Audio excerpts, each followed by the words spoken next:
show have been granted to this station by the Bubba Radio Network and is intended solely for the enjoyment of our listening audience. Any rebroadcast, retransmission, or other use of this production without the express written consent of the Bubba Radio Network is prohibited.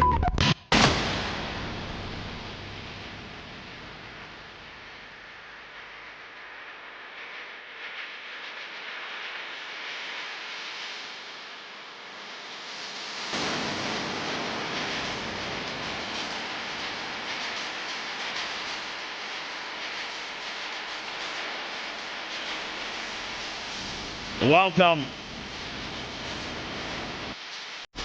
The Bubba the Love Sponge show. Tuesday, April 9th, 2024. And just as we were all in here gathering, by the way, hello everybody. It's myself, Lummy, Dr. Dan Diaco, Anna Hummel, Rhett, the Filthy Ginger, Macho Man, and Seth Kushner as your hosts. After today's show, we'll do a Klim and Kush. That's exclusively a podcast. You'd have to go find that show wherever you get your podcasting. Spotify, iTunes, iHeart, Google Play, Apple, or BubbaArmyHQ.com. Now, in saying that, it's been brought to my attention that even people that have known me since 1992 and I've worked with, like Brad James, the main dude, the main program director of our Tampa affiliate, AM 820, which is also 98.3 in Pinellas and 96.7, I think, in Hillsboro. He asked Macho Man, "What's Bubba Army HQ?" And Macho Man asked during our pre-meeting today, do you think that there's a lot of Bubba Army that doesn't know what Bubba Army HQ is? And my answer to that is no. Because I think if you hear me spew enough, and I think that Bubba Army HQ gets a ton of positioning within the show, whether it's me talking about it or whether it's our positioning statements, the voiceover. I think you can quickly figure out as Bubba Army HQ, as a fan of the show, that we have built a website called Bubba Army HQ. The HQ stands for headquarters. Oh. Thank you. And that we have taken all of our stuff, and Lemmy, we are daily getting new stuff, like new 98 Rock stuff that we're finding, little hidden gems, and Rhett's posting that on YouTube, some of which on YouTube, but all of it goes to Bubba Army HQ. Yep. Everything that we've done, that we have.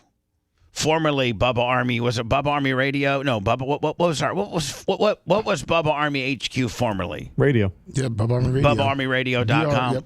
Yep. BAR. BAR. BubbaArmyRadio.com, and it was BubbaArmyRadio.com from like 2000 and what? I don't know. 11, 10, 12. Yeah, let's say 11. When we left Sirius, we built Bubba Army Radio.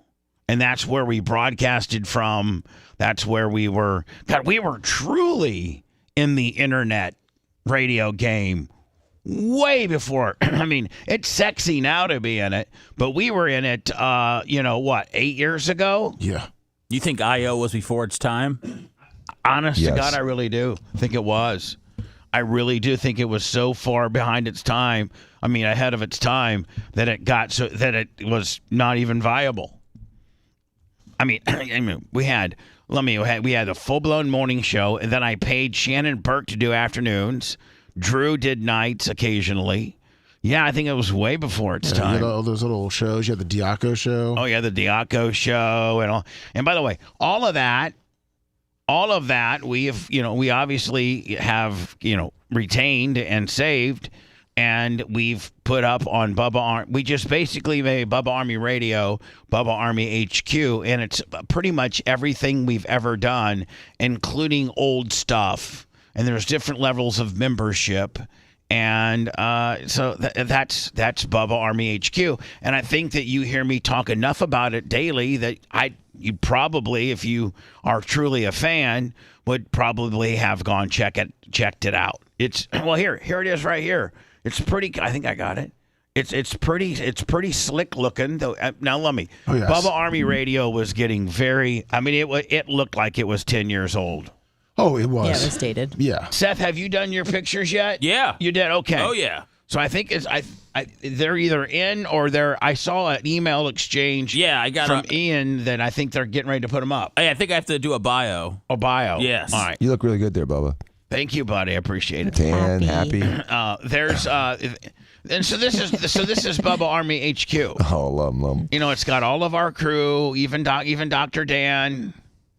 Let me see what comes up with Dr. Dan from here. There you go. Who's that handsome devil? Look at that Guido. Hey, you just talking to me? Talking to me? Hey, you was talking to me? You seen my my $3,000 chain that I got on? I'd be afraid to walk in some parts of the town that gets snatched and grabbed. Yeah. Even the Merch Crick gets her own little picture there. Look at that. So You can't see the jugs. It's a side shot. Yeah, well, you know. I feel like there's more pics of her. I don't know. I don't Maybe know. not. Let's see what's on. See what Anna looks like here.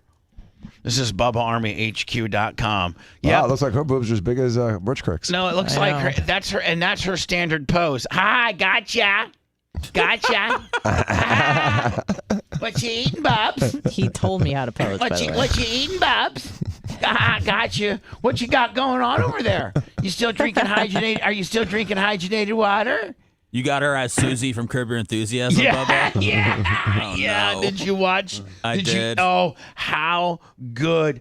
No, I haven't seen the finale yet. Oh, man. I've not seen the finale. I cried. So you binged. You Yeah. watched 8, 9, and 10. I watched, 9 and 10 yesterday. 9 and 10, okay. 9 was good. 9 was great. Yeah, with the boss. Yeah, and boy, the boss did a hell of a job, and the boss, in order for the boss to have done as well as he did with Curb and interact like he did with Larry, the boss has to be a fan of the show, I think. Yeah, I don't think Larry's getting anybody on that show that isn't familiar with him or the show. I think Right. at this point, I mean, the show was around for 24 years, so. But I mean, it'd be like when you got people on the level of the boss or Vince Vaughn or obviously Richard Lewis had been there from day one. But Is the boss being Bruce Springsteen? yeah, well, Okay. kinda, yeah, Is that what you're talking about, the boss? Yeah, Bruce Springsteen. I thought you said is he being? No. Are you saying the boss being Bruce Yeah, Springsteen, yes. the boss? Okay, I just want to make sure I clarify And when that. you got Bruce Springsteen that is a fan of your show, that's pretty cool. You know what I'm saying? Yeah, I mean, if you go back and look at all the cameos over the years, like John McEnroe was on there, Shaquille O'Neal. I mean, they've had a ton. Your boy, Bill Buckner was on there. I mean, they've had everybody. Now the final made you cry. Just because that's my favorite show of all time, and now that it's not going to be part of my life anymore, it was kind of sad. Yeah. Did it end sad? No, it ended. It was hilarious. It So was great. it ended funny. Yeah. It's just your mentals kicked in. My mentals kicked in when I Okay. should have been laughing. I was crying. Right. So anyway, this is Bubba Army HQ as I'm navigating through it. For Brad James, you would think Brad James, an accomplished program director, would know what we're talking about on Bubba Army HQ. Oh, I think in the promos we say go to BubbaArmyHQ.com, so you'd think he would go to BubbaArmyHQ.com and check Hold it on, out. he's produced hundreds of voiceovers stating that you need to go to Bubba Army HQ. So anyway, it's got everything. It really does, and we're even adding stuff to it. Like if you want to listen, Bubba Army Radio, Bubba Army Archives, Bubba Army Podcasts. Like for instance, if you want to go see Clem and Kush today, or go watch or listen to Clem and Kush, you could go there. Bubba Army. Now, what's Bubba Army FM? Is that the old stuff that we're gonna do? No, that was supposed to be. We all come up with a music channel. Oh, okay, and we can still do that. Yeah, it's in the works. Maybe if you I think click. we're just waiting on the licenses. Correct. All right, if you click on it, we should just put coming soon. And then Watch has every possible place that we're seeing: YouTube, X, Twitch, I guess TikTok, Rumble, Locals, Kick, Facebook, Bubba Army Video Archives, Bubba Army TV. Those are going to be Again, I don't know that we're done with those yet, but those are going to be some of the naughty stuff, like Asa Akira and things like that. They've got the Bubba Army store. We got the Bubba Army Amazon link. We got gift certificates. We got our social media up there. We got. I think you can email. Yes, you can email us because Seth sent me a bunch of emails today that he said we might want to go through. So this is Bubba Army HQ. It's one-stop shopping with everything that's related to us, and it's pretty cool. And so I'm a lieutenant. Oh, you are? Oh, yeah. Fantastic. I'm $20 a month. I'm no grunt. You're not no grunt? I'm not no grunt. Let me. I got to be honest with you. I think I missed the solar eclipse here in Tampa. Oh, I did too. Really? Yeah. Not even like once? I went out at. I Googled what time and it said 3:00. Right. But I went out at like 2:53. Which is this exact same view. And I look up. I quickly, I just kind of glance. I just glance up there, and there's nothing. So then I take my cell phone, and I figure I'm going to watch it through my cell. I'm going to videotape it, Right. and watch it through my cell phone. Which I thought would work too, but Nothing. no, it wasn't very helpful. So did we get anything in Tampa at all? Absolutely. 65%. If you had the glasses and you looked at it, you could see very clearly. It was very hard to see without the proper glasses. And I tried to take a picture of it through the glasses, which didn't work out too well. It seemed like there was a decent amount of cloud coverage, too. No, you could clearly see it at 3:00. I mean, in Tampa, if you had the right 2:53. glass, you just had to spend $2 and get the right glasses. Well, Yeah, that's what I didn't or do. see a friend that had one that was willing to share. Here's the deal, man. They never said you weren't going to be able to see it unless you had a set of glasses. They never said that. They sort of did. They kind of did. No, but they did explicitly state not to look at it with your eyeballs. Right, I understand that. But not looking at your eyeballs is not saying if you don't go down to 7-Eleven and get some of these dollar cheap-ass glasses, the sun is just going to look like Wash it out. the sun. Yeah. Were you one of those people Googling why their eyes hurt yesterday? No, hell no.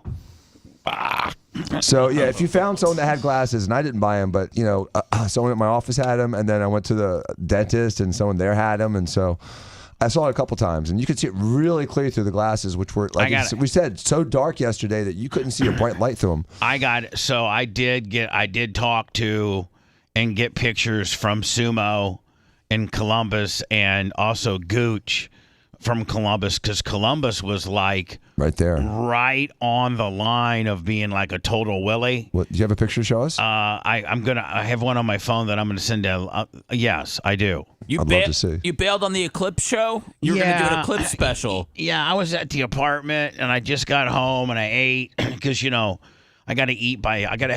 Are you still on 246? No, I'm my fast. My 246 is incorporated into my fasting. So my last meal, I have to be done by 12:30. Oh. In order for my fasting to work, because that's my last feeding is 12:30. Feeding. I love it. And so when I get home, the minute I get home, man, I just eat. Like from 12, like I get home like around usually sometime. Well, it matters if I'm doing something like today. We got Clem and Kush. So I'll get home probably like around 11:45. Well, the merch crick's will have like something made for me, like yesterday. You remember those? Remember those leftover hot dogs that Big Red bought from Publix that were literally the size of a horse's penis? Yeah, the Boers had ones. Oh my God! They're like sausages. They're the best hot dogs I've ever had in my I think they were entire just straight up all beef hot dogs. They were, They were awesome. But they were the horse penis size ones. They weren't the German Shepherd size ones. Is that what you have to ask for? Well, yeah, you give me Horse, not the German Shepherd. Give me the Clydesdale size penis hot dogs, please. These things are so big, you got to cut them in half, and you can't even get your mouth wrapped around them. You know what I would advise a girl that's like maybe not good at oral and she wanted to practice oral? See, I wonder do girls practice oral? Of course. We can't ask Do Art. you practice? We can't. On food? We don't have. There's Many nothing girls. us men have that properly, really, really, really emulates a vagina. You can go to town on an orchid. Oh God. Work it. That's what it looks like a vagina. It's the same size. It's You want the to same be look. you want to be eating a flower? Well, you're telling someone to eat. The C Morning Zoo on Z100. You're telling someone to go to town on a hot dog. Yeah, something What's that's the- edible, dumbass. Sunflowers. No, they're not. A lot of flowers No, are. no, think Dan, orchids are poisonous, Dan, though. stop while you're ahead. Hide, really. Morning Zoo on Z100. If you keep fighting a Tukey, that just makes me even madder because now you're saying you're questioning my ability to determine whether what you said was stupid or not, trying to override my authority almost. The C Morning Zoo on Z100. Take your Tukey. That's a triple decker Tukey. Take your I'll take it. Tukey. Okay. A woman taking a very large, bratwurst come or on, something man. like that and Jeez. practicing on it for oral is way different than us guys, quote unquote, licking an orchid. You know what I'm saying? Like, see, if you break it down, Dan, see how stupid it sounds? They both sound stupid, but I understand. No, they don't. I mean, you don't think that women? If I was a girl, You don't think It's women? a coming of age exercise. Yeah, you don't think women hey, listen, let me take a hot dog and practice. Yeah, it's what I mean. why my not just girlfriend's all the practice on a time. real guy? Well, a lot of girls. Sometimes you're Maybe scared. she's 13 or 14. And she's 13? Come on. not ready. She's not ready. You Bubba. guys aren't letting me finish. And she's not ready for the real dude yet. But when she gets into their 16s and 17s, she you know what? When you first ride a what's bike, wrong? are you as good at riding a bike when your dad pushes you off for the first time with no training wheels? At age 8? And you look really shaky, like you're just super shaky. You can barely keep the bike. But, 3-4 weeks after you get done taking the training wheels off, you're pretty proficient. You're pretty damn good. Yeah, but I'm not sucking the tires. So what I'm saying is, if you're a girl and you want to be really good at oral, then you're going to have to start practicing, a couple years before. Years? Yeah, I mean, at least maybe Okay. years. I clearly did it all wrong. The longer you practice something, the better you get. That's very true. Okay. 10,000 hours makes you an expert. Hello. Hello. Yeah. Yeah, what's up? This is formerly Fat Ass Bobby. Who are you? Thank you, formerly Fat Ass Bobby. Appreciate you, my friend. Is he not fat anymore? Or did he just change his name? I don't I've got know. questions. I think No, I Those think he kids forgot. got on the Ozempic, right? I think when he calls in and asks, who are you? That's a bit. No, it's irritating. It's irritating. It's as irritating as what happened to us yesterday on the USF thing. Nice segue. And it's just so disheartening to the amount of trolls that just do anything they can to circumvent anything we got going well. Maybe like terrestrial radio stations don't even want us just because they know with us comes The trolls. this very, very organized troll ecosystem.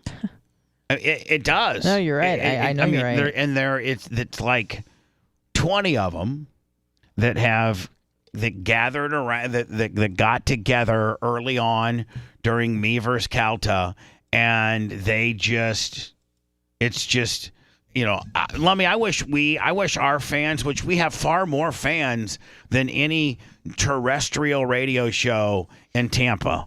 We globally we have probably more fans than most people in terrestrial radio.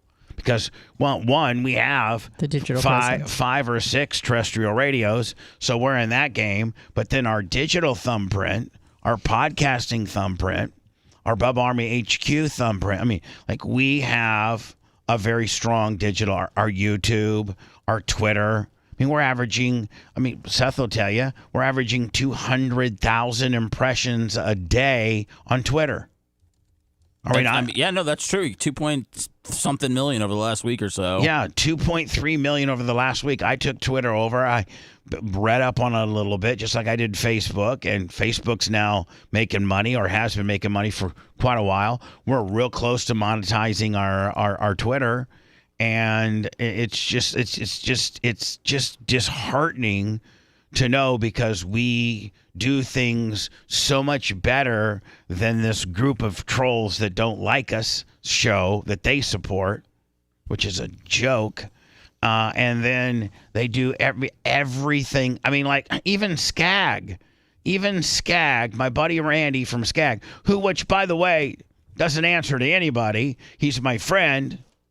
But he's like, man, you wouldn't believe the trolls and the really mean-spirited things that people send me. And they send things from, 10 years ago on your show that, show sex in the studio and all this sort of thing. And these trolls have like these little packets that they send. And it's like, you wouldn't believe how bad they mess with us.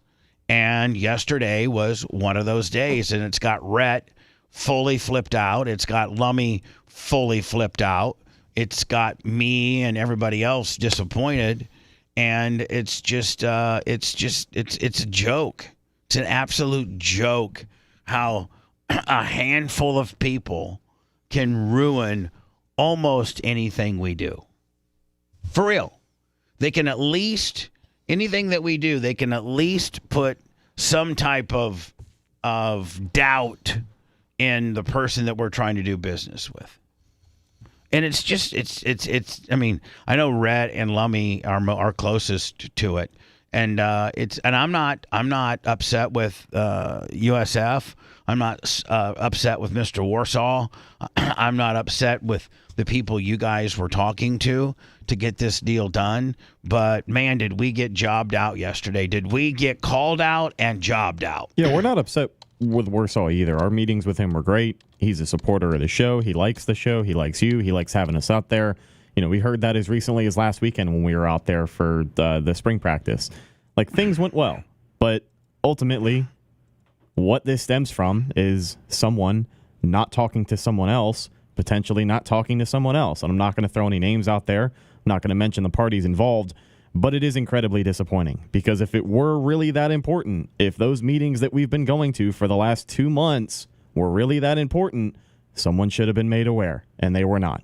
And ultimately, it makes us look like a bunch of effing idiots when we make the same announcement twice, and we have all of these sources that come out and have to dispute what we say. Just absolutely ridiculous.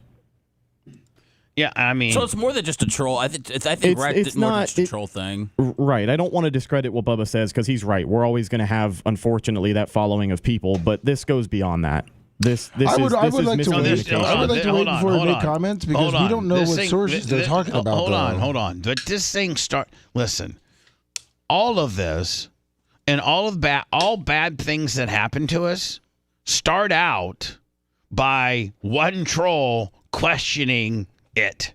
And then that gains traction into what that potentially be, whether it doesn't become a big deal or it does become a big deal. It starts out with one hater or troll that questions something digitally and has the ability to get a hold of anybody at any time digitally. And so it starts out with that, what's that alternative song, Seth? It started out with a kiss. Oh, yeah, the Killers. And like this. Yeah. Well, it starts out with a kiss, a troll kiss. What the hell? It starts out with just one troll questioning, questioning whether we legitimately can position ourselves as a digital partner with USF. It just didn't start out because somebody, one of the people we've been dealing with, Lummy, said, "Oh, I want." No, it started out with somebody complaining, right? That's how everything starts. Everything starts out with complaining. Are you aware of that Bubba the Love Sponge show does A, B, C, or D? And then it comes back with, if they don't get an answer that they like, then they comes back with, well, are you familiar with the Bubba the Love Sponge show, that they've done A, B, C, or D with set examples? And then they just start crushing the client or who we're dealing with Caitlin just all kinds of different things. And by the way, the Caitlin Hatley footage that they've been using to try to go against us, what you don't realize is none of that happened in studio. That was all done privately. That was all private.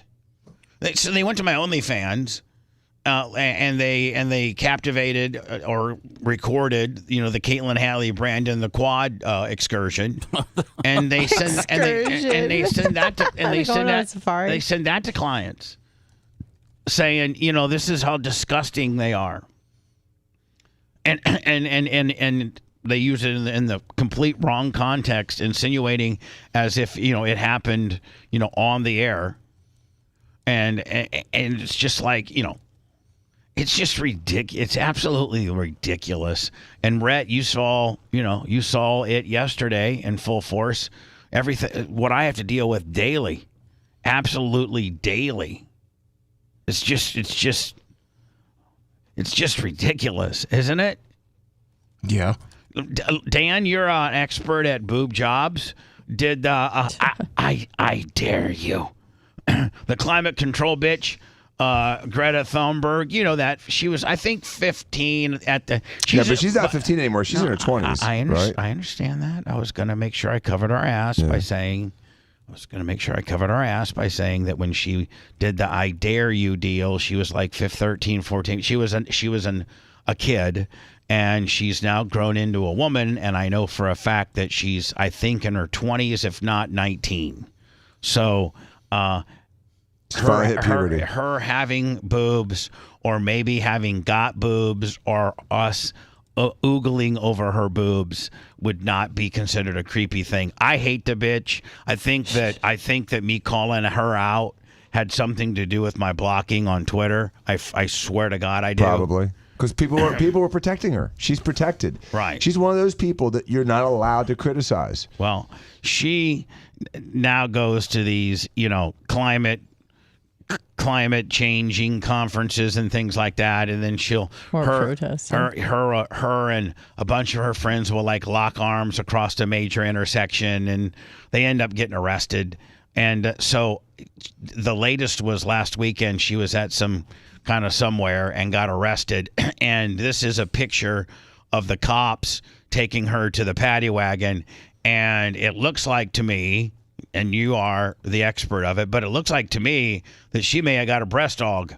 Well, if this is unaltered and adulterated, no, picture, it has not been altered. It's so then absolutely she did. Yeah, because that's from being fat and just growing breasts. No, because she's always been a little skinny girl. Those are big boobs. Those are implants. She probably, and Anna, I hope you don't get mad at me, but she probably, with her natural size, has boobies like Anna. Right. She's probably got maybe a notch bigger. She's a little thicker. Right. Okay. So maybe she's got a notch bigger than Anna, which certainly is not that. Nope.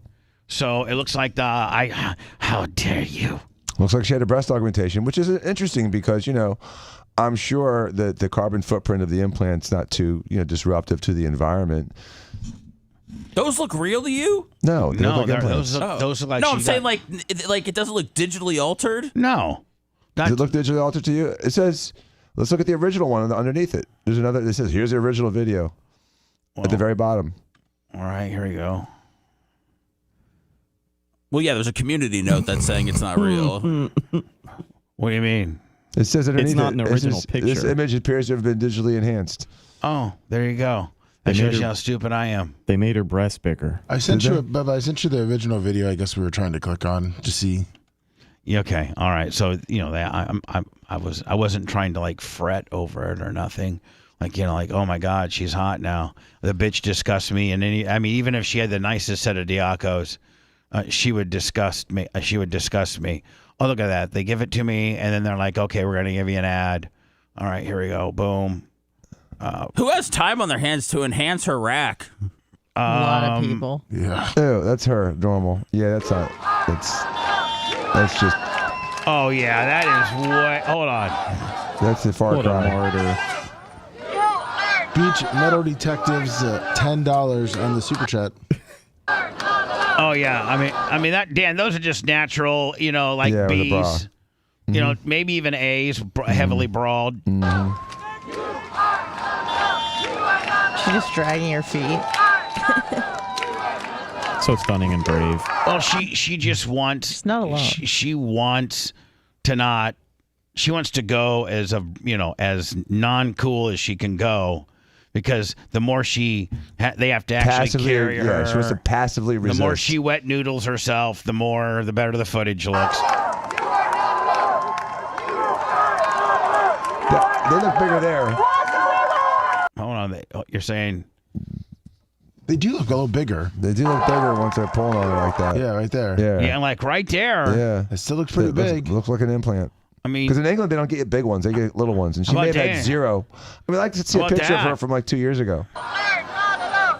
Do you think a gray shirt does for women what gray just sweatpants does for guys? Shadows and you know what I depth. mean? Yeah, Makes it's me like look fat. shadows. I think it's just an optical illusion. I don't think she had breasts on. gray is horrible for me. We determined that a few days ago. Yeah, but it's not really flattering for her in general because I don't think anything would be flattering for her. But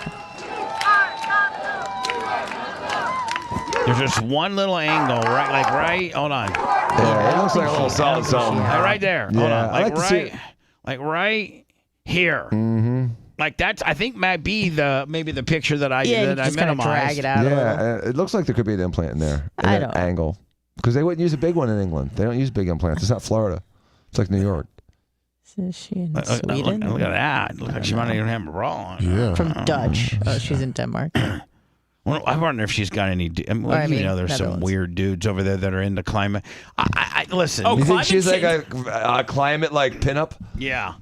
The other thing is there anybody here? We've never really collectively talked about this, but that being said, does any of us believe in climate change? I don't. But I don't believe in it? I mean, I don't think that it's nearly the deal they're making it. I don't think climate change. I mean, what have we changed? Like 0.2 degrees in the last 20 years or something like that? There's several things with climate change you have to take into consideration. First of all, are we comparing the last 100 years or the last 1,000 years or the last 5,000 years? Because if you start moving that needle... Macho's about to get riled up right now. Let's start. Why don't you, if you know, break all of that down? Okay. There's 3 issues. The first one is, are temperatures rising? And so, yeah, they're rising compared to maybe 30 years ago, but they may not be rising compared to, a couple thousand years ago. Zoom out, you're saying. Right, zoom out. And so they like to pick the rising compared to maybe 30 years ago. Oh, my bad. So sorry. Continue on, Danny. Secondly, they really like to vilify And carbon. by the way, anybody who wants to debate Dan or have other data than Dan, open mic because I'm just going with what Dan's going with. Go ahead, Dan. The other thing is the vilification of carbon dioxide. I mean, carbon dioxide's 0.8% of the atmosphere. It's necessary for all of plant life, and all photosynthesis requires carbon dioxide. So we need some carbon dioxide. But go ahead. Aren't we planting trees? That's not carbon dioxide. It sucks up carbon. No, exactly what we need to do. They provide oxygen. And we've actually been. I think we've actually been pretty good about various zonings and things like that about always trying Who's to. we?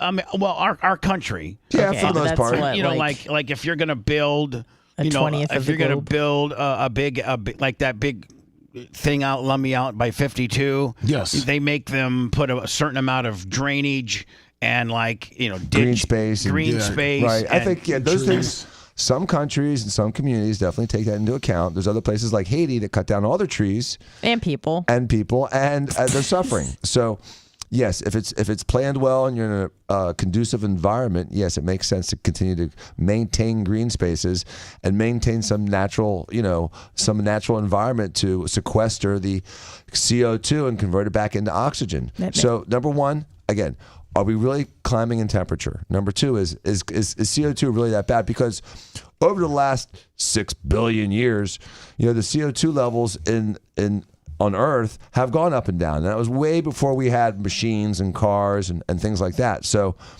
the planet naturally has a cyclical temperature and a cyclical concentration of carbon dioxide. The third thing is are we doing anything to make it better? And I do agree that pollution has been markedly improved. And I thank God, because we were really fouling the environment. But fouling the environment and decreasing CO2 and temperatures are two completely different things. I'm 100% into clean air.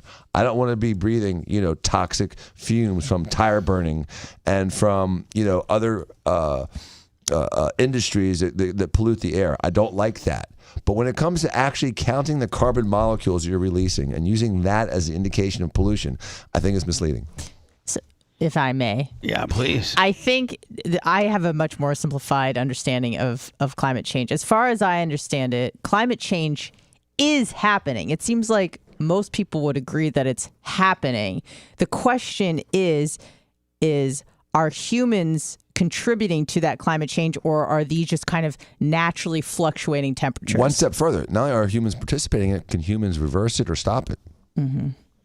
And so all the things that we're doing, and we're doing a lot, is it really making a difference? I mean, does it? That's the ultimate question. And so we do all kinds of things to help sort of try to mitigate our carbon release, and hopefully, if the scientists are being intellectually honest, decrease the effect of temperature on the planet. But we are on an island, so to say. And there's a lot of countries like India, like in the Middle East, they don't give an like F. China, that don't give an F and pollute and throw carbon out there like there's no tomorrow. And ironically, when there's a big volcano, it blows everything out of the water. A big volcano releases so much carbon, so much heat into the environment. People don't even take that into account. And yet, we get lectured by douchebags flying around the world in their private jets, which have more carbon than anything else private people own. Now, I've been tweeting on our Twitter. By the way, our Twitter is at the Bubba Army. Follow if you could, please. I put some pretty exclusive stuff up there, Lummy, including yesterday, including Trump is working on this hush money appeal, and I put. CNN did an article about me. I can't use the original footage of the day that she was in the studio for various reasons, but CNN did a story on what she had said on my show, and Stormy Daniels was actually on my show in 2007 talking about the Donald Trump stuff. And if you go and watch her documentary, Stormy, which I did, and the first most people in the media, most everybody, most all of the world gives Insight magazine from 2011 the scoop or the credit for getting that information about her sleeping with Donald Trump out first, when really in July of 2007, she wrote it down on a piece of paper. She wrote it down on a piece of paper and handed it to everybody in the studio. And Bubba Sparks, the rapper, was in the studio, and he was thinking he had a chance with her because he's Bubba Sparks, right? Yeah. And until Miss New Booty, I got it. Until he sees the name. And he goes, "Oh man, I can't even compete with that." I mean, right? Yeah. Some guy, some rapper from Georgia that's probably worth $10 million, probably thinks that he can get about any porn star he thinks. Until she writes down she'd been with Dave Navarro, Donald Trump, and one other dude, and then the Motley Crue guy. Yeah, and then Tommy Lee, I think, or I don't know, whoever. But then Lummy, we go on. I don't know if I can. So I think I can say it. I just can't broadcast her words. But she goes on and says that, and this completely goes against everything that she is currently suing for, and everything that she said on press conferences, in her book, and in the documentary. But the day that she was in my studio, she said that Donald Trump, oddly enough, and it was embarrassing to admit, that Donald Trump was the best. That he was the best, that he brought it the best. Yes. So that's on our Twitter. I put 2 days ago, Lummy, I put the cocaine song up, the Hunter Biden cocaine deal. Yeah. Yesterday I put Joe's Super Creep up. Seth, I think Twitter encourages video, and that helps your algorithm, I think. I think embedded video. I don't know if links necessarily do the best, but none of mine are links. No, they're fine. No, I think that they're all embedded. The Twitter's great. No links. The only link that I put up on our Twitter is our podcasting link. That's it. Yep. Everything else, I go ahead and make it an original deal, and make it an original thing. So go follow our Twitter, and oddly enough, we're actually live on Twitter right now. That's usually a pretty good number for us. What's our Twitter number right now? Let me see. I'm trying to find it back. I mean, we were going over 500, but I mean, What do you think about that babyface post? Oh yeah, you know what? Let's talk about that What happened? after the commercials. Oh, after the commercials. I mean, listen, Jeez. everybody here, for the most part, if you feel you need to put something up on Twitter that will help the show, yeah, I don't think I am very. I don't think I run a real mean, strict ship with regards to that. no, you said go crazy on there. I mean, yeah, well, not go crazy, be calculated crazy. And Seth goes rogue yesterday, and I'm up there posting some really cool stuff about Stormy Daniels and about our Joe Biden super creep song, and I think I did a couple wrestler videos, talking about WrestleMania, and then Seth puts a picture up, a nightcap. Yeah, a nightcap. Well, and I saw that when I opened up our Twitter this morning. I'm like, who in the hell? Is it doing numbers? Who in the hell? We got so much great momentum going. We're not going to this, schmarmy lawyer promotion. Brian the babyface Matron, like nobody in their right mind would put that up. Oh, I thought that was gold content the second I saw it. Oh, it's the face babyface makes when Seth walks in. He's so happy to see him. Oh yeah. We'll that's babyface on the phone after him and Seth just bought a Dongress 84. We'll get into it next.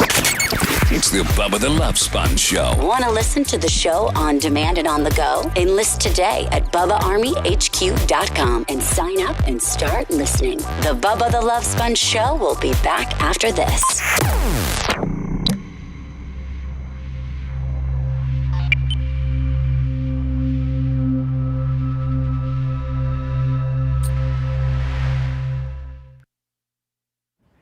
You get it done.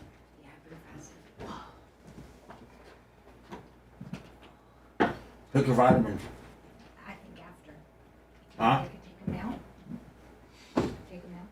With water. What's up, Fin 212? Yeah. Okay. Live and Uncut Music Media, good morning. Oh man. Yoko Ana, Fin 212. TNG.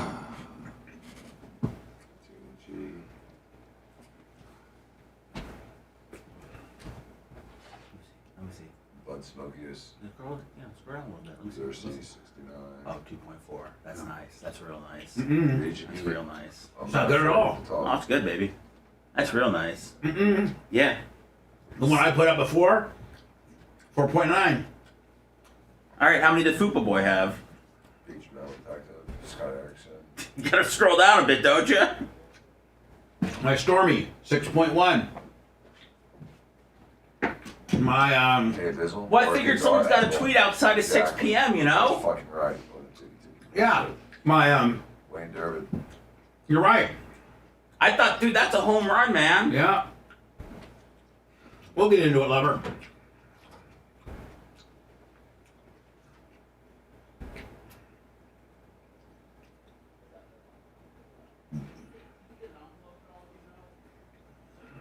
Love Christopher Stevens. Good morning, CC Hall.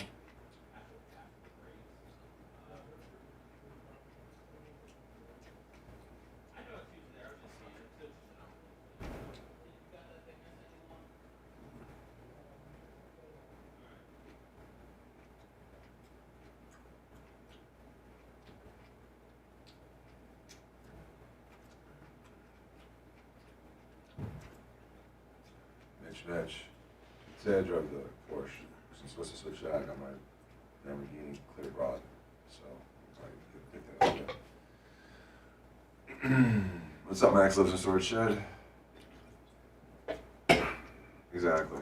She flies around to get arrested. Pay the poor guy. The FDA had to take down all of their tweets about COVID in reference to ivermectin. Like, you're not a horse, y'all. Stop it. And this is about a medication that had been prescribed billions of times to human beings. Yeah. The FDA. You're not a horse. You're not a cow. Seriously, y'all. You're not a horse. You're not a cow. Seriously, y'all. Stop it. Shameful. Why you should not use... Go back. Why you should not use ivermectin to treat or prevent COVID-19 from FDA. Just like, that is just propaganda. Just full-on propaganda. That's like saying penicillin is veterinary medicine, because they do use it in the veterinary applications. But it's for humans too, you fucking idiot. And has it been used for humans? Has it saved lives? Yes. Has ivermectin won the fucking Nobel Prize? Yes. So it's penicillin. Yes. Yeah. It's a human medication that has one of the safest profiles of any medication known. And now they had to take down, pull the article that they had to take all that down. So they had to delete 140 social media posts that were disparaging ivermectin. Doctors have always been allowed to use off-label medications, especially when shown to be effective. And there's a ton of randomized control studies. The FDA had it.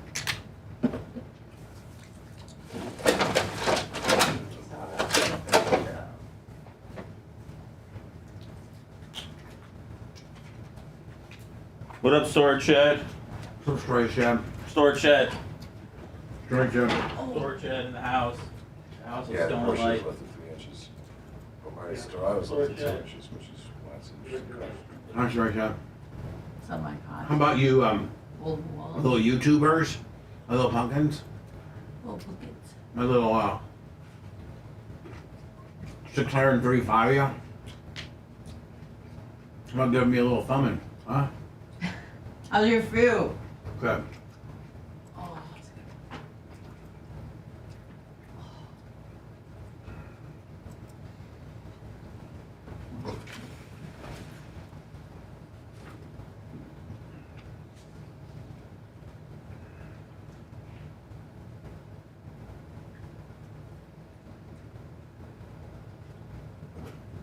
Eat more coleslaw.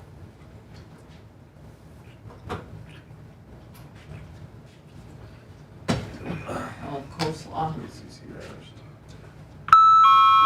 Thank you, Manson was the more. Oh shit, you guys got fruit snacks in the kitchen? Good call. What? Free what? Fruit snacks. You got some mock fruit snacks. Real juice. Like little gummy ones? Yeah. Really? Oh yeah. I don't know. These are 8, maybe. The ones you eat like 9 bags of because there's only like 4 in there. They're for 2-year-olds. So good though. I like that food that dissolves in your mouth that you give kids. The little puffy things. You give babies. Oh, puffs? Little baby puffs. Yeah. I used to eat. I used to eat those when I was starving. I used to take the food right out of my kids' mouths. Isn't that good? It's great for a diet. There's like no calories. I'll bring it in for you.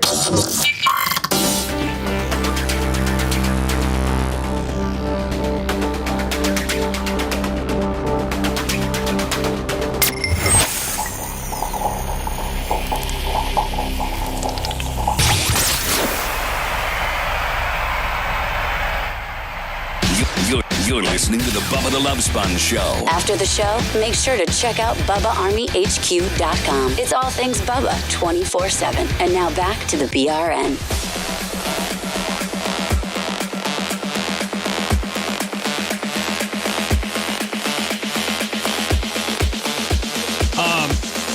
UConn killed Purdue last night. Sure your sister's glad she didn't stay. Oh yeah, I'm glad. She's probably glad she didn't spend $80,000 to get out there to watch them get their ass. And for Lummy, I just watched a little bit of the highlights. It looks like they got their ass kicked. Yeah, I watched the whole thing. Was it? What was the besides 2-0 or 3-0? What was the closest that Purdue did? Purdue ever have the lead? Yeah, it was. I would say it was going back and forth midway through the first half. I think they were down by 5 at the end of the first half, and then UConn just turned it on in the second half. No one on Purdue besides their big man could score. It was pathetic. Did he get tired? They said that their goal was to tire him out in the first half. And was he like less effective in the second half? The big 7-4 guy. No, he wasn't really less effective. But when you have no other player that can make a basket, you can't win. Yeah. I mean, so the bottom line is when they would get an end to him. But the UConn quickly figured out we can double team this guy, box him in, make it super hard for him to score because nobody else is lighting it up right now. Nobody was. Everybody was cold, so you quickly shift to to maybe like a 3-2. Right, or maybe go just man to man. What are you calling out defenses now? Yeah, even a 2-3. A 2-3. I like that 3-2. If you got nobody that's hitting past the charity stripe, if you don't got anybody that's a 3-point threat, man, go 2-3, 3 down low. That big guy's gonna have 3 guys on him. Hell yeah. Lummy, how much did you I know a lot about basketball. No, I know you do. I like you setting up the defenses. Bubba Knight over there. Yeah. Lummy, how much did you lose? Because I know you took Purdue in the points last night. 100. Change. Oh boy, that's not bad. No, I stopped doing live bets and things like that, and after the first half. Actually took your phone away from you when he started getting mad. Yeah. Because here's the thing about these betting sites: you chasing your losses. They got where so you got your money line, you got your parlays, you got all these pre-tip-off bets, who's going to win, all that kind of stuff. This is all pre-tip-off. That people stress about all day, you know? Yeah, exactly. Like they're looking at every form of information to find out, did somebody sprain their ankle in practice last night? Just some type of competitive edge to what was it, 7.5? I took it at 6.5. All right, so you're like, okay, 6.5. Okay, we're good. Well, then you tip off. Now all your bets are locked in. Now your bets are locked in. But in Now Sports Booking, they will reopen it back up and say, okay, it's halftime. So now what do you think for about, the second half. Who's gonna win the second half? By how many points they're gonna win it? There's those prop bets? Do they call those prop bets too? Those are I'm getting my ass kicked bets. It's even better, Bubba. And I'm trying to do something. Well, it's even better, Bubba. It's actually open up during the whole game, and they do live betting. So they look at the scores, and then you could even take where if Purdue went out and did like a 10-0 run, right? UConn may be a 2.5 point underdog, and you could jump on that real quick. But that would be only for the score of the half. No, you could do it the whole game. Yeah, they did live bets so any point, Bubba. You could be like, hey, third quarter, I mean, they're one point constantly, I took Purdue 14.5. They're constantly dinging you. But, okay, listen. Purdue just went on a 10-0 run. We're now going to lower the money line down to UConn -2. It's updating. Do you want to take that? It probably updates with every turnover, every free throw, every point, every foul.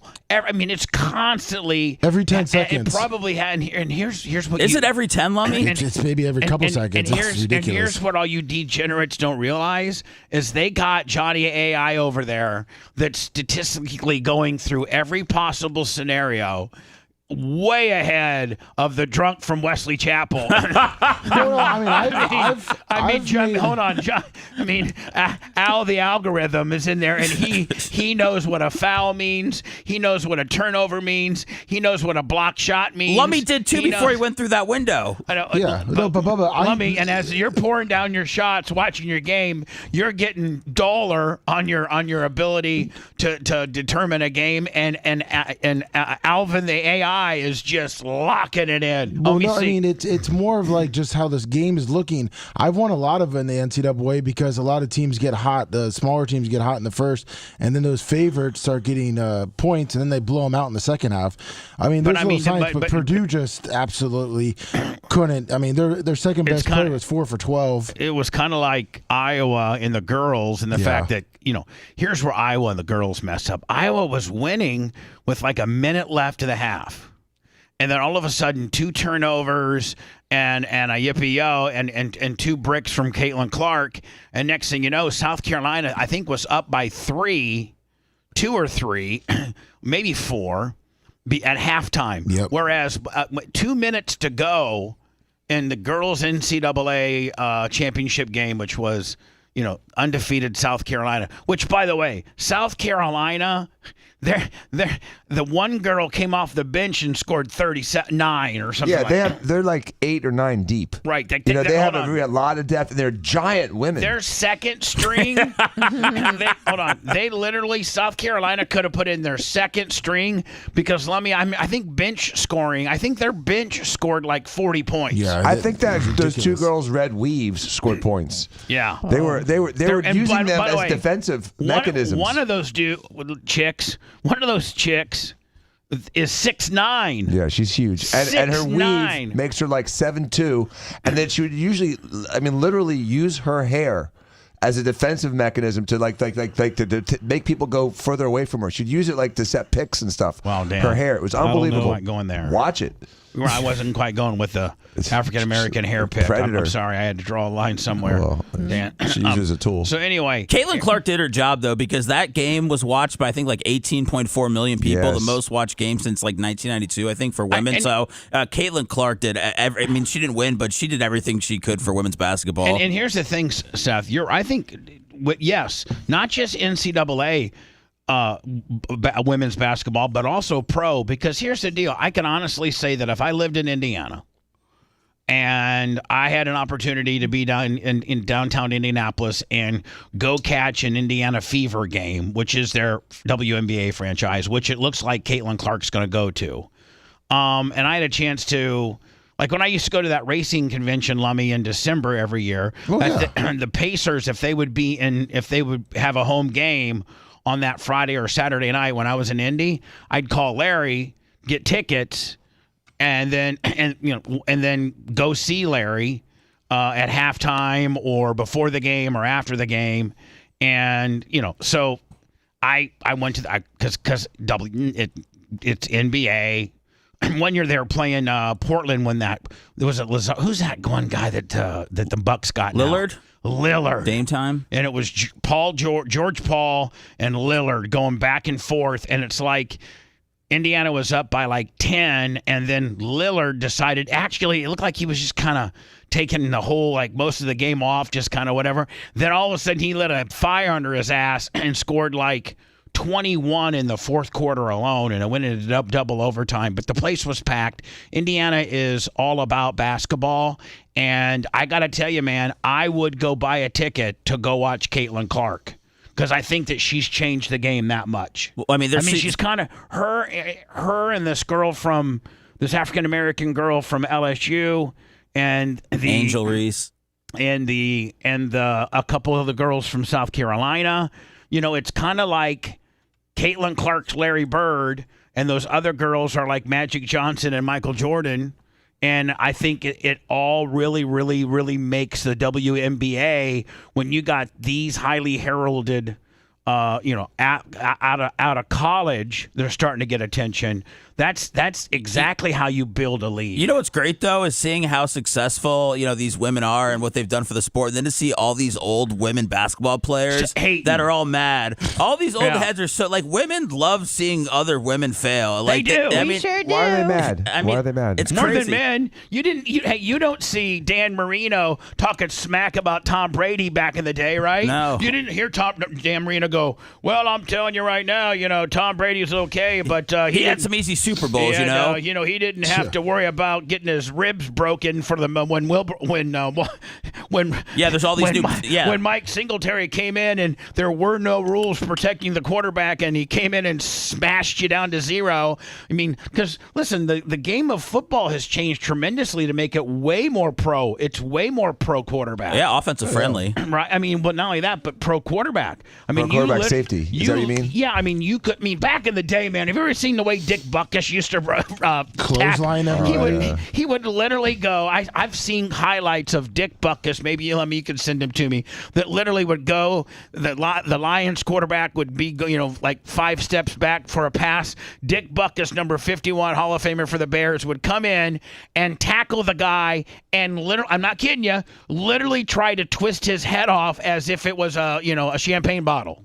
He literally would try to like. Essentially, his highlight. Yeah. So those quarterbacks, you never saw any of those guys ever say, "Well, Tom Brady doesn't really play in a league that we had to play in. We had to really worry about our health and worried about guys like Dick Butkus and stuff." No, they just. They recognized how talented this guy was. They go, we didn't have whatever those we didn't have the cold tubs, we didn't have the cryogenic machines or whatever all that stuff is. We didn't wear gloves. Yeah. We didn't have the cold tubs, and we didn't have the AstroTurf, and we didn't have the recovery stuff that you guys have. Exactly. We didn't have growth hormone or anything like that. Protein. We didn't know anything. So this is the way. No quarterbacks do that. They all be like, hey, you know what, Patrick? If you talk to the Troy Aikmans or the Brett Favres or the Dan Marinos or the Johnny Unitas's or the Joe Namaths, some of the very, very huge quarterbacks, that would be alive and could comment on today's quarterback.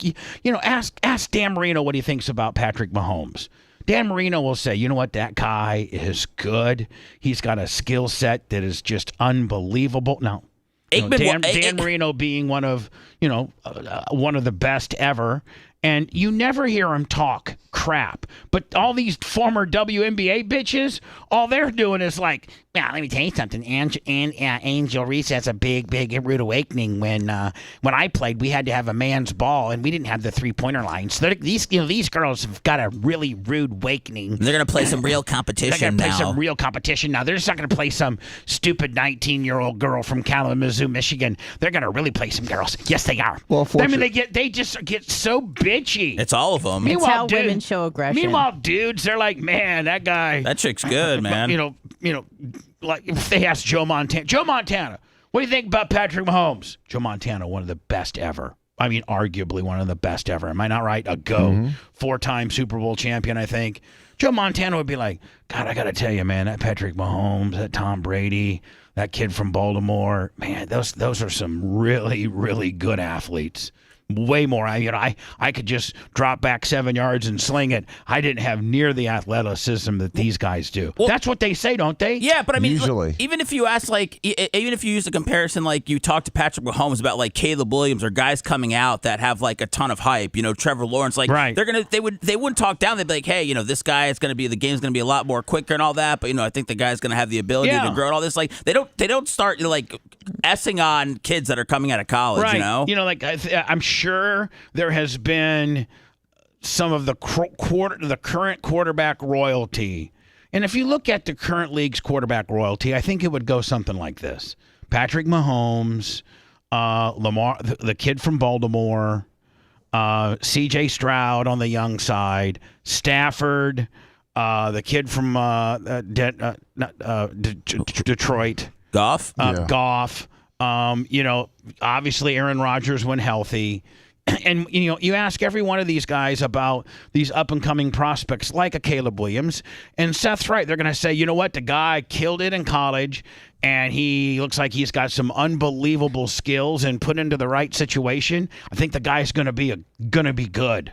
You never hear Patrick Mahomes saying, well, Caleb Williams never really played against anybody, and the backfield of the Baltimore Ravens is way more powerful than the backfield for Colorado, and so I don't know, man. It's going to be. I think he's got a rude awakening. No, it's not even the sport. It's more like men are more likely to give a man a potential compliment than these bitchy ass girls that are afraid their legacy or that their statistics may get shattered by these new girls. Wouldn't you say it's a big fraternity and like it's like a group? No matter how you get in, it's like, hey, they're going to accept you. With the NFL, way. Yeah. Oh, the NFL is yes. The NFL absolutely is a fraternity, and so is the NBA.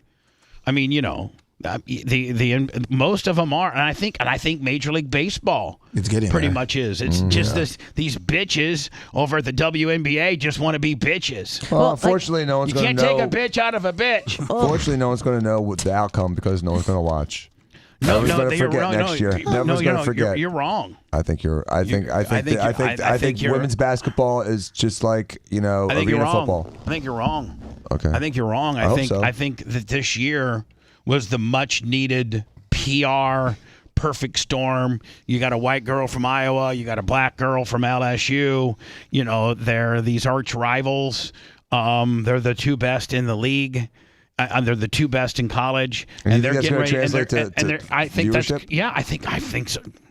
There's more. I mean, there's more girls coming. There's like Juju Watkins, who's 18, who went to USC this year. So I think she played at the same high school that Bronny James did. I think girls basketball is, this year's college competition. Caitlin Clark, Angel Reese. Although I think that's going to be a big shot in the arm for women's basketball. Yeah, I hope so. And you know that when the old timers are scared because these new kids are that good, and they start talking some smack, well, then you know you're onto something. It's like us. We wouldn't really be that good of a show if we didn't have trolls complaining about us all the time. Right, but that means nobody is scared of us and nobody cares about us. But if you're scared of us and you care about us and you know that we have, a large following and you know that we're so much better than the radio personality that and that guy's our bitch pretty much.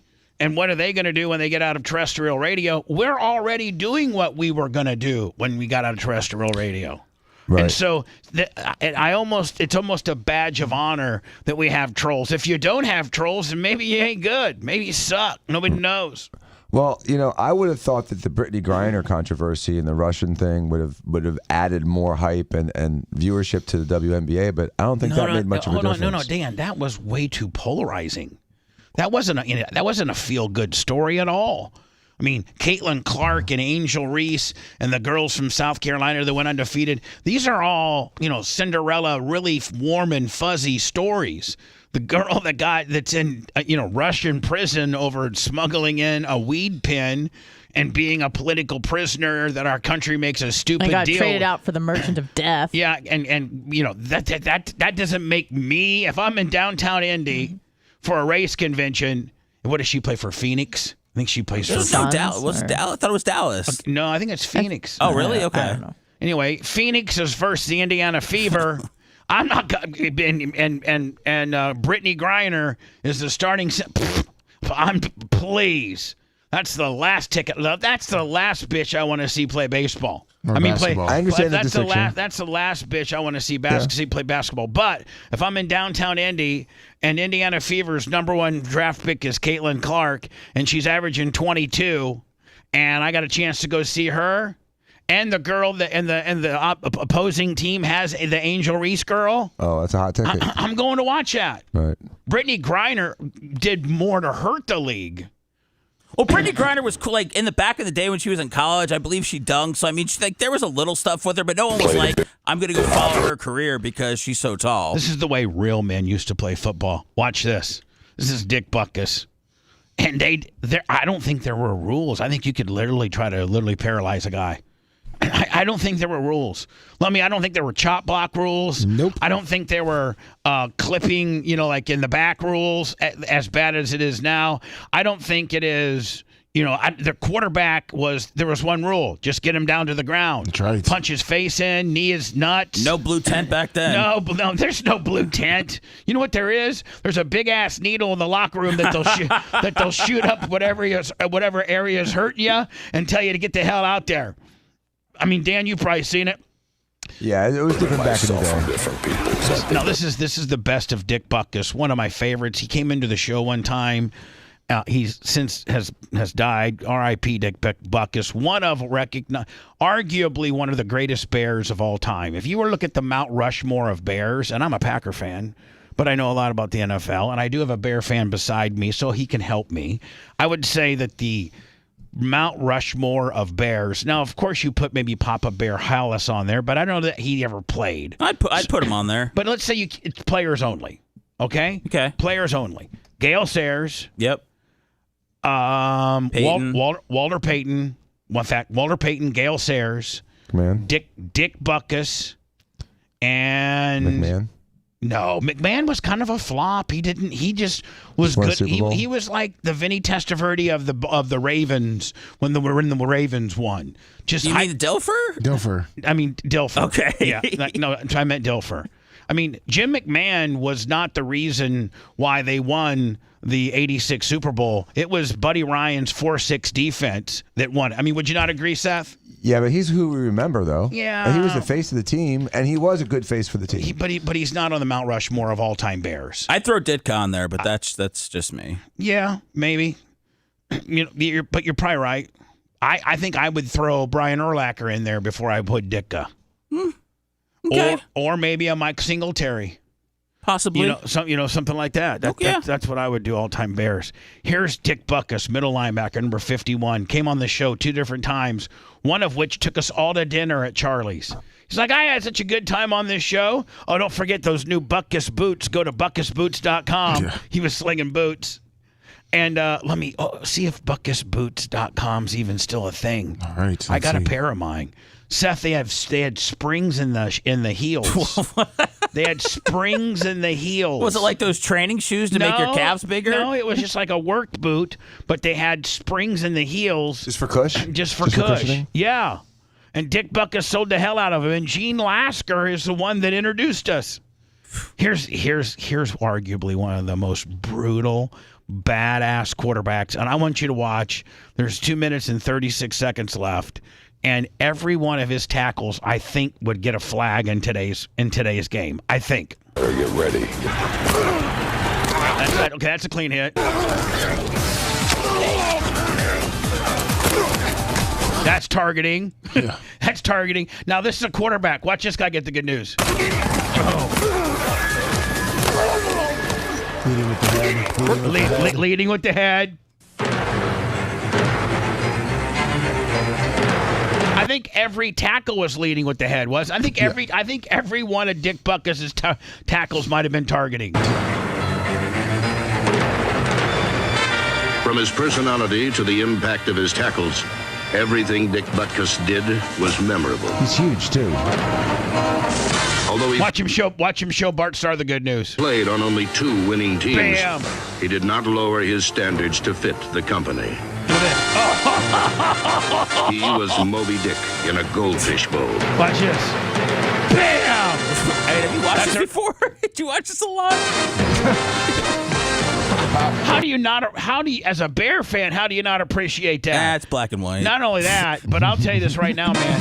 When I was in high school, right there is absolutely the most picture-perfect tackle. It is.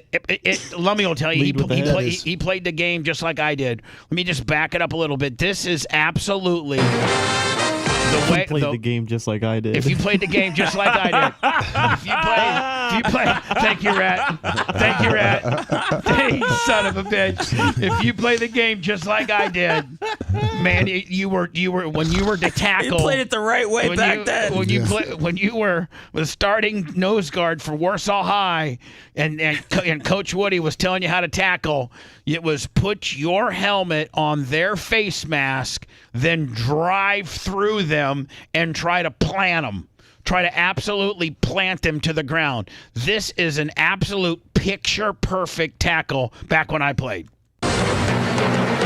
Bam. Bam, right to the head. His 9-year career stands apart as the single most sustained work of devastation ever committed on a football field. See, I mean, he knocked his own guy out. He literally tried to screw their heads off. If you look at that was his deal. Let me bend you at the waist and screw your head off. By anyone, anywhere, anytime. Man, who did the writing for this? This is brilliant. I don't know. We need to hire him. Jeez. Watch this is move. To drain the vocabulary of superlatives. Yeah, is to drain the vocabulary of superlatives. Let's just listen to this guy's commentary. Is to drain the vocabulary of superlatives. As soon as you had that football, you were the enemy. You think old football players watch their highlights? What's that? Like, you think old football players watch their highlights? Oh, yeah. Yeah. Wouldn't you? I don't know. I'm trying to figure, because it almost feels like you're watching yourself. You get so excited. Yeah, it's kind of like, you know what? Honest to God, I'm not. I have to go to words because I'm running way late. But honest to God, I'm not kidding you. I don't listen to the show. Like when we do best ofs or things like that. I may just listen to see if we're on, and may listen a little bit, but I don't listen to the show. So maybe that's the same, Seth, as, players don't watch, their highlights. But one day you might, maybe when you're retired, you might be like, man, listen to all this great stuff that I did. No, that would be like, I can do something else besides listen to myself. It seems like I'm wasting a bunch of time sitting there listening to myself. That's true. If you had a 5-minute highlight reel, I guess it'd be a lot easier to digest. Yeah. Rather than the 12 million hours of radio that you produced over the years. I mean, I wonder how many hours of radio I've produced. I mean, think of, oh my God. Can that be the Lummy Math problem of the week? Oh, God. I wouldn't even know where to begin. I mean, exactly. 1986, and I was literally at that point just only on the air for 5 hours. Grouper Lips 25 on Venmo. So probably about 50,000 hours from 86 to 96. So 10 years, I was probably only on the air, 5 hours a day. 5 days a week, 25 hours. So what's 25 hours a week? 2,500 a year. Are you sure? Yeah. Come on. But that's with no breaks either. Yeah. And then we did 2 shows for a couple years, and now we do this show and then a couple after shows. You're 75,000 hours. Well, you went to 96, because technically it should be till, 02, 03. Yeah. 75,000 hours. We got some emails that said, Lummy, did you see the Big super chat? 1999 super chat. Yeah, and Lummy, our Venmo, PayPal, Cash Apps, are they working today? Yeah, just said Grouper Lips 25 on the Venmo. Oh, okay. We got okay. Cash App has started their stupidness again. Oh no. But yeah, so I just last week confirmed, like they make you talk to this customer service, and I had to give them my federal tax ID number, and I talked to them, and they're like, "Listen, you've been turned in by whoever because the word army suggests that you might be some type of militia or." January 6th, baby. And I'm like, what? And I'm like, it's the Bubba Army is affectionately our handle, but the company is called Bubba Radio Network. Here's my EIN federal tax ID number. Here are the 1099s and W-2s that you've given me over the years. We've never had a problem, and now all of a sudden, so I handled that last week, and they lifted the restrictions on Cash App, and I think we can still get it. But so last night I'm laying in bed, 7:00, and I'm dealing with Cash App issues, wanting to re-verify our business because it's happened again. So now, I got to spend half the day. I got a Cash App alert right now. You need to verify your business. What do you think I'm doing? Like, I get money from listeners that support the show in increments of, I don't know, from $1 to sometimes a couple $1,000. Like, it ranges. One day we'll do $450 on daily on Cash App, and another day, like during a Bubba 199, we'll do $2,000 on Cash App. Yeah. Like, we don't have any chargebacks. We don't have anything like, Have you thought about maybe pivoting to money orders? Make somebody have to go get a money order? Well, I mean, people send cash for breaks and all that, cash through snail mail. So I just didn't know if, looking farther away, it seems like digital is really on to you as far as, the money that you're getting. I'm just trying to look, for digital's really on to me. It seems like they're on to you. Like I'm doing something wrong. Well, I know that you're not, but I don't know why they're concerned. I don't either. I keep jumping through their business verification hoops, and it seems like every 2 weeks now, they'll give Lummy. I'll get a letter then saying an email saying, okay, we've looked into your business, you're good to go. Sorry for the inconvenience. We value blah blah blah, and then we'll go like a week, and then it starts all over again. Uncle Eric 50 on the Cash App, and Eric Gill 25 on the Cash App.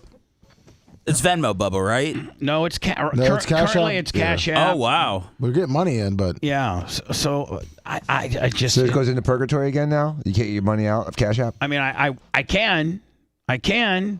Like, they haven't. Like, I could completely take that money out, but right now, nothing on PayPal so far. Grouper Lips. I'm sorry. Fish on the J. Only one yesterday. at 25. So what if we did like a meetup once a month in Winter Haven? We're like, hey, meet us up here, bring us your money, send us your checks, all that stuff, and we could just pick it up like that. I mean, I'm willing to do the work for you, Bubba. Sounds legit. Yeah, you get super fat Bubba Light driving down to drop off $50. I mean, if we want to do pickup points all over the country, we can. But I was thinking about starting off local. I tell you one thing. You know what? Let's get into our emails next. If we could, all right? Yes, this is a daily telethon. We gotta keep the lights on somehow. So don't forget PayPal, Cash App, and Venmo. All at BubbaArmyHQ.com. Bubba the Love Sponge. We'll be back after this.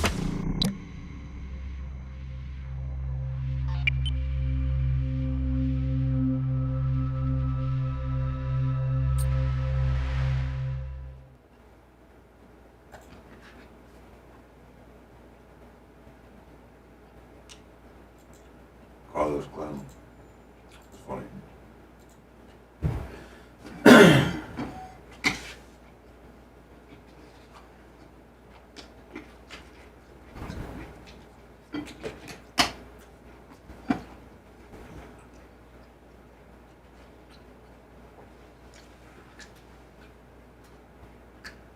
Oh yeah, scroll down, Bubba. Let's see that baby face.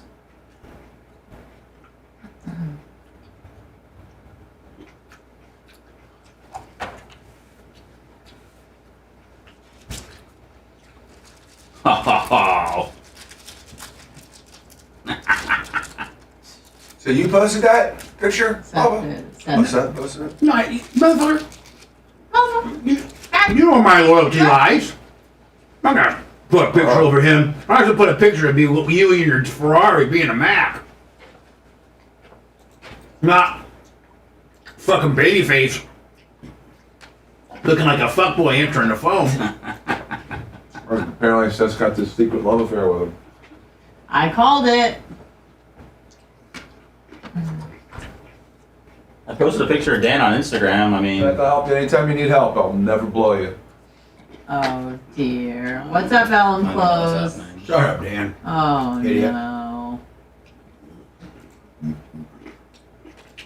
Blow ya.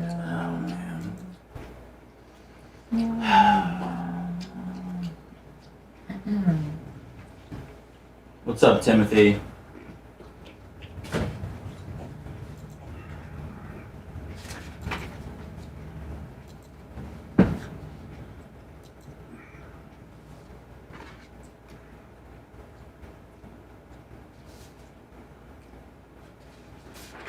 Here, Bubba, I'm sending you a picture that someone made of Dr. Dan that I posted. I know everybody gets upset when they're not covered on social media.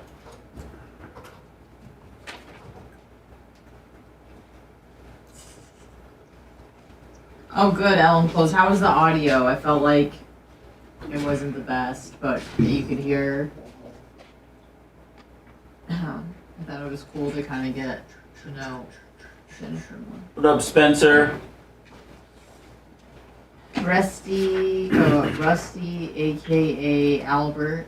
Timothy? It's getting hotter, so I will incorporate more tank tops into my wardrobe. Thank you.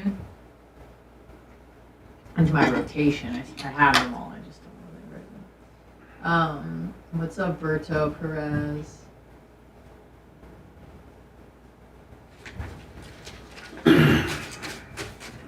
Yep.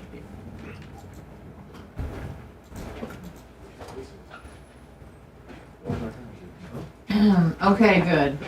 Macho kind of helped with the audio. It gets awkward when you tell someone, get up on the mic, then you just... Lummy? Yes, Bubba. I'm gonna text you something I want you to send me. Okay.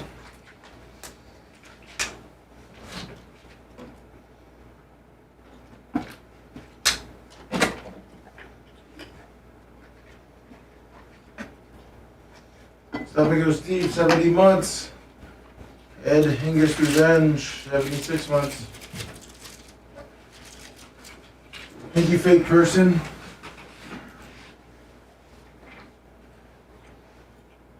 I don't think Jay Gator's in here today. He's dealing with some stuff with his wife. I saw Jay Gator earlier, I thought. Jay Gator. Might be in there. What up, Warthog?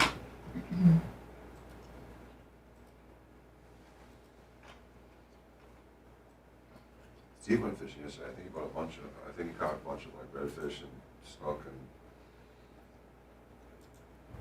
What do you go inshore? Like Boca Grande, inshore. He's got a guy. Oh, nice. Special guy that he goes like a couple times a year with. I know this area really well. Usually catch like 50 fish. Take home half a dozen. It's good eating. Did you get the inshore slam? What up, Alan? Did you get the inshore slam? I guess, yeah. Suppose they don't worry about sharks. Dutch Duke.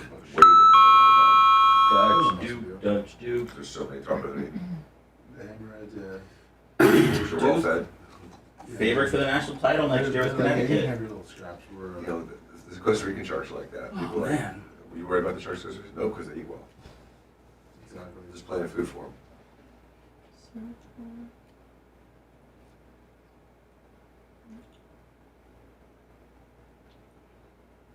I saw that movie. Oh, man. With the Rock. Have you seen that? That'll be interesting. Skyscraper with the Rock. Yeah, well, I watched a One little leg. bit. That will be interesting. Come on, dude. Handicap Rock. I hope Roman gets a Somebody good people rest, get mad man. that he was a real handicap Yeah, person. he had a hell of a run. Yeah, I wish you was a real veteran with one leg instead of the Rock. Because this is not a fucking actor.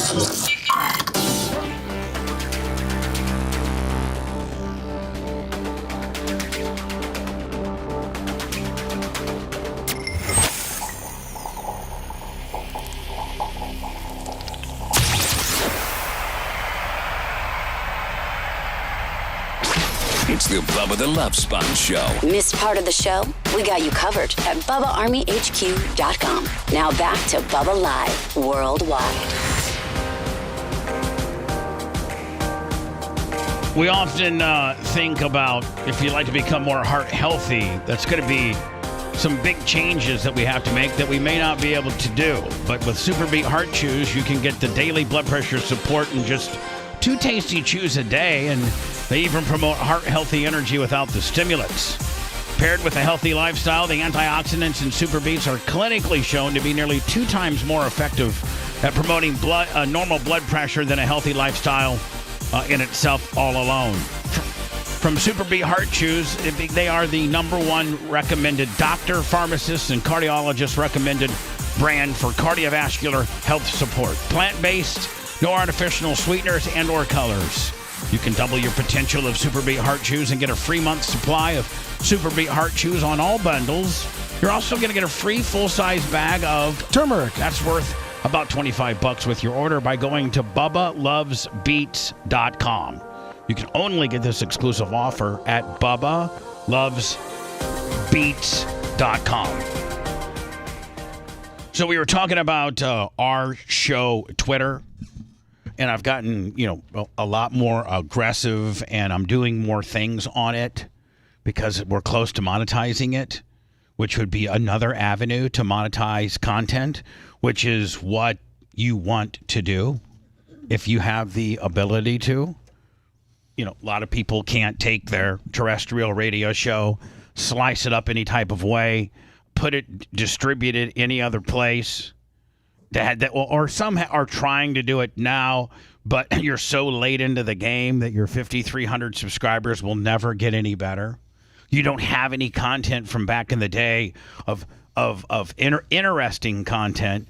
You don't have an interesting library that would be able to that you would necessarily need to build an infrastructure like Bubba Army HQ. So, and you don't have 156,000 followers on your Facebook. You don't have 7 million downloads on your podcast. You don't have 112,000 subscribers on your YouTube. You don't have 109,000 followers on your Twitter. You don't have Rumble. You don't have any of that. You don't have any of it. And guess what, bitch? We got it all. Everything I talked about, we got. And then some. And we're on the very verge of, and Seth and Rhett and Lummy see the numbers. With our latest aggressive Twitter technique, so to speak. We are really, really garnering, a large amount of impressions on Twitter, and it's only a matter of time before we get monetized on that. Yet another avenue. Lummy, we have all of our catalogs from all of our songs and all of our albums that we've uploaded that all get aggregated through the various Spotify, iTunes, Apple Music that all report to Songcast. Yep. And we get a monthly Songcast check. We get a monthly Twitch check. We get a monthly YouTube check. It's gonna be harder to panhandle, Bubba. We get a monthly Facebook. No, and then the panhandling. The panhandling is what really puts it. Listen, all of those numbers are great, but we could not survive without the panhandling. Okay. The panhandling is number one. And any radio show that you would listen to, and they would be intellectually honest or transparent with you, when they actually said, "Hey, we're going to stay on the air and keep being your favorite show, but you got to send in some money here and there. Netflix ain't for free." You got to pay that. It kills me, Seth, when $17.99 comes out of my account. But I got to have my Netflix. Absolutely. Right? Yeah. I got to have my Netflix. I'm surprised you're not using a password, but I got you. I actually pay the $17.99 for my Netflix. That's pretty strong of you. And Tom Bean, I did have an option to get a password or whatever. And Tom Bean's like, no, you want your company needs to pay for that so that when you have topics that you bring up that you got from Netflix, we can revert back to a business expense. Have you seen the Colombiana? I've not seen. In fact, I'm looking for a new show because I'm getting ready to start season 5 on Suits, and I think there's only 9. I know it's 10 years old. You got to be the only guy talking about Suits almost every day in this country. I love her, Meghan Markle. And Kelly, but Markle. Meghan Markle. She's a babe.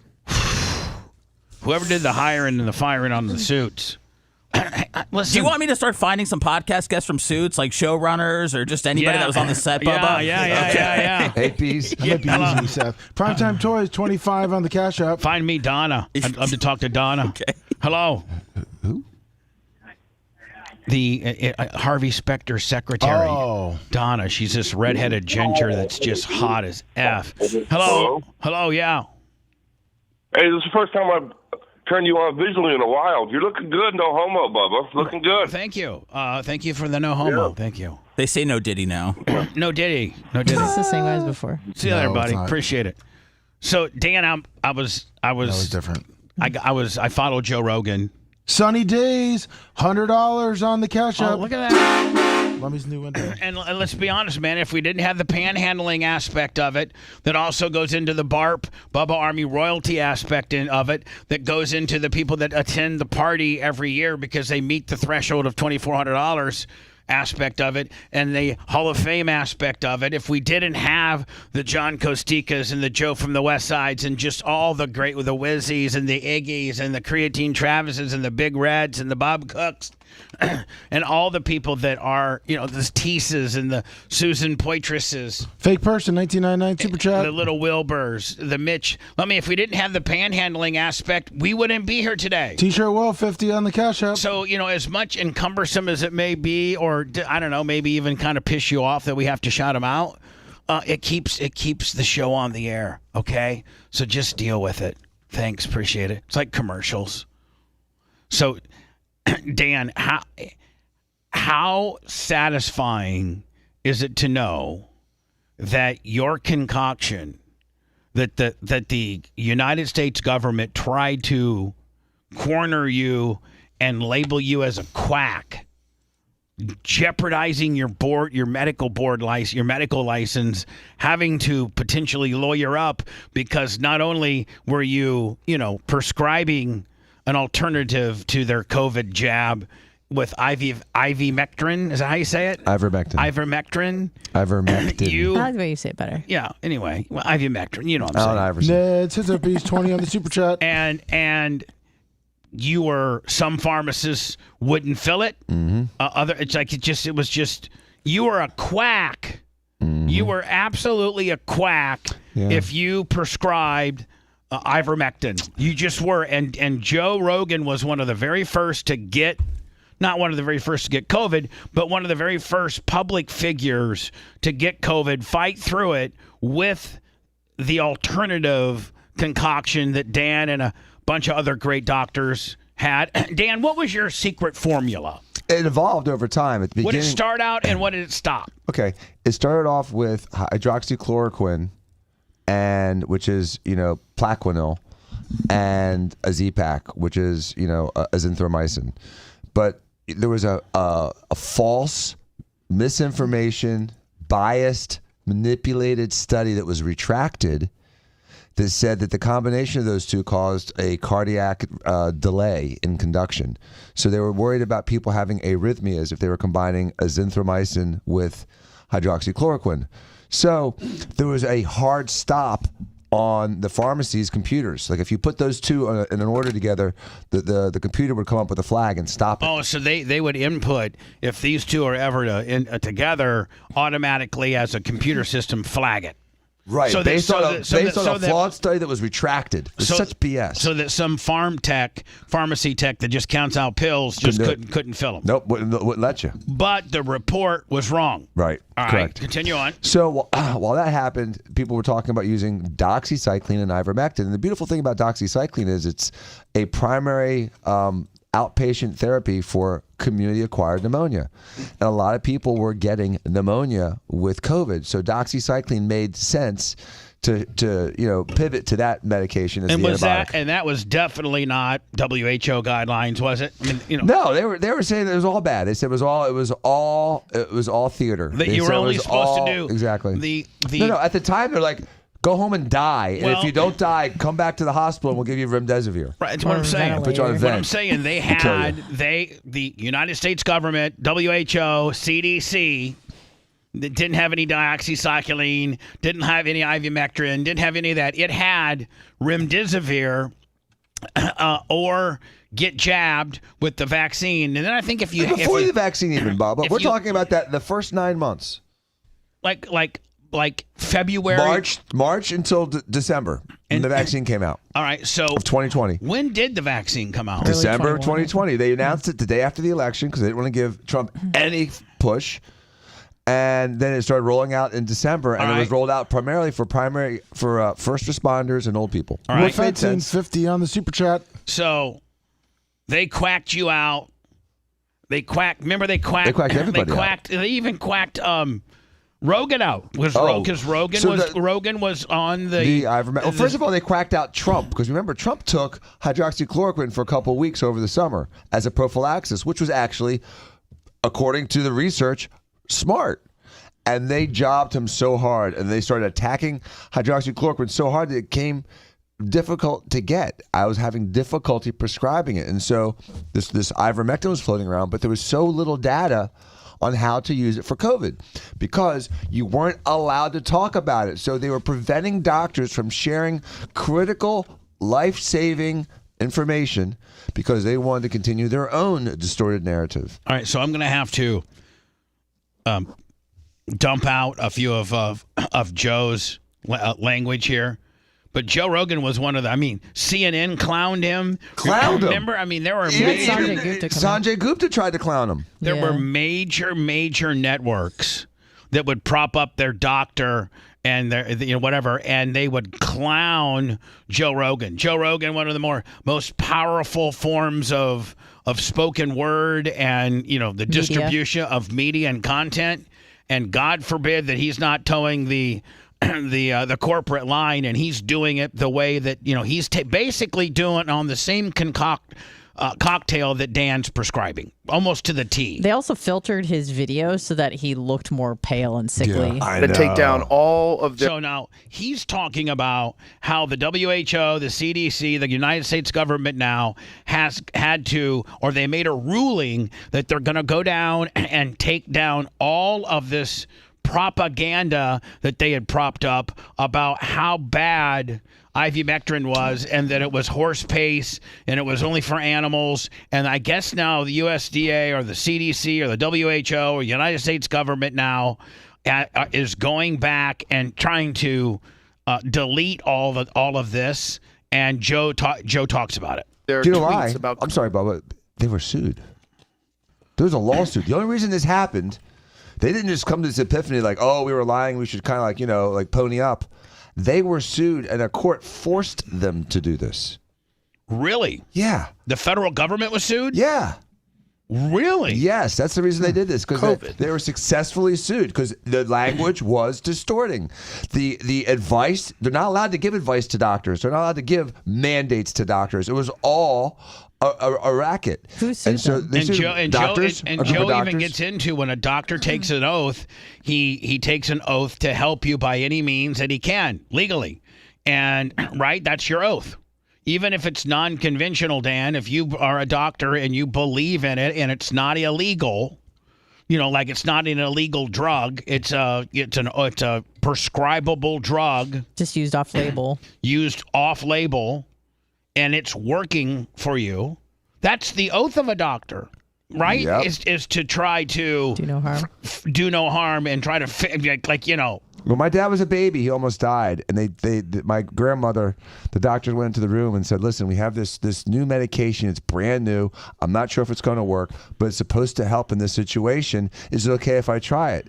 And his mom said yes, and he was given penicillin. Not only was he, wow. I'll tell you, whatever they gave him, they should have given every dad, because look what his seed produced. They gave him super seed.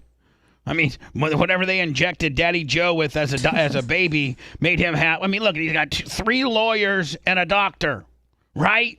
And only 3 sons. And look how successful he was as a man, right? Yes, it was his birthday yesterday. Oh, happy birthday, Joe. How old would he have been? 84? 83. Wow. No, With 84. 84. I got you. 84. Here's Joe. In reference to ivermectin. Wow. Like, you're not a horse, y'all. Stop it. And this is about a medication that had been prescribed billions of times to human beings. Yeah. The FDA. You're not a horse. You're not a cow. Seriously, y'all. You're not a horse. You're not a cow. Hold on. This is the language of the FDA? Yeah, exactly. It's Seriously, shameful. y'all. Stop it. Why you should not use... Go back. Why you should not use ivermectin to treat or prevent COVID-19 from FDA. Wow. Just like, that is just full-on propaganda. Yeah. That's like saying penicillin is veterinary medicine, because they do use it in a veterinary application. And he's right. Oh, yeah. But it's for humans, too, you fucking idiot. Oh. And has it been used for humans? Has it saved lives? Yes. Yeah. Has ivermectin won the fucking Nobel? Oh, there we go. 2 of them. Yeah. Has ivermectin won the Nobel Peace Prize? Well, Yes. not How the about Peace just Prize, Nobel but Prize? prize for medicine. Nobel Prize? Yeah. Yes. So it's penicillin. Yes. Yeah. Yeah. It's a human medication that has one of the safest profiles of any medication known. Yeah. And now they had to pull the article that they had to take all that down. So they had to delete 100 and... And I got to tell you, I'm not trying to be, but Joe is looking good, is he not? He always looks good, yeah. He looks good. Even when he was sick, dying of COVID, he looked good. How old is he? 56, 55? He's my age. Yeah. Arms big, in shape. Just, I mean, just looks good. Could use a little Botox. Yeah, probably. 40 social media posts this year. that were disparaging So he's a year younger than me. ivermectin. You look better than he does, Doctors Bubba. have... No, stop. You do, dude. Look at his been all a lot- puffed out eyes and stuff. You don't have that problem. Oh, yeah, but Your nails boy. maybe What about the rest folds of the on his body? back. I mean, my face might Your look a nose is little... better. What about the rest of the body? Neck down. How about from the, this How about call? chin down? I'm talking about youthfulness, Bubba. You look younger than he does. All right, thank you. Absolutely. to use off-label medications, This is right on your alley. You need to be paying attention. especially when shown to be effective. Right. And there's a ton of randomized controlled trials that shows ivermectin ivermectin to be effective for the treatment of COVID-19. Right. Including in entire Uttar Pradesh in India, where that's all they used it. They had an incredible result. Yeah. Look, people have used it. He is so well read, is he not? Used it. But when I used it and I talked, I had no fucking idea what can of worms I was opening up. Yeah, they made you look like this. I mean, and we used it. I mean, we were even before him. Yeah. We were even before him. Color. They changed the color of my face. When you started using it, CNN was all in, but to their own detriment. And now people lost faith in Oh my CNN. God! The COVID thing to them was one of the worst. You know, with the problem, there's a couple problems here. You know, his use of it and their vilification of his use of it made it impossible to get. During the right after Rogan used ivermectin to treat his COVID, it was literally impossible to get for almost 90 days. No one would release it. It was so difficult. Was it because they weren't making it, or is it because there was a mass run on it? No, because there's a mad rush from the powers to be to prevent people from using it, to lock it down. They locked it down. The pharmacies all locked it down. They changed their policies that week on ivermectin. I could prescribe it without any difficulty at all before Joe Rogan got it. And after Joe Rogan got it, it was very difficult. In fact, I had to use hydroxychloroquine because I couldn't get it sometimes. Let me fish on the J, $50. Thank you. PayPal. Love him so much. So anyway, Dan was right the entire time. And I mean, do you think that we're over the COVID? Like everybody being... Yeah, now we're on to the bird flu. Yeah. I think the bird flu is a very, very weak attempt to whatever. You know, maybe... They gotta wait a little longer than just 4 years. Or legitimately, they got a little bit of a bird flu problem. But I don't know that in our lifetime that we'll ever have another COVID type deal, because I think that they botched COVID up so bad that even people like Brian Matroni will say that they overreacted. Everybody, the government, the population, the businesses, everybody, the government especially, the government so knee-jerked and overreacted on COVID that I don't think they'll be ever to do anything like that, like us again to us, because I think everybody's going to be like, remember COVID? Remember, like, then if we get something like COVID again, they're like, hey, you got to get a shot, and hey, you got to put your mask on, and hey, I'll be like, yeah, you mean just like COVID, bitch? I think this generation's tainted. COVID ruined it for anything. Yeah, just like it's a hurricane, you know what I mean? Like when we overreact to hurricanes for a few years, people underreact to hurricanes. And I think because we overreacted to this COVID, that people are going to underreact to the next several threats like this. If you go to my Twitter page, it's Twitter at the Bubba Army, and I got the Stormy Daniels thing that I posted yesterday. I sent you that video too that you sent me. And we need to do emails. And yes, we need to do emails. And then last night, Seth, for some reason, who has full access to our Twitter, as he should. And doing some late night tweeting. What time was that? I don't know. I'm sure it'll have the timestamp on there, but I wanted to get one off before I went to bed. Sure, you wanted to get one off. It was 9:04. Fake person, 1999. 9:04. And he put not that Babyface is in today.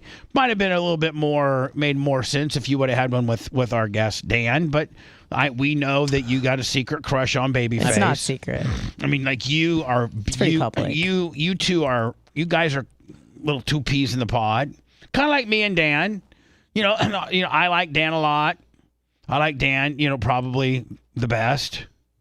And Seth, I think you like Brian the best. So you put a little picture of him. Yeah, normally when I'm doing social media, I just go by like who I like the most. So that's kind of like, Brian's today, and we'll go down, and then in a week we'll find out who I hate the most by putting their picture up there. Oh, okay, so that's a double-edged sword. Yeah. And so that's when I'll go up there. Dan, I think I'm going to try to find a picture today. Good picture of you. Here, a good There picture you go. of Boom. 1986. Yeah, 1986 or Whatever. 89. There's a picture of Dan on Instagram, or a parody of Dan that I posted over the weekend. That's cool. You make parodies of me and post really flattering pictures of Brian. So Yeah. next time there's a problem, call Brian, bitch. Wait, Dr. Dan. Man, Dan, you let it out, Dan. Let it out, man. I don't think that was a Nobody keeps score like Dan. Wow. It's not mad at keeping score, dude. It's just little like ones and zeros. You just don't know how to deal with him. Seth, see if there's one person you keep the happiest, it's him, because he's the one person you'll call. Yeah, but he's the one person that's mad that I'm on the show. No, I'm not mad. Yes, he is. Yeah, you dude, are. I welcome you and No, I you choose don't. you with all love. No, you bro. don't, Dan. If I don't, dude. Even off air, I do. Come on, dude. Stop Please. that. That's shtick. If That's all I shtick. felt that, I think you're funny. Seth. hold on. If I felt that, Seth, I would have a talk with Dan, and I've never had that. You talk. said Dan came to you before I came back on the show and voiced displeasure about me cutting into his time. No, I didn't. That was theoretical. I didn't have that conversation with him. I never had that conversation with him. I 'Cause don't I'm not remember. threatened by you. I don't know that I had that. I think you're making that up. Bubba. I don't think that we ever had that conversation. Bubba, we did. You told me, and it's fine. It's fine. I'm not. But it's non-factual, Seth. I never had that conversation with him. It didn't bother me either way. But it's. It again, seems like it's a problem now. No, I'm just bringing it up because it was something that you had told me. It's fiction. Right, Bubba? I never had that conversation with you. The only time I had that conversation with anyone, Seth, was with you, who said, "Don't worry about me stepping on your time. I'm not coming in every day," which again was a lie, but it's okay. That's the only time I had that conversation. Dan, at the time it wasn't a lie. He was scheduled only to come in the times that he were, and I'm the one that stepped up and said I'd like to have him come in every day. And I've never complained. And it adds a different dynamic to the show. I'm happy with it. It helps me. It makes it funnier. And a real radio host, a person that's done radio, and has a little bit more mic time and skill set, can dance with me pretty well, and I'm the one that made that call. I have a problem with it. I never did. I never complained to anyone about it. Okay, well, good. I'm glad we got this all. I like Seth.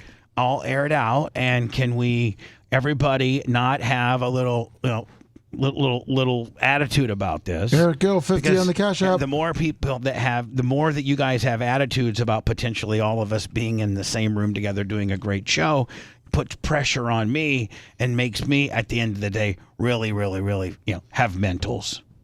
So I don't want the show and the members of the show and what lineup is your favorite or what lineup is not. That just puts added pressure on me. So I hope everybody just get along, if they could, please. I do have some emails, speaking of which, that do have some interest. The one dude, Seth, went crazy. Which one? Oh, my God. On who? V-Dub. Oh, you haven't been seeing those? No. Oh, I thought we were supposed to not even Are respond to they those. juicy? No, that guy literally emails feels like every other day. Yeah, like this guy named V-Dub. It's nuts. Jason Who does he hate? Vanderwerk. Well, oh, my God, he breaks it all down. Is that the guy that's in love with Janessa? Yeah. No. And then another dude thinks, this one dude thinks that I am hiding Janessa. Yeah, that's the one I was talking about. And Sorry. that, You're holding her captive. I am not getting his message. He's messaging her, and she's not responding. Well, let's just get into all this nonsense. We don't really answer a lot of emails. We get a ton of them, but Seth kind of put together a few of the nut job ones, and I'd figure and a few emails on people, what they like about the show, what they don't like about the show. We'll dig into that next. If you want 24/7 on-demand Bubba and the crew, go to BubbaArmyHQ.com. The Bubba the Love Sponge Show will be back after this.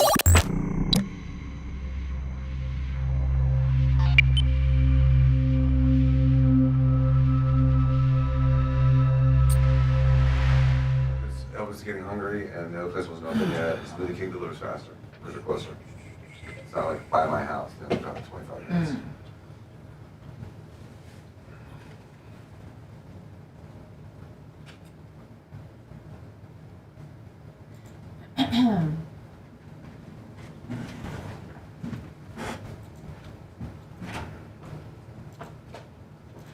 Hi, chat.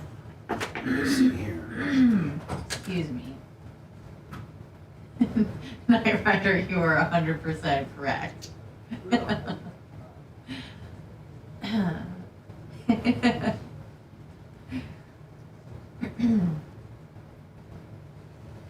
Good morning, Skippy.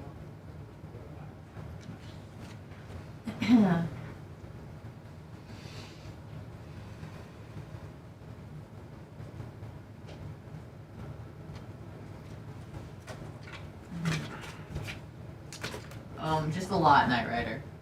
Fan in Orlando, good morning. If someone's having a stroke, just go straight to the emergency room because they can do some kind of, sometimes if it's a form of clot, they can dissolve the clot and salvage the brain tissue. So, yeah, go to the emergency room right away if someone thinks they're having a stroke. XXL gaming, XXL gaming.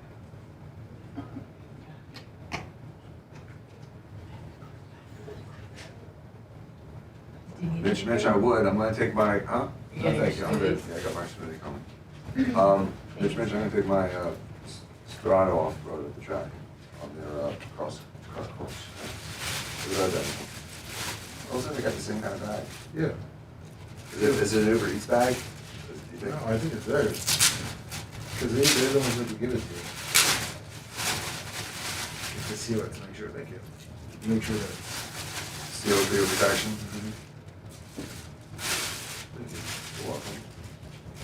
They probably recommends the bags.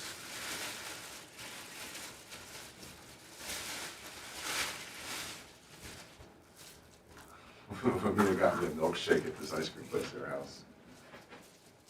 Not a problem this time, but last time she got it to me, exploded in the car. She tried to take it out of the cup holder. There's milkshake fucking everywhere. In the car? It was in her Escalade. She was so mad. I had to get a bitch to clean up. Did you get dumber? Yeah. He's so fucking stupid.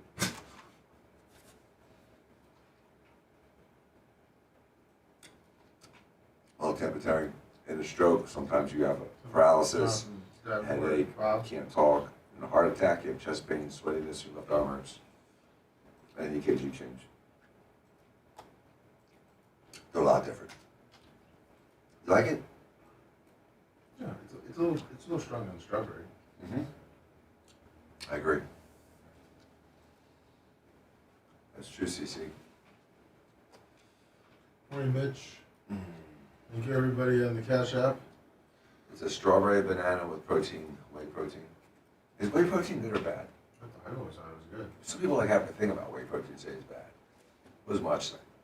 Well, the healthy people will say that whey protein. Unless you have like a gluten problem. Like whey's got gluten in it, right? Yeah, it's not natural though. I thought whey is natural. It's not from a fucking lab rat. What's the other one? There's certain people, I think it is. It's the gluten thing because then they have to take the plant protein or whatever it is. Whey has gluten in it. And then that because that's all bullshit too. The gluten thing. It's horseshit. It became popular. Yeah, I got gluten. You know, he got celiac disease. Jane Rock, what's up? The only positive thing is my mom has it. Whatever. Say again? My mom has it.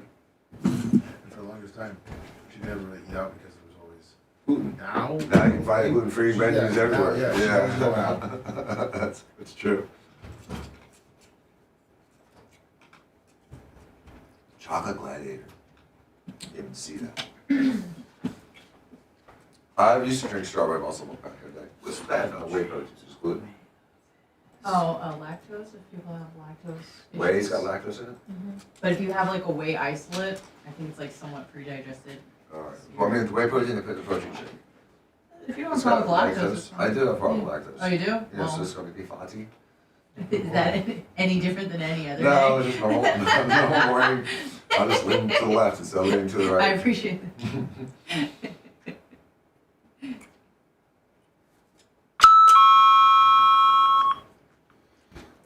Also, it says it depends on what whey protein is over processed. Take out certain nutritional values. Okay, the super processed whey protein? Yeah. All I need to do is have protein. I'm not looking for the other shit. Do you care about the quality of food? I didn't know. I'm like, you eat Of Skittles course. for dinner. Like, Right, what the yeah. fuck do you care? As long as I'm approaching 75 grams of protein a day, I'm happy. 75. How much do you're like, what, 160? 165, 170, 170. And you're having 75 grams? I've always, but like I've had 75 to 100 grams of protein every day of my life for my whole life, for the whole life. It's enough. Sure. I mean, I've had more.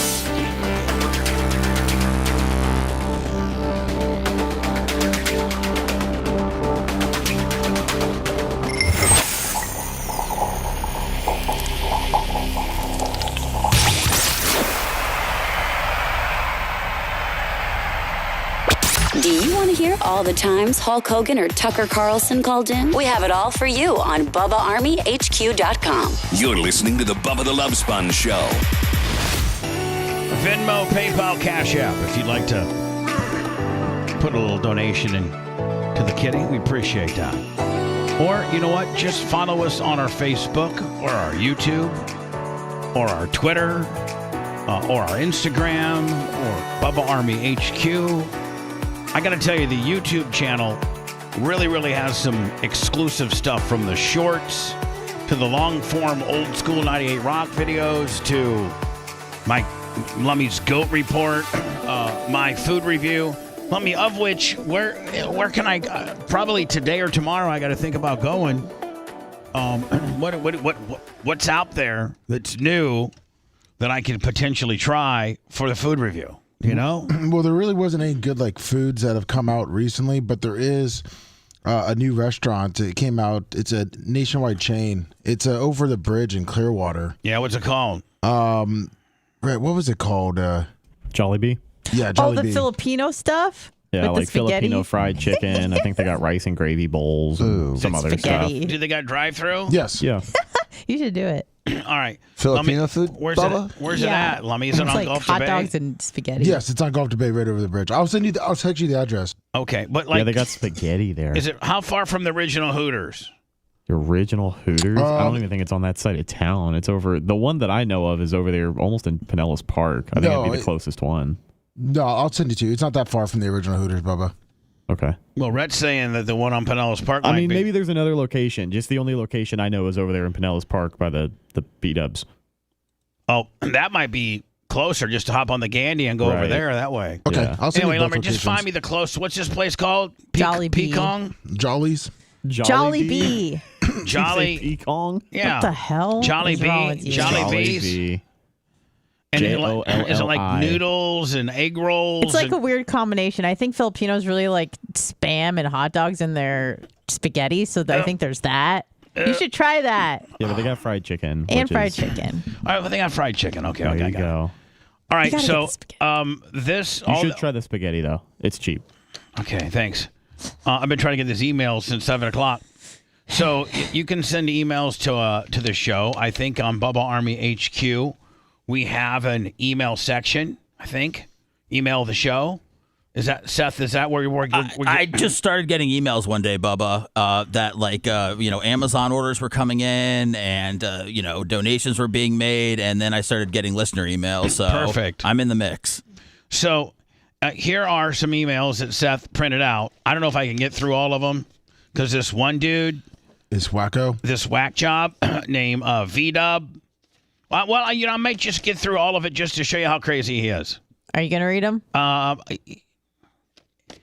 Yes, I am. And I know what that slight was, too. That I'm not a very good reader. I didn't say that. Oh, my God. Some of this is hard to read, though. Yeah, well, you know what? She's not seen any of it. And I don't think that she understands, like the Vanessa thing. I think she reading it. Janessa? Or?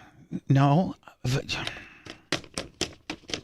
Her real name's Vanessa, and that's what the guy wrote. Oh, my bad. I didn't Here know again, that. another Anna attempt to throw off and correct, which just gets exhausting because it sidetracks me to have to explain what I'm trying to say was what I said the first time that you corrected, and I was right, but I have to go and dig it deeper to correct it for you because you're trying to trip me up. Sorry. Do you have that problem in life? I got a lot of problems in life. No, but like in life, when somebody's trying to tell you a story, are you there just to constantly, rather than sit down and listen, do you just sit there and try to pick it apart and... No, I just usually want to make sure I understand all the details. So if someone is telling me a story, I'm like, did you mean this or that? Like, I'll interject at some points, but I apologize. Let me interject at some points. That's all you do is interject at all points. I've said like 4 words this whole show, but I am sorry. I'll shut up. Anyway, this email comes from Nathan from Charleston. I've been a regular listener since 2018. The show is better than ever. And again, not all of these I think are negative. I think some of these are actually positive. Is it all of them, or is it just a smattering of them? What do you mean? All the emails have come through, or are you just like... I think this is just... the negative stuff's mostly on social media because it's easier to get to. So when people kind of go out of their way to send emails, it's most of the time positive. Yeah. So this is kind of, I think, a smattering, but yet a good cross-section of good versus bad. Understood. I will always be a fan no matter the lineup, but Seth's return has engaged each co-host to up their contribution to the show. Great work by everybody. Side note, Seth asking Whitney Fox about her stance on pollen during the podcast deserves some recognition. Nathan from Charleston. Now, the next one comes from a guy named Tom, Hettma. Hettma. He's from Germany. Okay. Now, Tom, obviously you're being catfished by somebody. And Tom, obviously the name Janessa Brazil, her real name is Vanessa, but her stage name is Janessa Brazil. Obviously somebody in some Nigerian, internet cafe has stolen her pictures, which her pictures are some of the most stolen pictures in the world. That's true.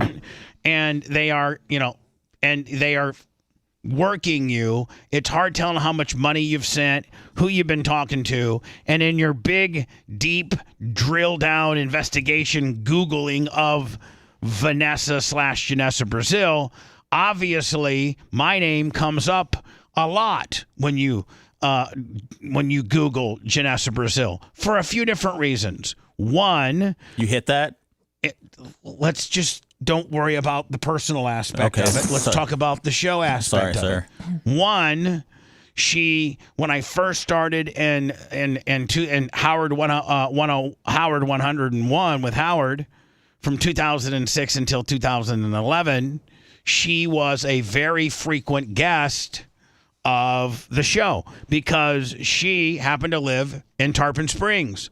And she had JanessaBrazil.com. That's when girls had real websites. They couldn't just have an OnlyFans account. She had JanessaBrazil.com. She would come on the show a lot, do, really naughty stuff. The monkey rocker. And I think we did a chocolate dildo with her. Oh, my God. And we did shock the vagina with her. She was a major contributor to the show. Was it chocolate as far as the color or like the fit flavor? Both. Oh, goodness. Yeah, I don't know who ate it or whatever. Sure, they got a T-shirt out of the deal. So then she goes through a divorce, okay? And she moves to New York. We keep in touch.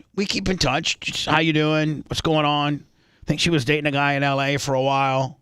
And then she went back to a guy in New York, and she was dating. But I think she was continuing on her, Janessa Brazil stuff, and I don't follow her in her porn world, so I didn't know what she was doing then. Then all of a sudden, in like 2017, something like that, she texts me and says, "Hey, I need to talk," and she's like, "I want to move back to Florida," and it was right when I had just sold my house in Tierra Verde, and I was living in a trailer behind the studio.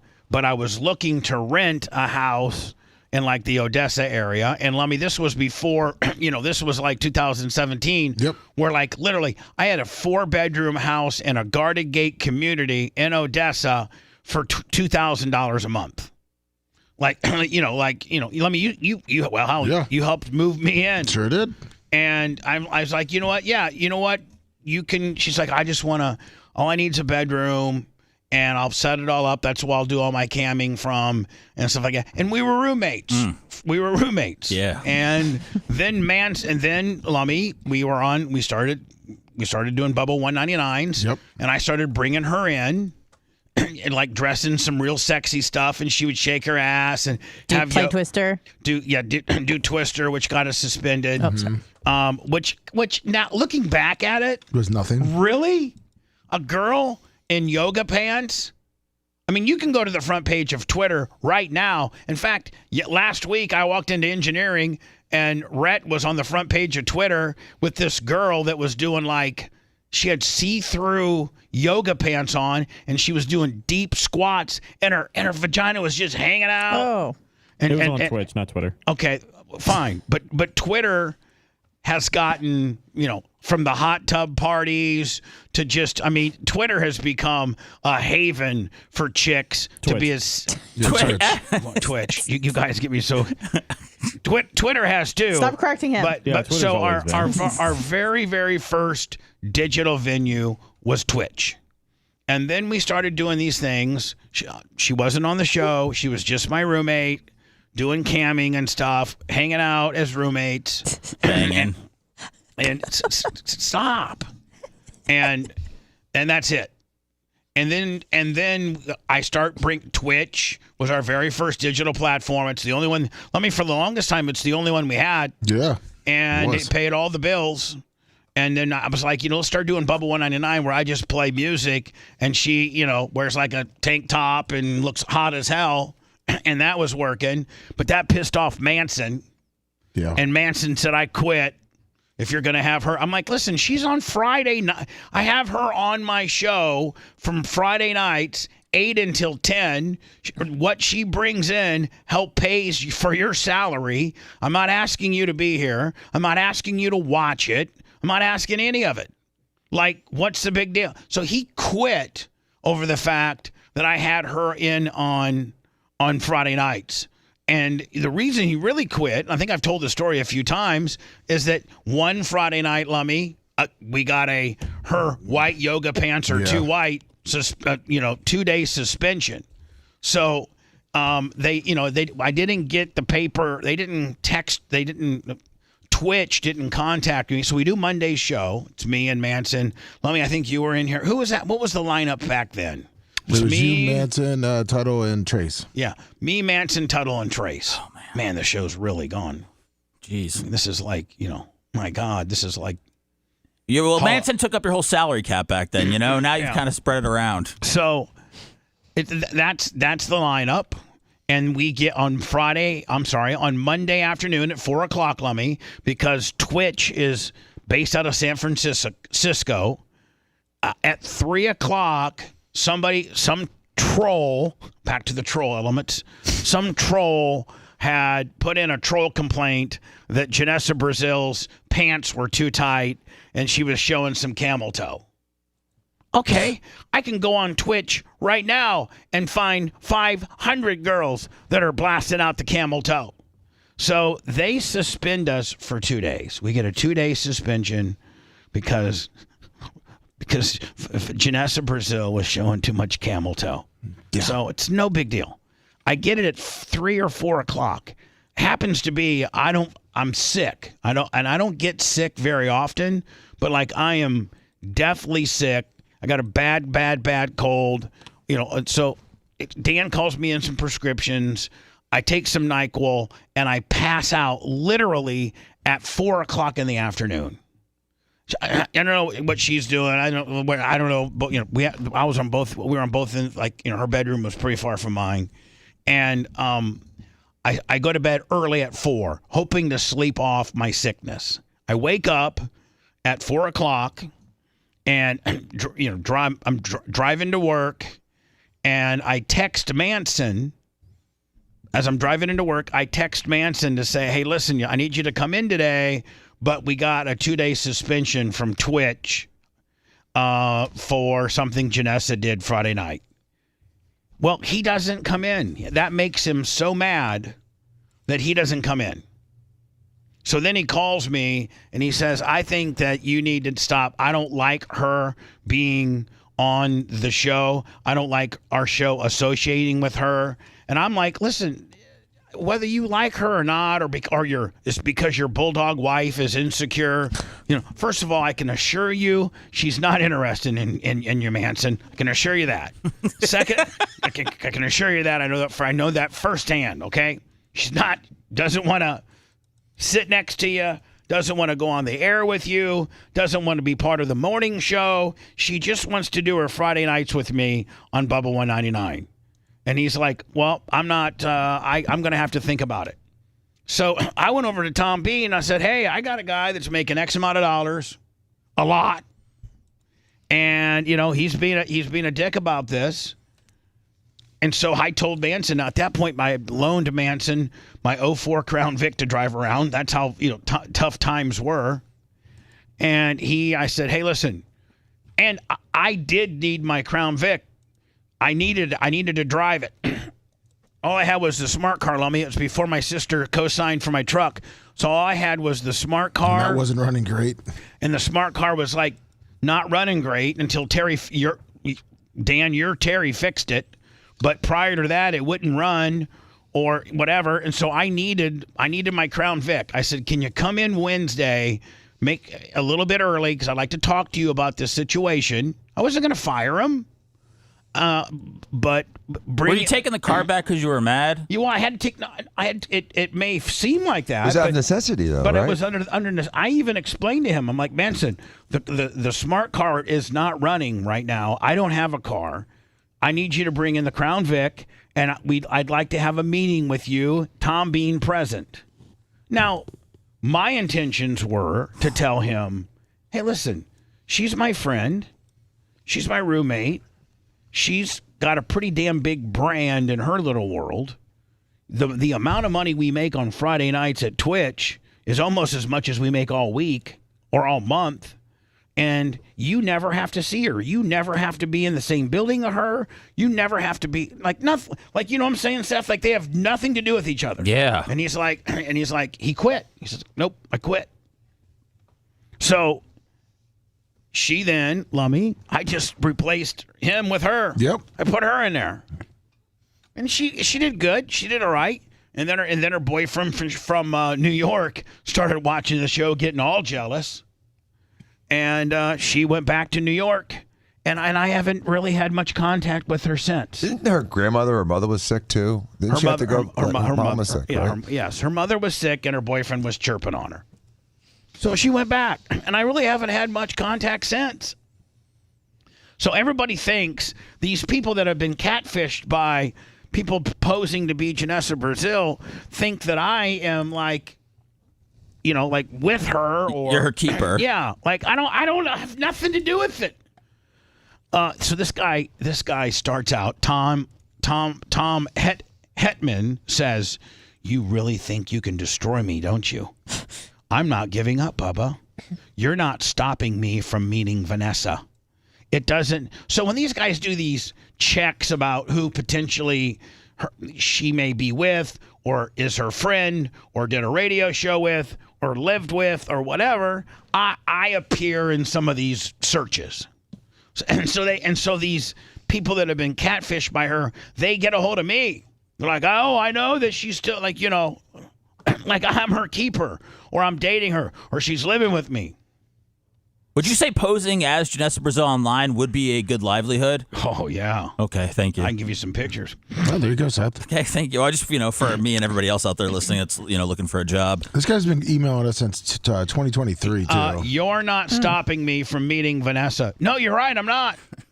It doesn't matter if you block me everywhere. Well, see, so listen, on Facebook Messenger, and I block them. I block this particular dude because they just drive me crazy. They're like, I know she's with you, and I know that you're telling her not to talk to me, and I've emailed. And I'm like, listen, buddy, I don't stop. It doesn't matter if you block me everywhere or stand in my way. I'm going to go to Vanessa. Sounds a little weird to me. Yeah. You'll get your punishment yet, but not from me. You'll do that yourself. You lied and fooled people. You wanted Vanessa and never got her. That's why you're behaving like this. Interesting. You've only used her for your own purposes. You should be ashamed when I find out that you're threatening my friends. I don't even want... What? Yes. You should be ashamed when I find out that you're threatening my friends. I don't even want to say what happens to you then. Leave Vanessa and me alone. You've lost. Remember that very well. You lost. Never be afraid of yourself. Respect, maybe. I love Vanessa more than life itself. That's real, true love without any motives. That's what she needs now, and not guys like you. In one of his emails, he admitted to being scammed, and he's trying to help her get out of the scamming business.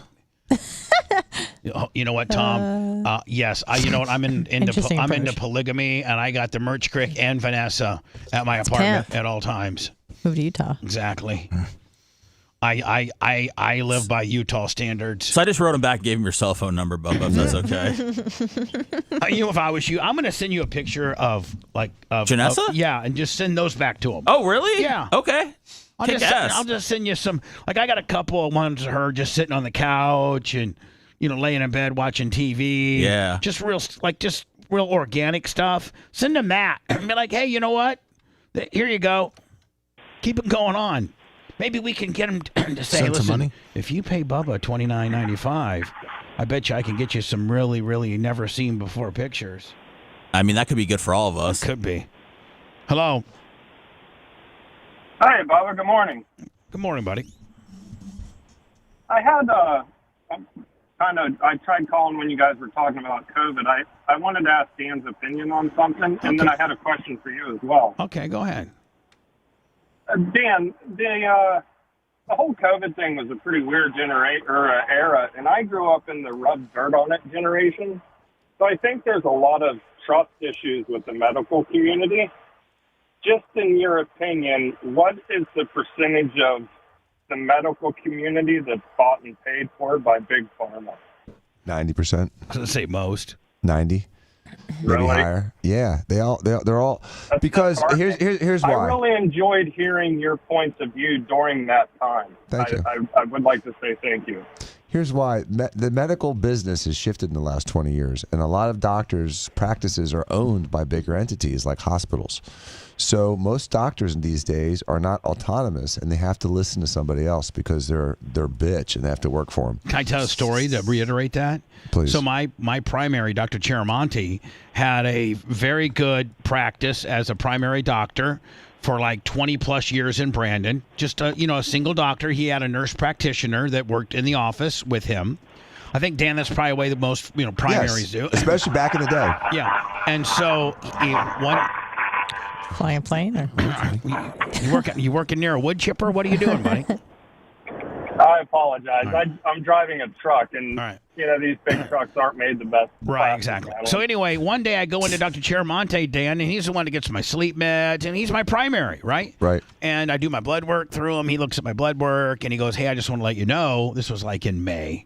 Hey, at the end of this year, Advent Health or one of these huge health conglomerates, they bought my practice, and they're going to staff it with their doctors. And I'll be working 2 times a week for a year, and then after that, I'm completely retired. Yeah, that's a template. And they would come in and pay a guy like $12 million or $8 million for his practice just to have all the files. Send in a couple of their resident doctors that they got for cheap, and I mean, is that a template that happened? Absolutely, it happened a lot, especially the primary cares. And like the OBs and even the general surgeons, the hospitals and big financial entities bought them. Like hedge funds. Hedge funds bought them and hospitals bought them. Those are the two things that bought them. And they all sold out. And now they all work for somebody, which is fine. Or retired out. Or they're retired. But when you're working for somebody, you don't have autonomy. Do you see an issue in this country with the way we advertise for medicine? Yes, because people come in asking for a specific medication because they've heard it on the radio or on TV, and a lot of times there's a much cheaper medication that works just as well, if not better. A prime example, a generic version. A prime example is Valtrex. Acyclovir works better. Valtrex is more expensive, but you have to take it less often. So people like to get Valtrex, even though acyclovir is better and cheaper. For those that got herpes, good luck to you, buddy, on the herpes deal. Hey, Bubba, my question for you. Did you fire all your parody guys? I haven't heard a new song in a while. I didn't, but I think they all... No, you know what?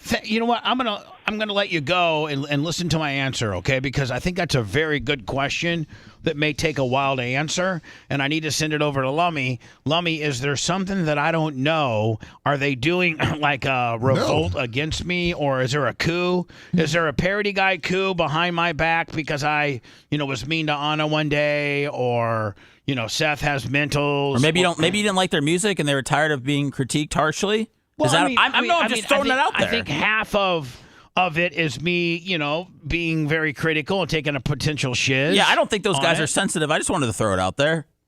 So last week when you asked them and they gave me the same answer, Dark Match Steve has turned in a good amount of songs. Carlos, Dark Match Steve's the only one. Yeah, Carlos Mandico and John from Naples. He just moved. He's but been we've really got, busy. I think, with the fiscal year now being in our 4th month and our 9th day, I don't know that we've received anything from John from Naples or Carlos. Correct. Carlos said that he's been really busy.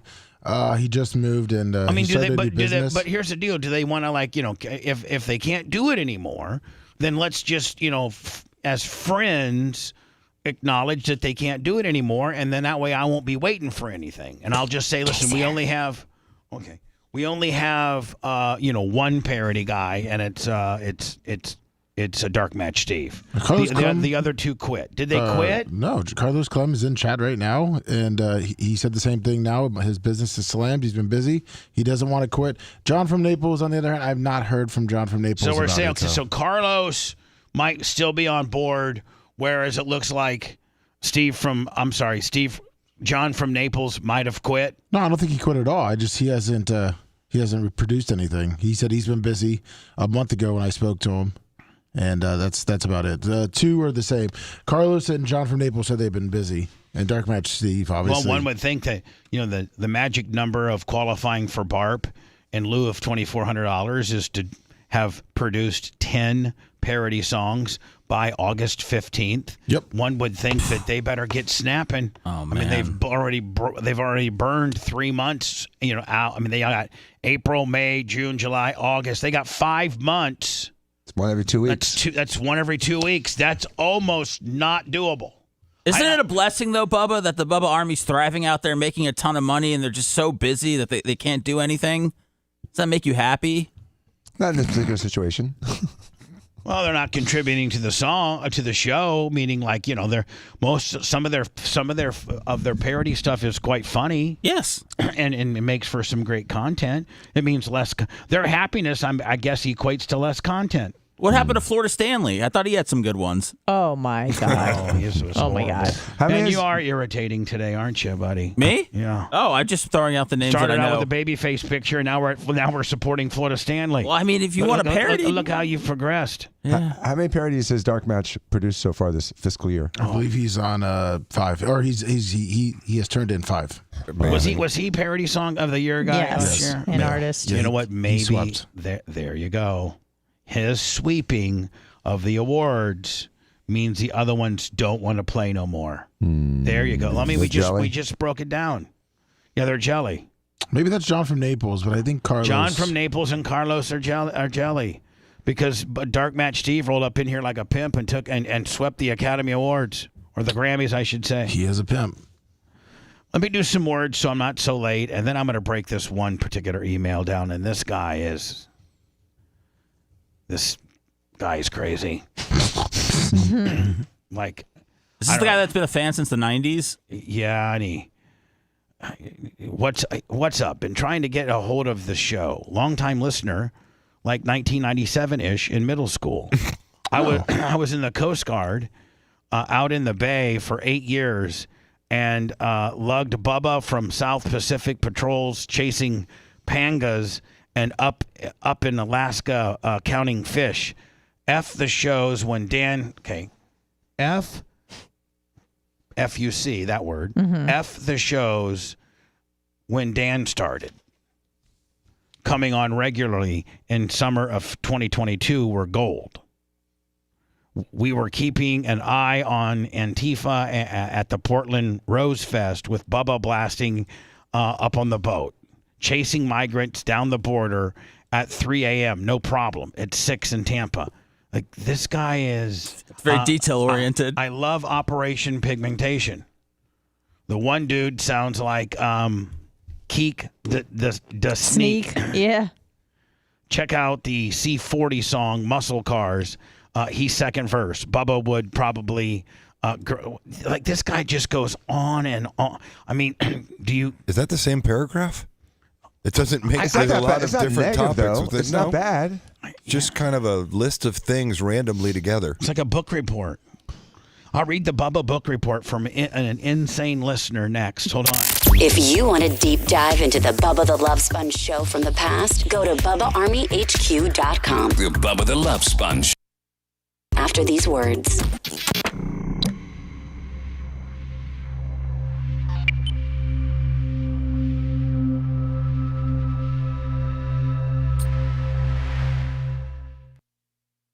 Who tried to take the president out for it? Jodie Foster. Jodie Foster. That's a good Jodie Foster letter. Oh, man. You know that story, don't you? Yeah, yeah. That's like compulsive, obsessive. She's the lesbian, right? Yeah. That's funny. But it wasn't publicized at that time. No one really knew back then. I had to get a new ID yesterday, and I made them take me off the organ donor. Smart. Yeah. Then she dies. But I felt like, did you take it? I was like, okay. I'm like, did you take it off? I don't want to be an organ donor. I got the whole family on here. It's because they'll be like, oh, she's got young good heart. Yeah. What up, grouper? Yeah. For real. Absolutely. You've 100%. seen it. I've watched it. I've heard the conversations. Yep. Thank you, The Frito. hospital must get money for. Someone gets it. Okay. Yeah. You should invite that guy to the My studio. first cases when I was a young defense lawyer was a hospital harvested the organs out of somebody who was against the religious beliefs. And they had all over their license, do not harvest, do not harvest. Thank you, Oshak. And so they desecrated the A little tight, but harvested the I love body it. in violation of these rules. Forget what religion was.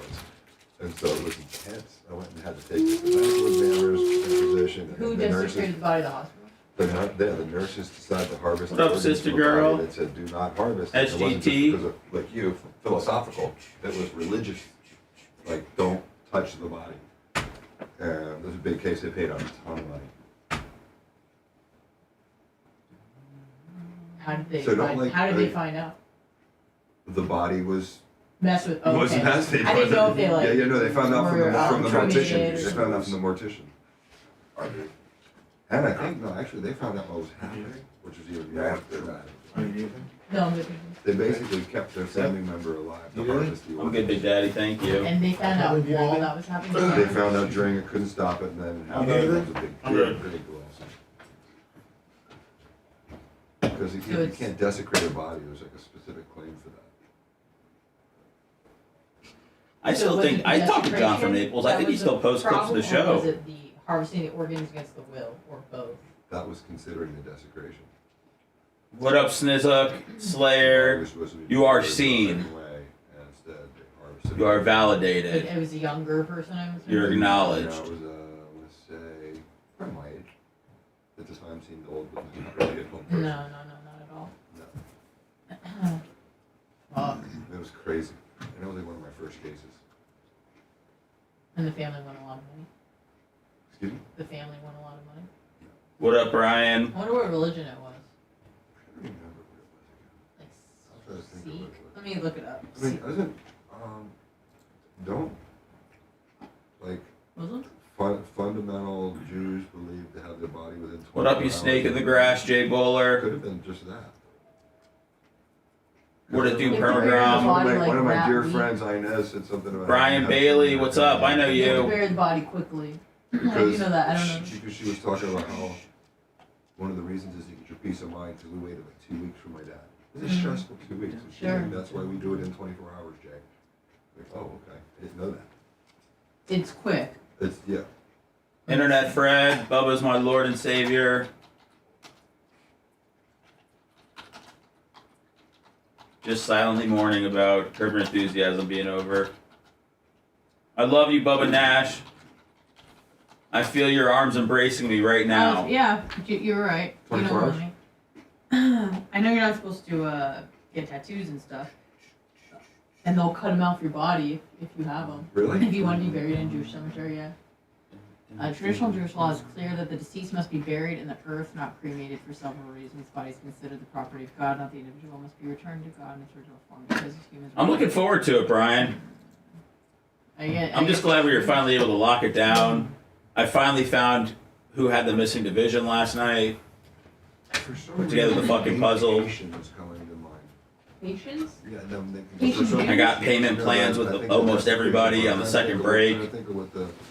Yeah, maybe it was Probably not the best way to do things, but you know, I trust all you guys. Exactly what it was, but it was not only in violation of yours is a good enough claim. You say no on your driver's license, that's enough. You don't need any more.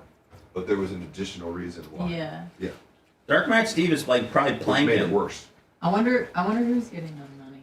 Probably planking. I wonder who's getting them. Getting that core all hot. All the transplant companies. They suddenly.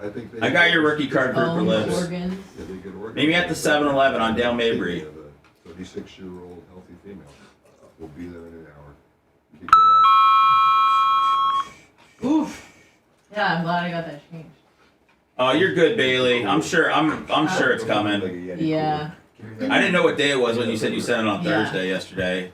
That was the sign. Probably be here today. With Newman, right? And Kramer. They're like running out of gas. I think so. I think you're What right. up, Mitchy Mitch? I'm like, something came to mind. Yeah. This is Seinfeld episode. Mitch, I know you sent me some messages, man. I'm getting back to everybody. I see like the 4+ message thing. That means I gotta hurry up. Did you send me that Gooch video? Yep. Okay. Thank you. No problem.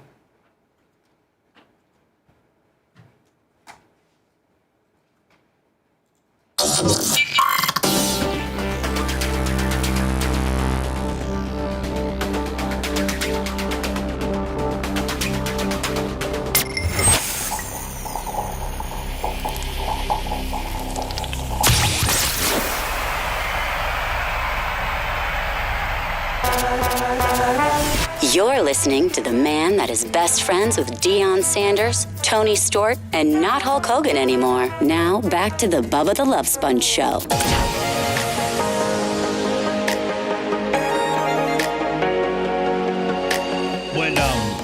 Would most agree that the Eclipse was kind of a nothing burger here in Tampa?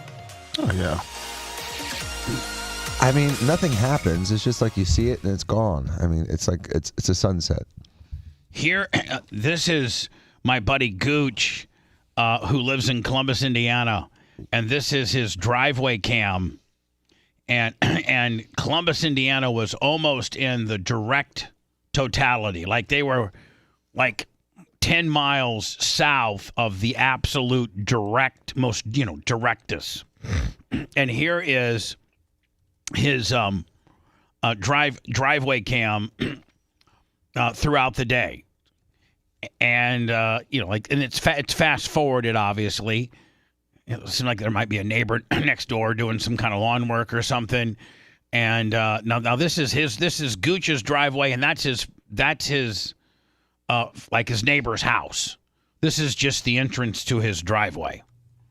Now watch. I think that's his son right there. Now hold on, but that's wild. Watch this.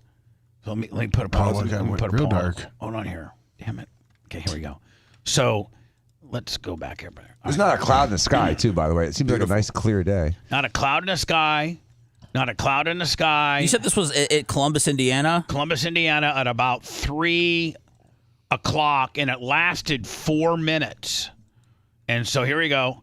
That's his son Sawyer with their dog. And so look, this is at 3 p.m. Hold on. It cut. I wish it was longer. You see the gear? Can you pause on the it bottom and then right? slide it so it doesn't move? Yeah, Okay, and here then we go. slide it. Let me see here. Let me just go like this. Do you see the gear on the bottom right? Right here? The gear? Yeah. No, not the full screen. To the left, there's a little gear symbol. Got numbers on it, yeah. It says HD on it. There's playback speed. You can make that 0.25. There you go. Look at you. It's grandson talking to his grandpa through setting up the remote. Thanks, Paul. Okay, Mom. Paul. Thanks. All right, so hold on. Boom, and then boom. Wow. That's at 3 o'clock in the afternoon. Landscape lights came on. Is that? I mean, I don't think we got anything like that around here. No, It's it only never changed. It 65%. never really changed the amount of light. Yeah, we I saw. mean, like it Still never, a it dimmer, never but- got noticeably dimmer. no, nothing different like it going like behind half a cloud. Yeah. Stein did a primetime solar eclipse that streamed from Dallas. Did you? He started at like noon, though. I mean, Well, because Why don't you Dallas was send- a lot earlier. Why don't you send it to me? I sent it to you. Oh, you did? Yep. And much like the kitty cat birth. Oh, I loved that. He went out. If you skip up to like 47 minutes, that's when it starts getting dark. did he mess with anybody, The Lummy? best one I saw was Bill Malugin on Fox News. He was pretty much by himself on the border, the very first place it could come across, and it got dark for about 3+ minutes. It was incredible. You're saying about 46, Lummy? Yeah, but 47 is when it starts getting dark and he's outside. It sucked. Of course, he's got a horrible quality. It's hilarious that a cloud just happens to come over. But see how dark it is right there, Bubba? And that was at like 2 o'clock in the afternoon. All right, so hold on here. That looks so awesome. Wow. What? I mean, he is so high here. I mean, it's like looking at a bunch of turtles. Hold Look on. at that. It's awesome. Look at the turtles swimming. So cool. That is so cool. His isn't at 0.25, but it feels like it. Yeah, it isn't the best. But see how dark it got? I mean, I guess I don't even know what we're looking at. I mean, why was his connection so bad? He needs to have the best connection known to man, does he not? Sure does. All right, so continuing on V-Dub's book report of the show. I love the Operation Pigmentation. The dude sounds like... Okay, I did that one. Don't be telling people about Gulfport either. Okay. Got a new fun word and topic for you. Great play on... no, I can't read that word. Is that the N-word? He said, I guess the word is goy. G-O-Y. Is... Okay, I hear you over there cracking up. Are you the only one that knows what that means? I think Seth knows what it means, too. Goy? It's Yiddish. Yeah, it's like Gentile. Lummy, do you know what G-O-Y is? I believe it's a non-Jew. It's a non-Gentile. It's a Gentile or something? Yeah, it's a non-Jew. non-Jew, but it's also used as like an adjective, like that bread is goy. Yeah. I didn't know that word. It's also it's the way Spanish people call white people gringos. Gringo, exactly. It's perfect. a negative. It's Yes. a negative spin on a non-Jew. Like white Wonder Bread goy. is like goy bread. On a non-Jew. Yeah, So I it's would not be Jew bread, it's I would goy be bread. I would be a goy. Yeah. All right. Anything associated with you or Southern white America would be goy. Goyim, yeah. And goy's not good, I'm assuming. Well, I mean, It's like a mild insult. Hold on, it's a a mock. white man, mild a white insult. man from the South is not the most popular figure in the and like it's open season on straight white men. Right. Okay, It's a slang for a Gentile. I mean, it's it's like saying cracker. It's like an African American Yeah. saying cracker. It's actually relatively offensive. You can talk in terms of whether they owe. Listen, this guy's getting on how I now do a show using the word goy. Like I'm not going to read that. This is a goy. I love goy. I love your outbursts and how you judge to conclusions and exaggerate the obvious in an ignorant way. I think Seth put that one in there. I remember Seth on Fisher and Boy, and I thought you were gay as F. Mostly because it was high school mornings, chain smoking with the boys, watching the cricks roll into school, listening to Bubba. Didn't you used to write a letter or something every day? or was that something else? Bring that crap back. But appreciate you and your work at the BRN. Your humility is refreshing. So I think he's kind of making fun of your character, Boy, was saying that he listened to me back in the day, but you've come around and you're cool as hell. Bubba, I'll be honest. I just read the first couple of lines and I was like, this is worth passing on. Right. So You didn't know that he was going to make fun of you as Boy. I saw how long it was and I was just like, man, we'll figure this out if Bubba likes it. I'm just going to go ahead and go through and say that thank you for all your suggestions. There's plenty more, but I'm not going to get into them. Fake Okay, person I think on I the got super chat. Who? Fake person 499 super chat. Thank you. I think I got a pretty good idea as to potentially what we need to do with the program and the direction that we're heading and things like that. And I appreciate your input, my friend, but thank you, but no thank you. Don't be writing. By the way, Lummy, a fish on the J, another 50, and then Trey Bill with a Hun. PayPal, Venmo, Cash App. The Hun deserves that. Listen, for all you people that think you know what I need to do or you think you know radio, you really don't. You don't. You know, you've listened to radio and you know what you like, but you don't know how to execute it. You don't know how to bring people together. You don't know how to make a radio show into a telethon. You don't know how to do any of that. So just, you know what? Keep doing your kick-ass job, driving your truck, driving your bulldozer, or I don't even know what V-Dub does. But kind of back off on the suggestions on what I need to do. Okay, it just makes people feel bad. Fire on Dan's a douche, Seth's a soy boy. Like that just hurts their feelings. We don't need any of that now, do we? No. Is it character suggestions or content suggestions? Both. I'd prefer not to get one goddamn email from anybody.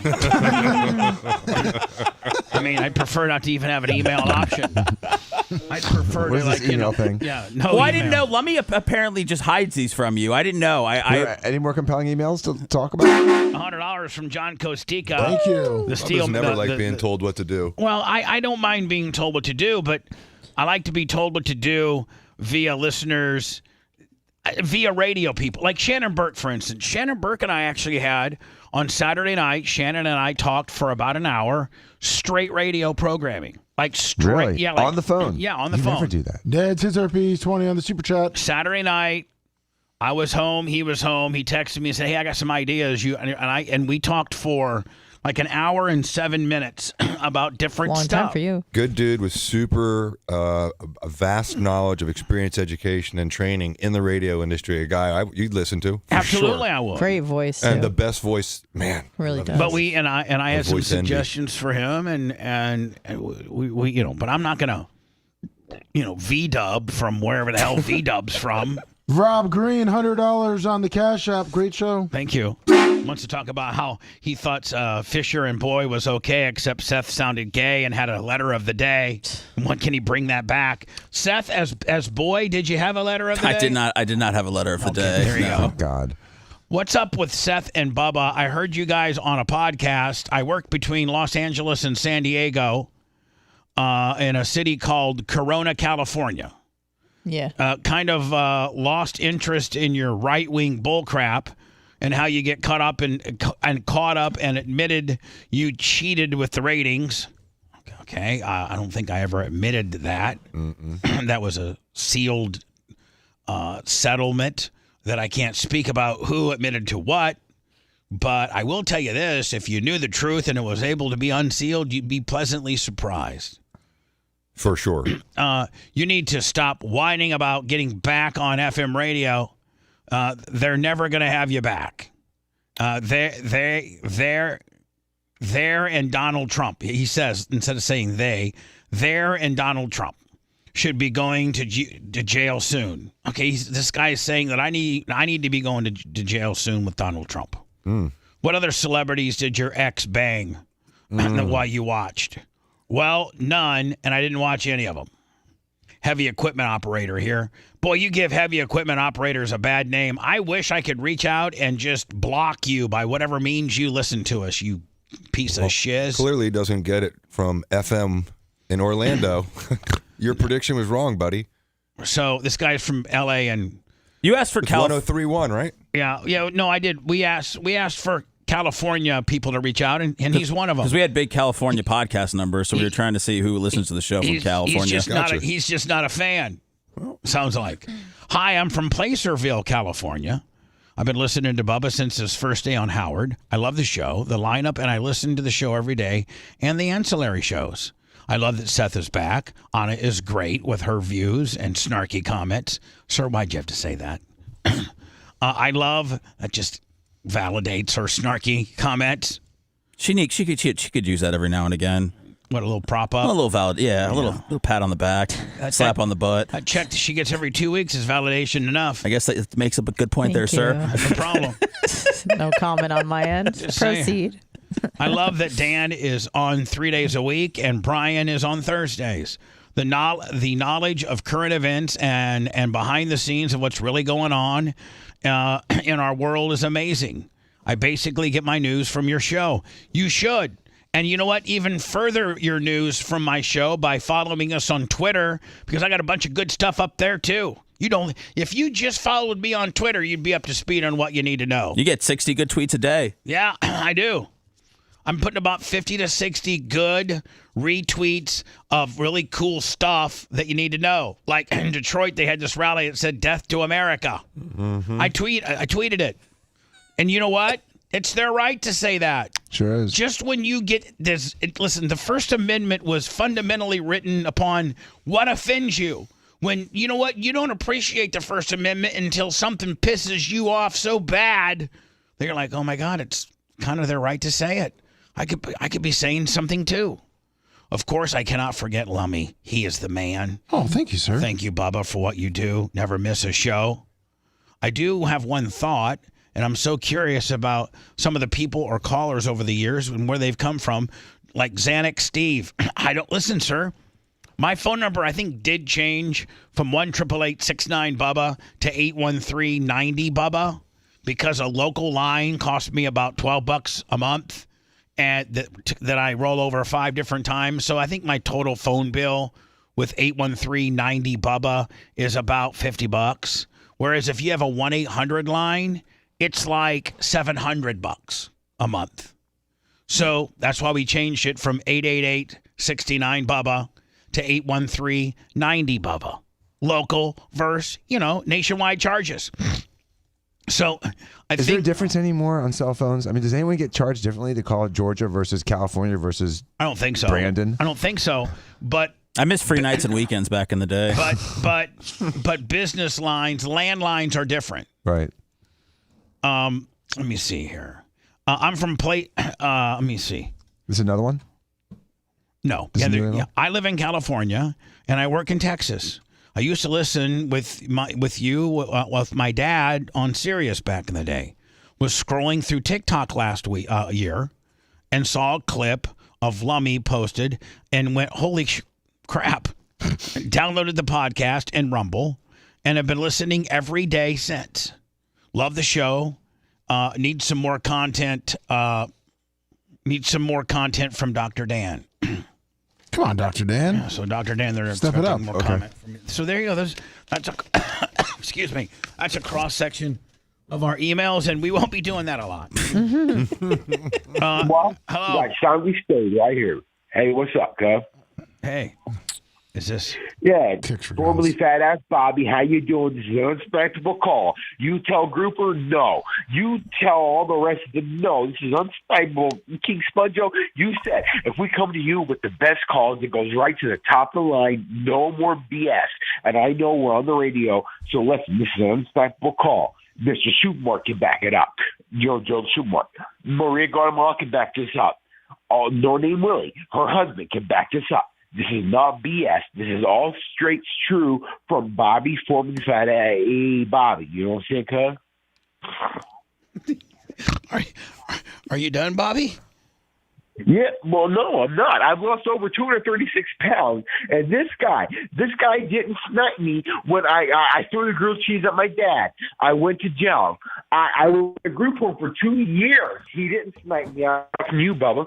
And now, finally, one good thing happens to me, and this guy is on my butt and gonna snipe me. No. And I had who was gonna snipe you? Grouper lip snipe something. So Now he listen, wants to formerly fat ass Bobby. formerly fat ass Bobby. This is you call Bobby. Bobby, and I Skinny Bobby. How'd he do it? Bobby. Intermittent fasting? Formerly fat ass Bobby, now on his way to be in shape Bobby. You know that the show rules state that if somebody's on the air flapping don't tell me no. Don't tell me no. Don't tell me no. The rules of my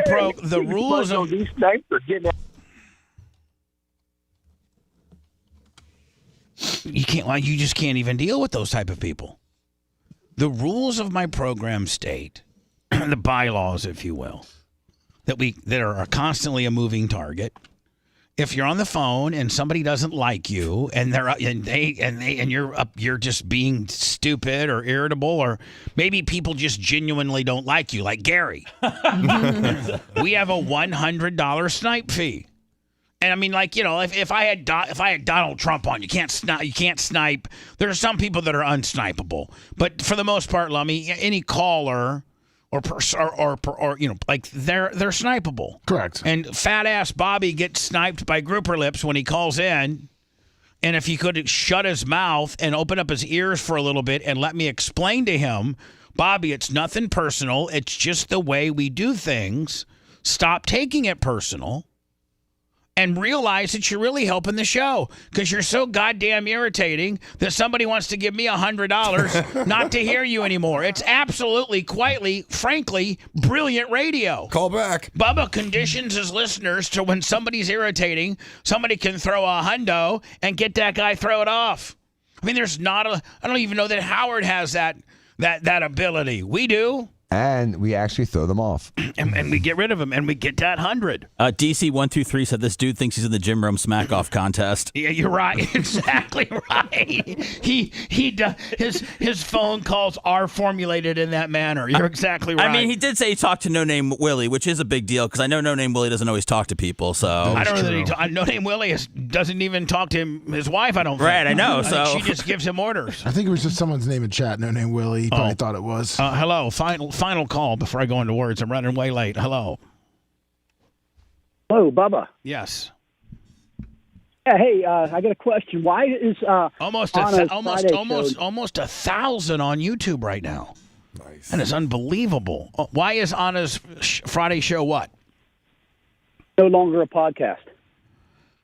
Because we wanted to have some exclusivity. We wanted the podcasts to be exclusive to podcasting, and we wanted the visual shows where we put them on Rumble and YouTube and Twitter and Twitch, and those to be considered after shows. There's 2 of those a week. One is Rhett and Lummy's after show, and then the other one being on Friday, Anna's after show. We put those up as a visual deal. So it's, you know. Yeah, I listen to all the ancillary shows. I listen to your show every day, Bubba.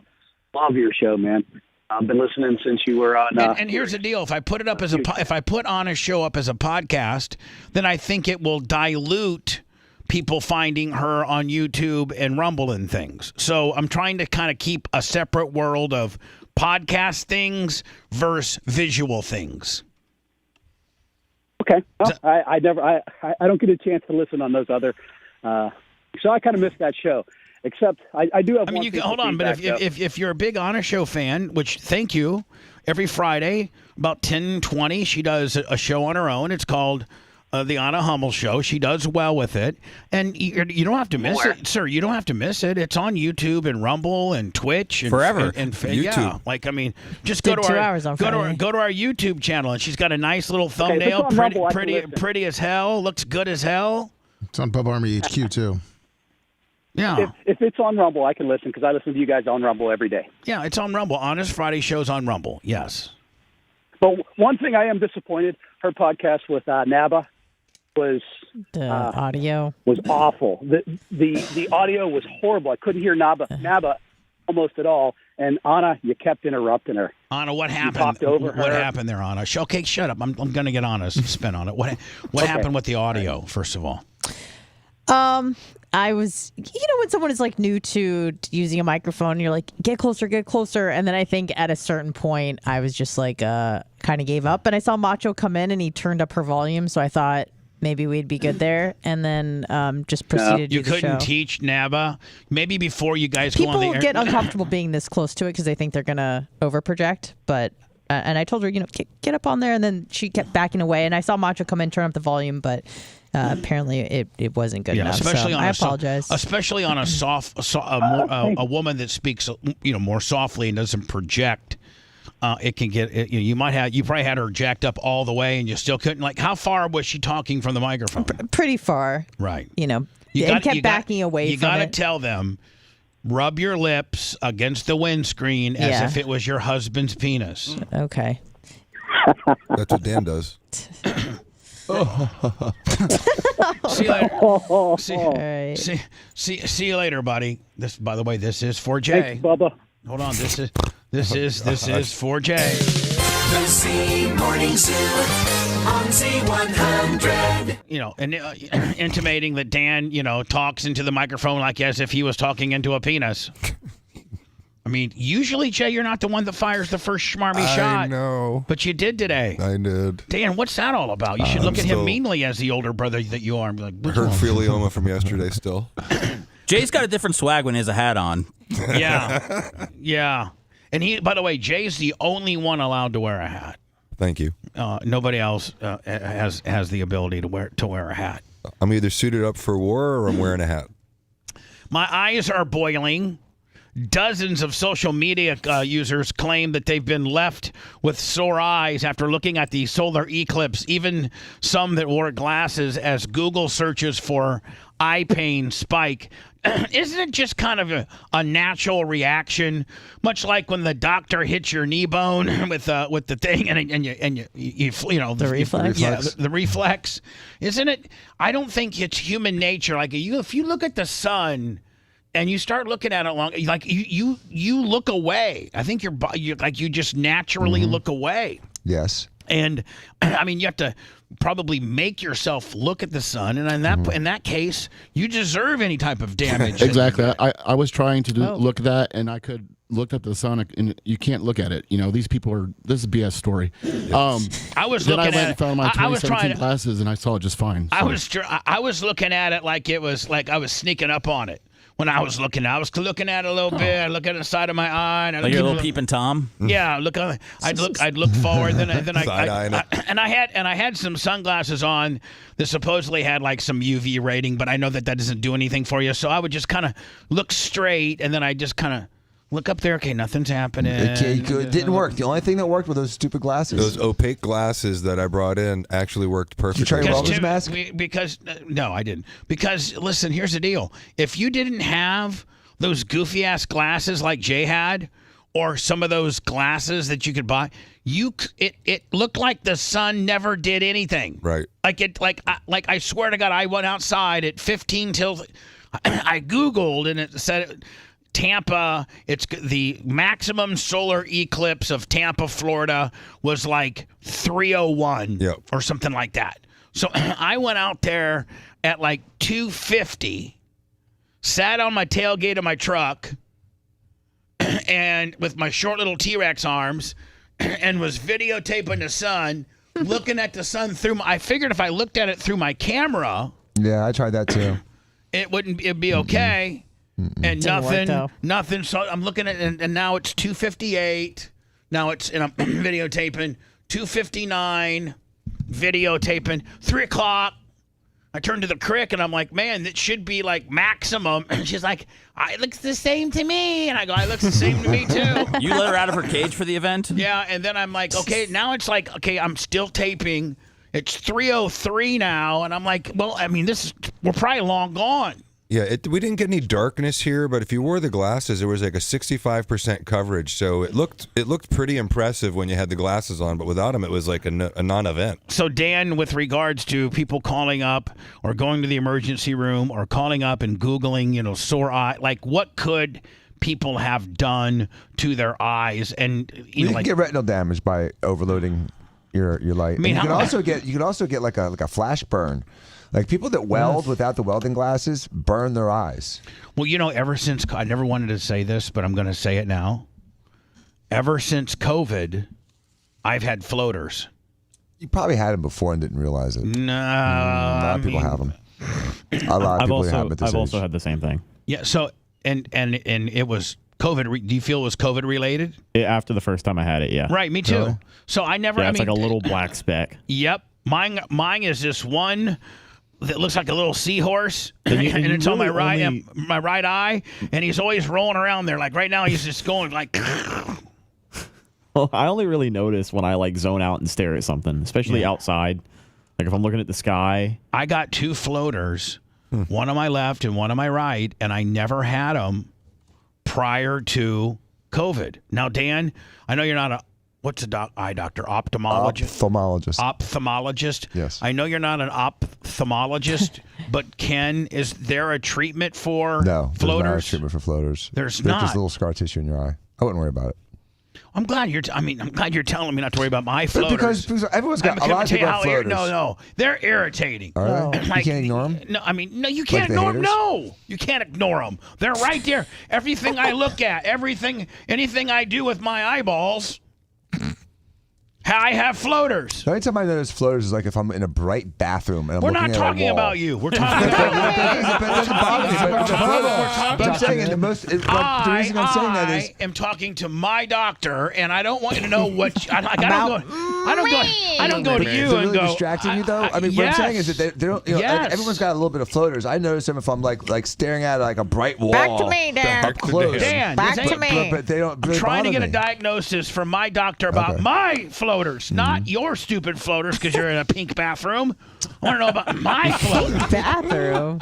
And so what I'm telling you is I got this one big seahorse on my right side that he's just like bam, bam, bam, bam, bam, and then I got this other little thing that looks like a racquetball and on my left, and it's just kind of always bobbling around, and I got no matter what.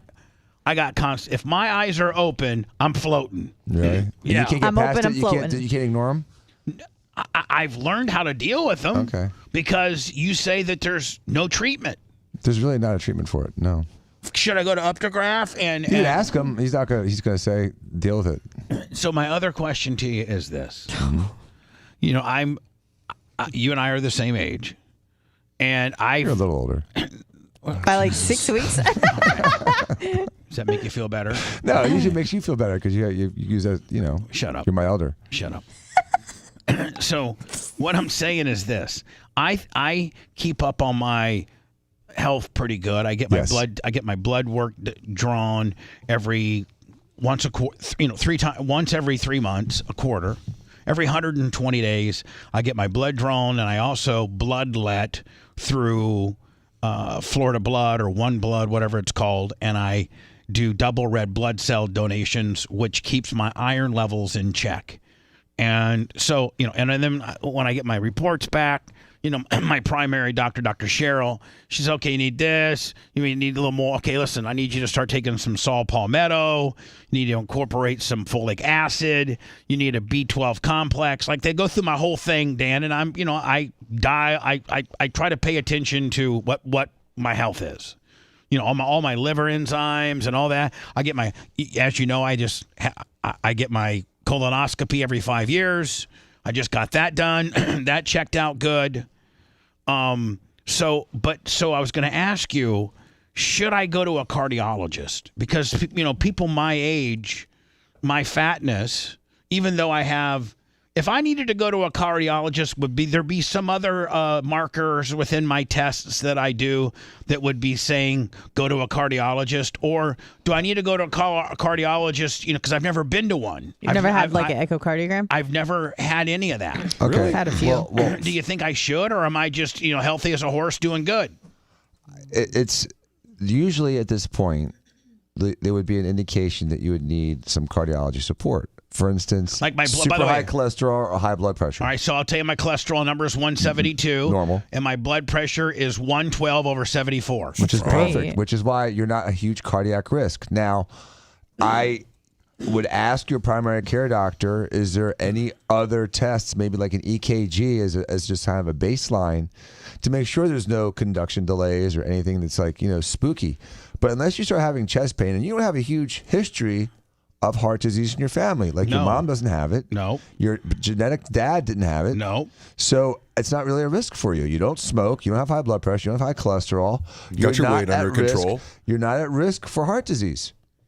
Okay. You're not hypercoagulable because you keep your hematocrit and hemoglobin at normal levels. Right. So you're good to go, buddy. So you you live a think cleaner it- life now than you did 20 so- years ago, for sure. So if I went to a cardiologist, when you go to a cardiologist, what do they do? Take a picture of your heart? They don't take a picture. They do an EKG, which is an electric picture of your heart. And it Okay. just shows how the electrical charge flows through your heart during conduction of a heartbeat. When you Very first go serious. there and they do that, if your EKG is good, then they just say, okay, see you later, Mr. Clemson. If your EKG is good, you don't have high cholesterol, you don't have high blood pressure, you don't have a high family history, then they're like, yeah, go worry about something else. But I heard something on the radio, like, come take a picture of your entire body. Yeah, you can do that. And- Grammatica's doing that, like that total body sort of, scanning and surveillance. How expensive is that? It's medium expensive. It's not super expensive, and it's not super cost effective for insurance companies to do it, which is why they don't do it.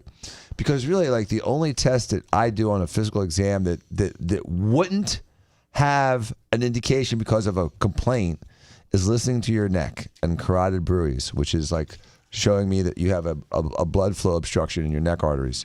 Short of that, every test that we do is a waste of time unless you have a complaint. So, Bill Grammatica, that has Martine Grammatica. and Martine with the Grammatica family, Yes. and I think Seth, you know a little bit about this and their business.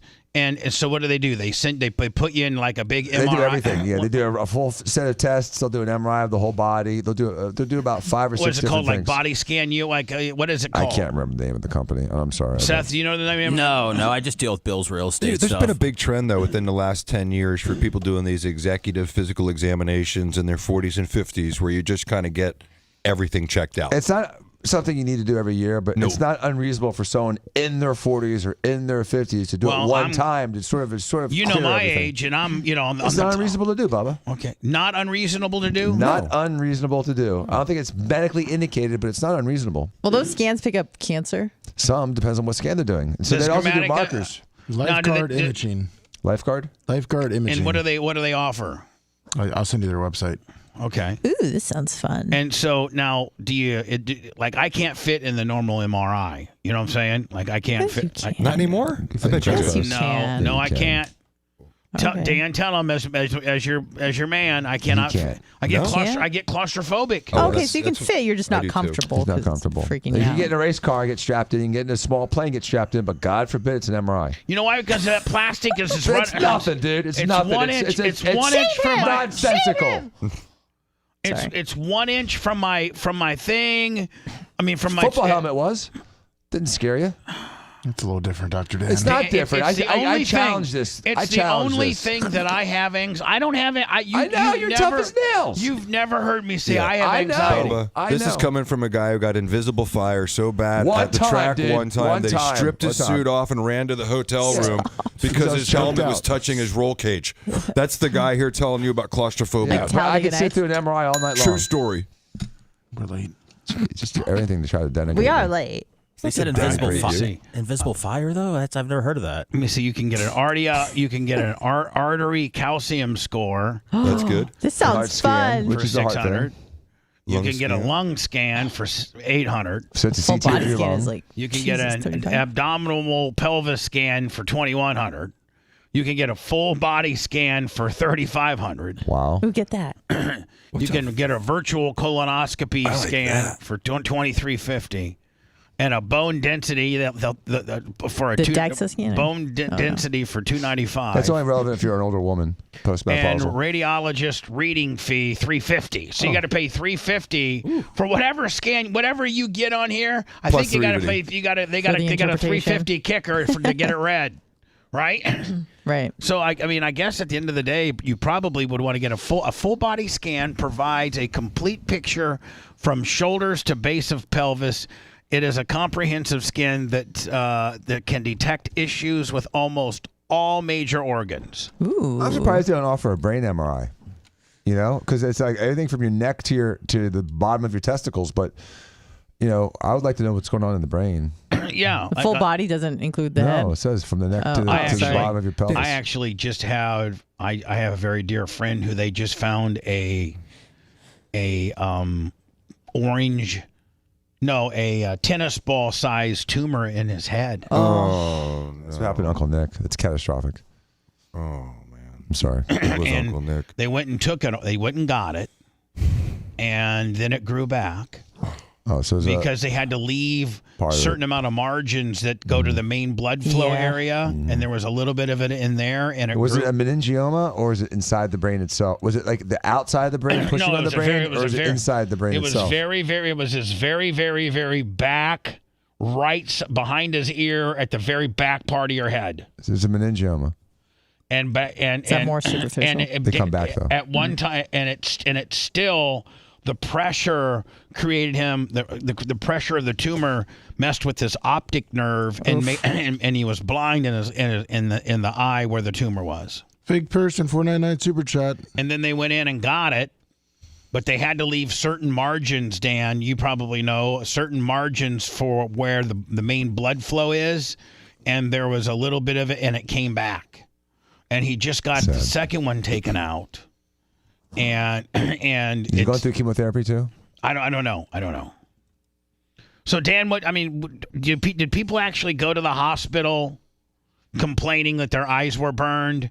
And are their eyes really burned? Yes, it can cause retina damage.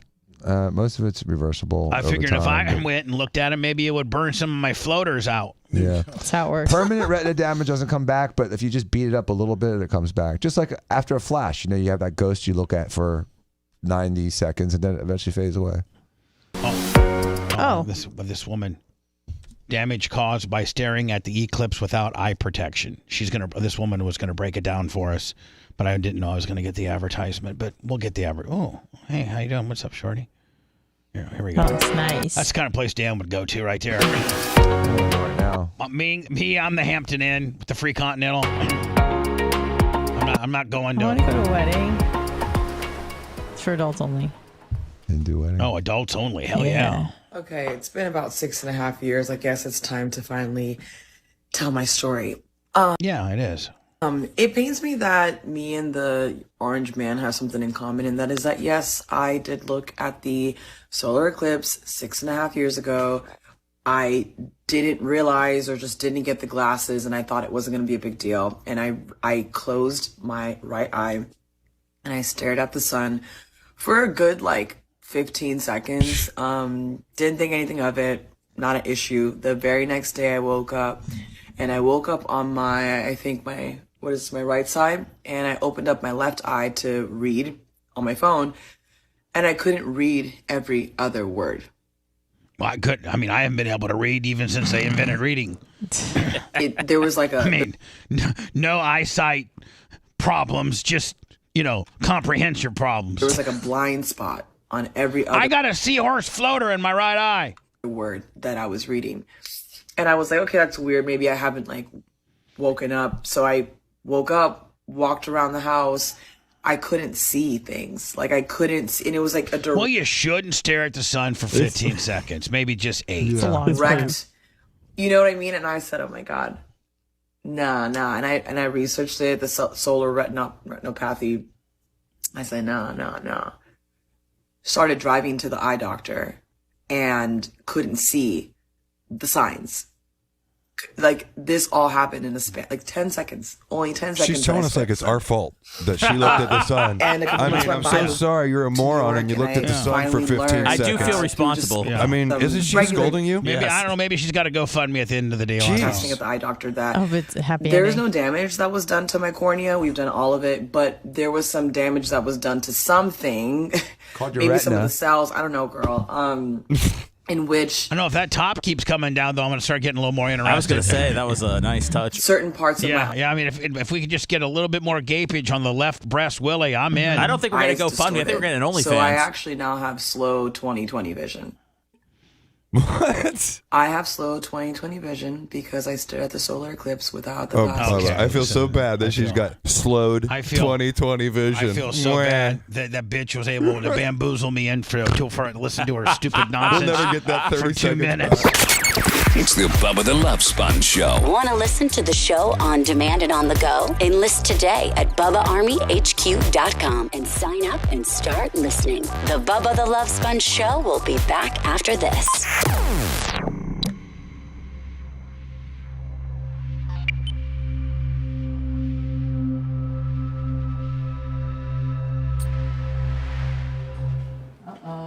Love you guys. Have a wonderful day. I don't see you on Friday. See you guys. Bye, Daniel. Bye.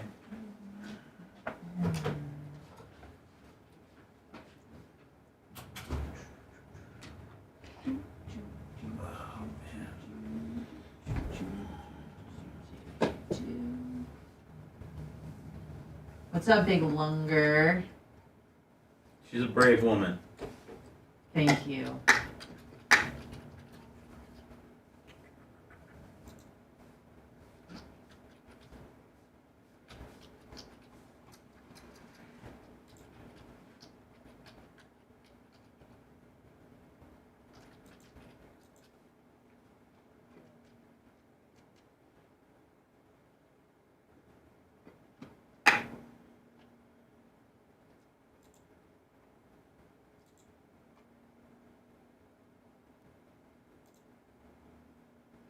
What up, Big Lunge?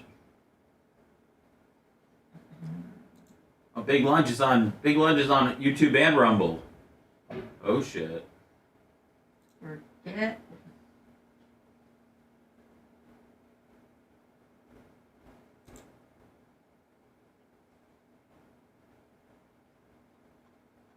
Holy shit.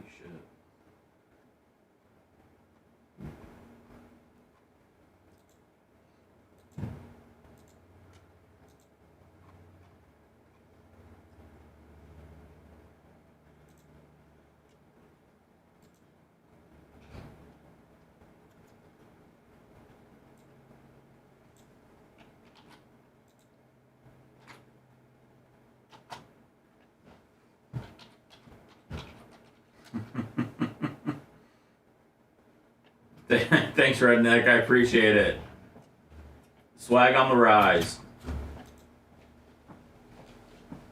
Danny, I got your message, man. Yeah, I saw it on Dark Match. That was pretty funny. How intense is it? Spartan sounds intense. Grandma, hey, you N-word. Did you see Swag. Joe Rogan took Tucker Carlson Swag. on Kill Tony? Thank you, Pedro. I did not see He surprised him. Swag. That was pretty funny. I saw just a little bit of it, but it was good.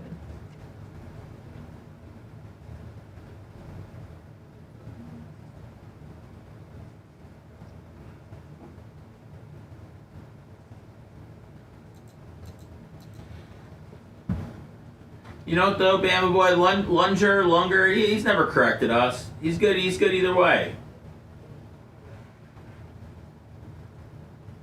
But I will call Lunger from now on.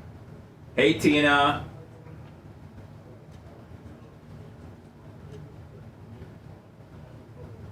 Bubba Army Mom, I got that one right.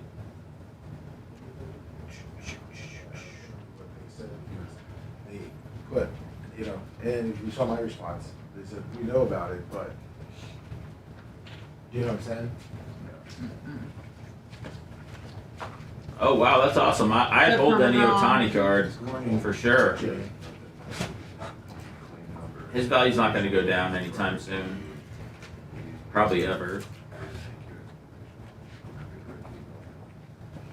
What up, Rob Elkhart?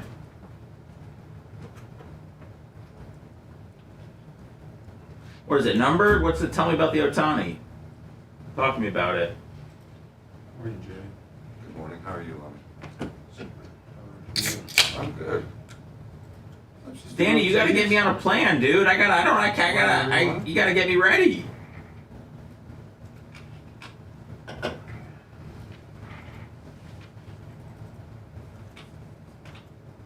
Did you look at the Eclipse yesterday? No. I looked at it on the ground. It was honestly, it was something. It was pretty cool. You look at it for like a minute, though. I don't know how anyone would sit there and look at it for you. Like you look at it, and you're like, okay, cool. Yeah. And then you go back out an hour later, and you're like, okay, it's a little further, cool. Yeah. And it was like, it's not like an all-day thing. I mean, where it got completely dark, that was pretty That's pretty rad. That's awesome. I Yeah, know. that's super I think he's rad. gonna come over to Tampa the next one. Really? In 21 years. I'll still be around. Yeah, you will. Yeah.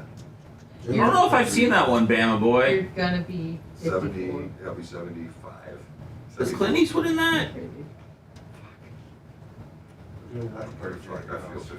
ABS profile. I feel great. Killing it. I feel great. How about, do you have enough energy? You living life? I have friends who were, one guy was like, oh yeah, Longer. Can't get nice cars anymore because I can't get in it. Who's do that? Hips, his knees, his knees. Oh, And it's 'cause he yeah. kept the newspaper and he wore out all his joints and shit. And kept a level of activity like I have in his head. Drug preservation is very important. Just keep your body moving the whole time. I know people still collect garbage Don't bills, stop. kids' Modify, cards. but don't stop. Yeah.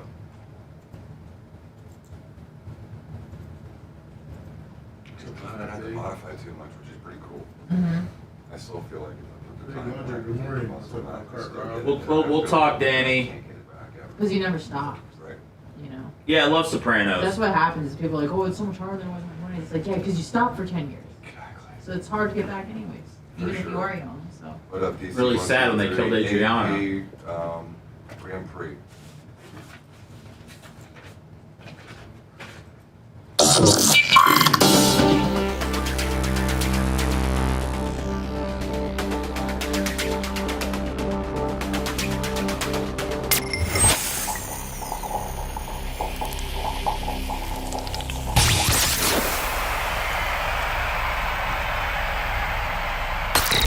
You're listening to the Bubba the Love Sponge Show. Were you sleeping in and missed the first hour of the show? Don't worry. It's all at BubbaArmyHQ.com. Now back to the Bubba the Love Sponge Show. The Bubba the Love Sponge Show is sponsored by BetterHelp. Again, this show is sponsored by BetterHelp. That's BETTER, BetterHelp, HELP.com. A lot of us are looking to spend more time on things that we like to do and make us happy, and the best way to squeeze that special thing into your schedule is to know what's important to you and make it a priority. Therapy can help you find out what matters to you and so that you can do more of it.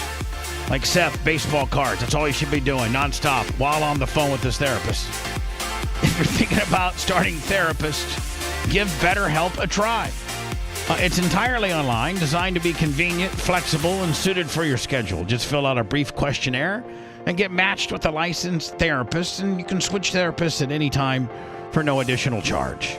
Learn to make time that makes you happy with BetterHelp. Give BetterHelp a try. Visit BetterHelp.com/BTLS. That'll get you 10% off your first month. That's BetterHelp, HELP.com /BTLS. Thank you, BetterHelp.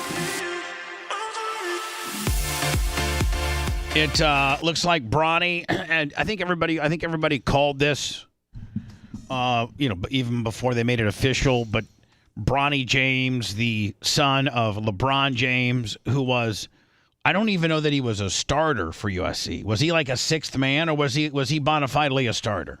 I don't think he was good enough to be a starter, was he? Yeah, he was coming off the bench. I think he averaged 4.8 or 5 points, pretty much. Yeah. I think if he wasn't LeBron's kid, he would be a non-story here. But the interesting tidbit is that he declared for the NBA draft while maintaining his eligibility. So if he transfers to a smaller school where he is going to be a starter, maybe one more year could do him good. But if the right team picks him up, knowing that they could potentially get you're going to get him in the James. second because there's only 2 rounds, Right. correct? Right. Now, could they get him? He's not coming out unless it's the first. Hold on, Seth. My bad. I'm sorry. Yeah, he's not going to come out unless it's a first-round pick. Are you serious? This is why he's maintaining his eligibility, because he's seeing how the league feels about him, which I read last night. I guess there's scouts in the league that feel like the way he plays defense, he already could play in the NBA. So, all right, but hold on. Is it automatically assumed that with him you get his dad? I don't think so, but I think that it would be on somebody's mind if they did pick him. Would that be the first time in NBA history that happened? I think so. Yeah. That a son and a dad. That's pretty baller. But I think it's kind of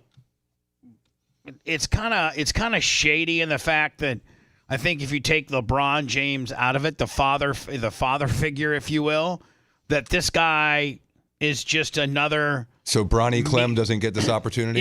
Yeah, mediocre player that couldn't even cut it at USC as a starter.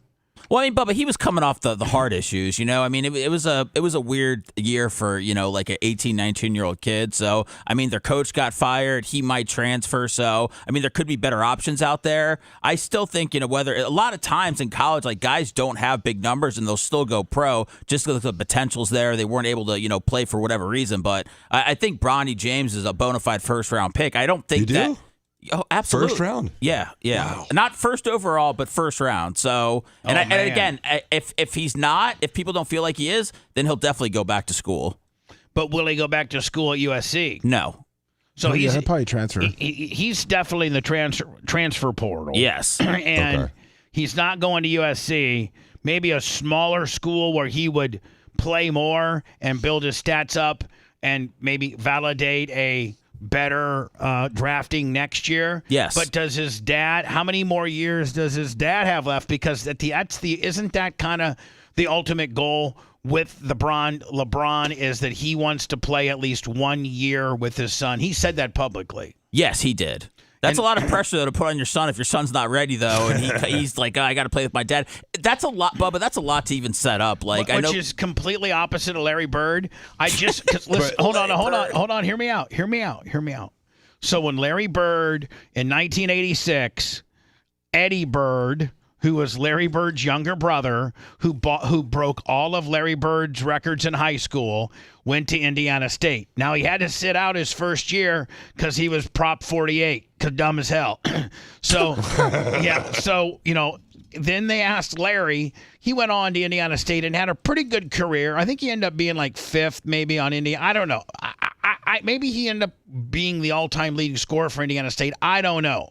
But there was speculation that he could go in the second round of the NBA. And they asked Larry, and do you know what Larry said? Let me see if you can find me the clip. Yep. He says, man, I don't know if my brother can work hard enough and really, really would make it in the league. He basically calling his brother lazy. You know, basically saying, I don't think Eddie knows what it really takes to make it in the NBA. And Eddie's work ethic isn't probably, on par with being in the NBA. I think he had a tryout with the Kings or Sacramento or something, and then he went abroad and played for a year or two, but he was pretty much a non-factor. So LeBron's like, my son's good as hell. He needs to be on the same team as me. And Larry Bird says, my brother is lazy and couldn't make it in the NBA. even though he had the skill set, he did. He was a 6'6" guard for Indiana State. I think he averaged over his 3 years, I think he averaged 15 and a half. You know, it's not bad. But, Can I ask a question, Seth? Yeah. Is Bronny James half the player that his father was at his age or that Kobe Bryant was at his age? No. Okay. Not even close. Not even close. But I mean, I don't know who I would say is. That's what I mean. I mean, so he should stay in college and he should graduate college and then he should go into the draft like everybody else. Yeah, but here's the deal: the father gimmick. You know, so like if you're Charlotte, you know, or you're one of these bottom feeders in the league. Who are the bottom feeders in the league? Pistons are really bad. Detroit, trying to think. Washington. Yes. Charlotte. Yeah, Houston's was bad this year. So you have these teams that are historically bottom feeders. Let's use, the Pistons or Houston. Well, if you're the Pistons or Houston and you draft Bronny, and with Bronny comes LeBron, you just guaranteed sellouts to every one of your ball games. Mm-hmm. And, LeBron is certainly, one of the greatest of all time. I got to think that your team's going to be instantly, competitive too. Well, I don't think he's going to a situation that's not. I mean, and again, it looks like it'd have to be the perfect, unless LeBron is done chasing championships, which seems weird if he was playing with his son. It would have to be the perfect scenario where you can draft Bronny James, then LeBron comes, then you've got enough pieces around where you can compete right away. It seems like a lot of moving parts. It almost seems like for it to actually happen, Bronny's going to get be drafted by the team that LeBron's on. The Lakers. For now, yeah. Let me go to words. I'm not too far late. There is this huge, huge, huge thing that hit Warsaw, Indiana yesterday. Oh, no. Now, you got to understand, Warsaw, Indiana, my hometown, everybody knows everybody. It's a small little town. Lummy, what is the population? Here, I'll ask Alexa. Hey, Alexa, what's the population of Warsaw, Indiana? From dbepedia.org.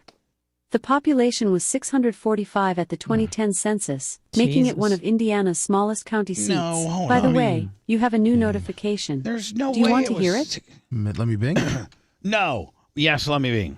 16,804. All right. So that's all in. That's everybody that lives in the country. I mean, that's all in. So it's a very small community.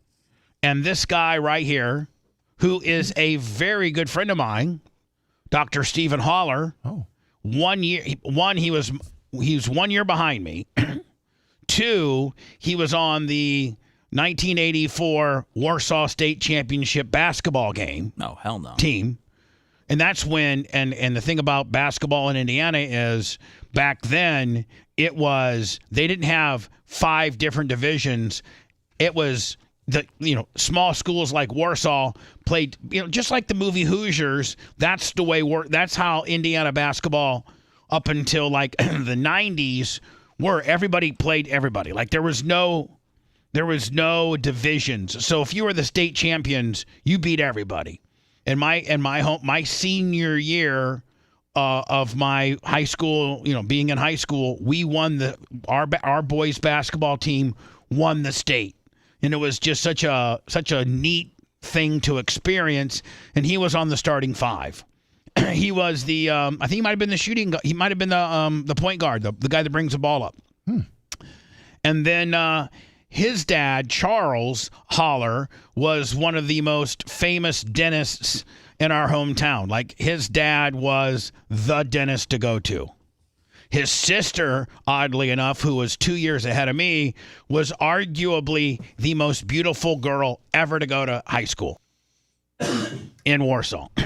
So this guy goes, now, Lummy, the other thing, not only is he very popular in the community, not only was he part of the 1984 state championship team. And he played in the movie Hoosiers. Not only did he go on to, I think, the university, he went to DePaul and played basketball like in Division II, but then he went into IU dental school and became a dentist, took over his father's business, is just a pillar of the community, but he was also in the movie Hoosiers, which which violated the NCAA rules and made him ineligible to play college basketball. Right. So here he is. This is him. He was a major character. I think it was Raid Butcher was his name. Yeah. Anyway, and have all of us seen Hoosiers? Of course. No. Incredible. Yeah. Let me just show you. Let me just show you a couple of scenes where Steve's, that Steve's not there. Let me see. I'm just trying to find. Gene Hackman's like in his 90s now. They spotted him out the other day. Yeah. He doesn't come out a lot anymore. Man. I'm trying to find. Let me It just. should be where they talk to the whole team. Yeah, maybe. But there's a couple of plays where Steve shoots and scores. Yeah, I'm just trying to find. Like he was a major. Is he die? Is he okay? No, he got arrested yesterday. Oh no! I'm trying to find. Let me some actual footage of Steve. Hold on. I don't care what the scoreboard says at the end of the game. In my book, we're going to be winners. Let's win this and for all the small schools who never had a chance to get here. I love you guys. All right. So anyway, he was part of the starting 5 on Hoosiers as well. That movie make you cry? That movie, I almost started crying just now. For real? And so I could tell. Let me do some words so I can not cry after, because Hoosiers makes me cry every time. And your buddy is in, and my buddy's in trouble, and I just want to take a pro. I don't think he did it. Stance. I sent you a clip, by the way, Bubba, of Ray Butcher. If you wanted his where he got benched. Oh yeah. So Gene Hackman had a rule. See, and so he played kind of. There he is. There's That's my, him? That's your buddy? That's my buddy. Yeah. Oh my goodness. And Gene Hackman had a rule where you had to pass. Old school, Seth, like Paul did. The old swinging gate. Oh, yeah. But you had to pass the ball 3 times before anybody could take a shot. Okay. Well, Steve Holler / Ray Butcher, he was such a damn good shooter. He's like, I'm just gonna start lighting them up. So here's a major part of the movie that he was in. All right, guys, guarding him. Oh, I feel like. Hold on. Boom. Okay, I got that I've one. never seen so many white people on the court before. Boom. All right, hey, no he's mad. No passes, but he scores. Look at See, that if face. I'm a coach, Seth, I'm like, okay, I know we didn't pass, but I mean, we drained it, right? I mean, who cares, right? He's mad. Hold on. Here.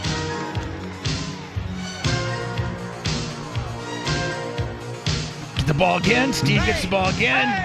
I got somebody soft on me. Make sure you pass the ball. Pass the ball. Guys, leaving me wide open. Now let's go ahead and shoot this one. Boom! Man, I feel, Seth, if I'm the ball, if I'm the player, I'm feeling good right now, Dude, right? your buddy's killing it, man. They didn't give him a lot of lines, No, but man, he's really got a shot. He does. He really does. He's a hell of a shot. Hold on. Look at. Ollie, going for Ray. Now, move. Come on. Get in there. Number 13 in for Ray Butcher.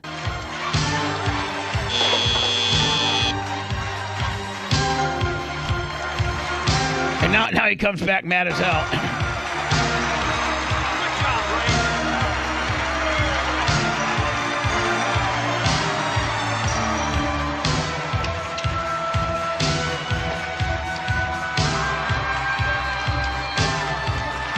We're watching from Hoosier, sorry. He's putting a sweatsuit back on. He just benched the starter. Best player on the team. By the way, this guy right here, Lummy, he was an extra. His name is Chris Stein. I graduated with Chris Stein. Oh, really? He's an architect now. Oh, nice. Yeah, they plucked a bunch of my friends out for this movie. How'd you get passed over for an extra? What's that? How'd you get passed over for an extra? Lummy, shut up. Lummy, Stupid. that was kind of mean, but it was very funny. Yes, this is a daily telethon. We got to keep the lights on somehow. So don't forget PayPal, Cash App, and Venmo. All at BubbaArmyHQ.com. Bubba the Love Sponge. We'll be back after this.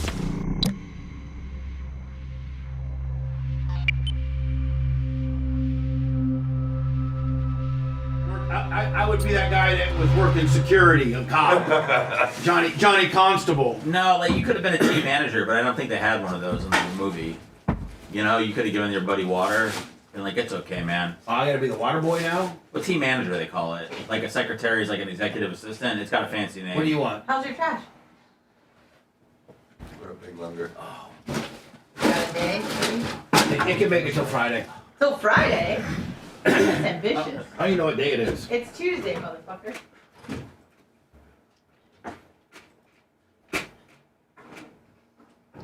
Yeah, we just went to break. We'll be back in about 6 minutes if you want to hold.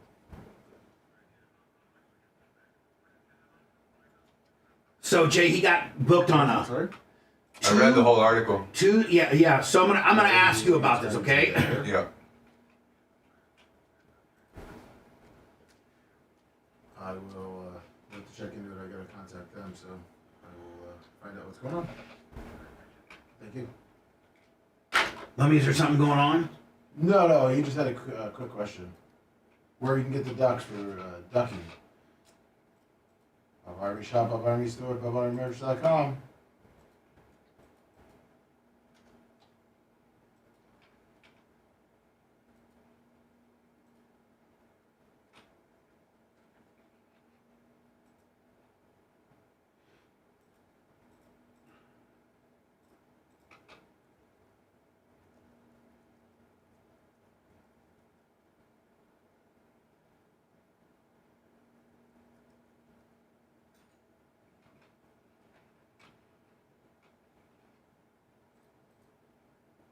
Did you read the whole article?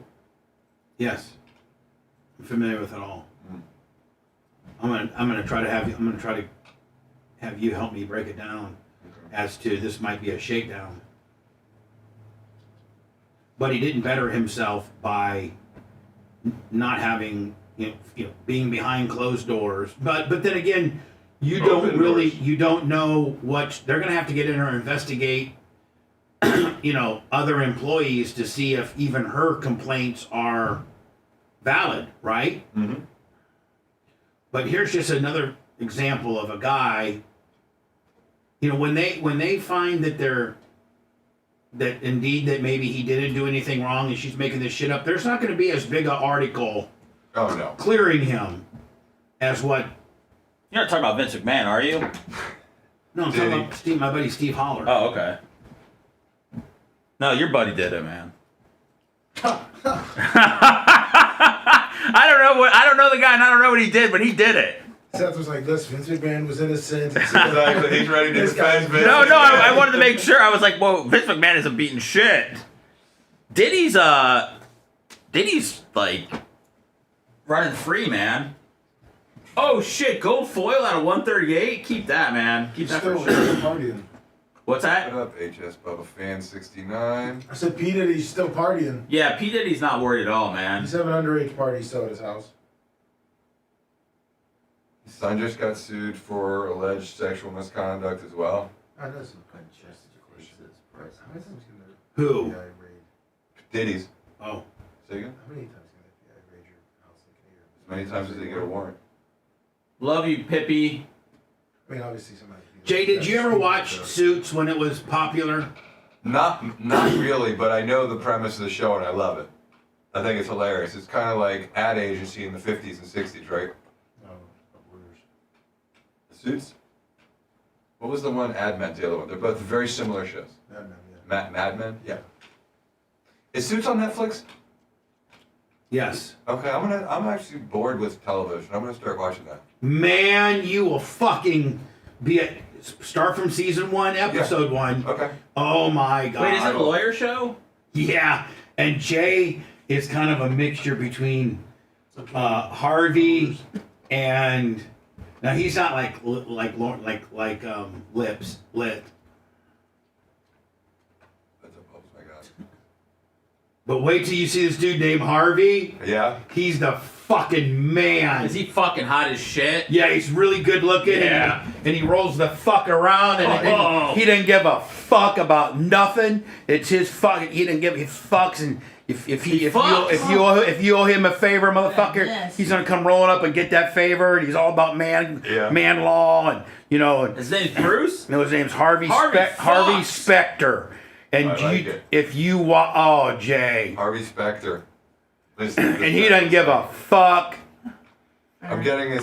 And they get this one dude's name's Mike, and he's a fucking absolute 1,000% fucking brilliant, like genius. And he fucking didn't. He didn't go to law school, but he passed the bar. Don't spoil that. I mean, how hard would that be? He didn't go to law school, but he passed the bar.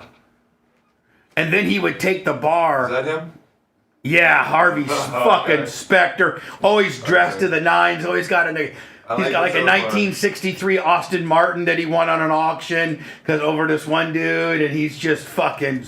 Oh man, I'm so excited for you to get into it. I can't wait. Because it's all lawyer shit. But the junior lawyers fighting to be a named partner, and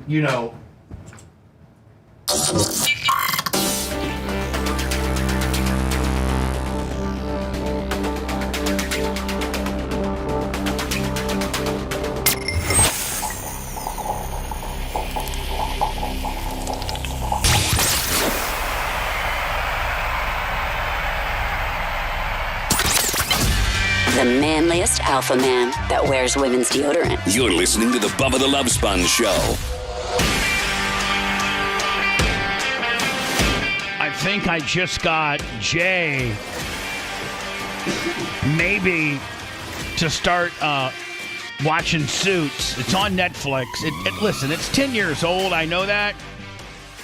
But I think it still holds up. Television sucks right now, so I'll look at anything 10 years old. It's 9 seasons, so you won't get mad at it, meaning like it's not just one and done. You got a long, like it'll keep you occupied for a while. Me and the Merch Crick are on it. We started season 5.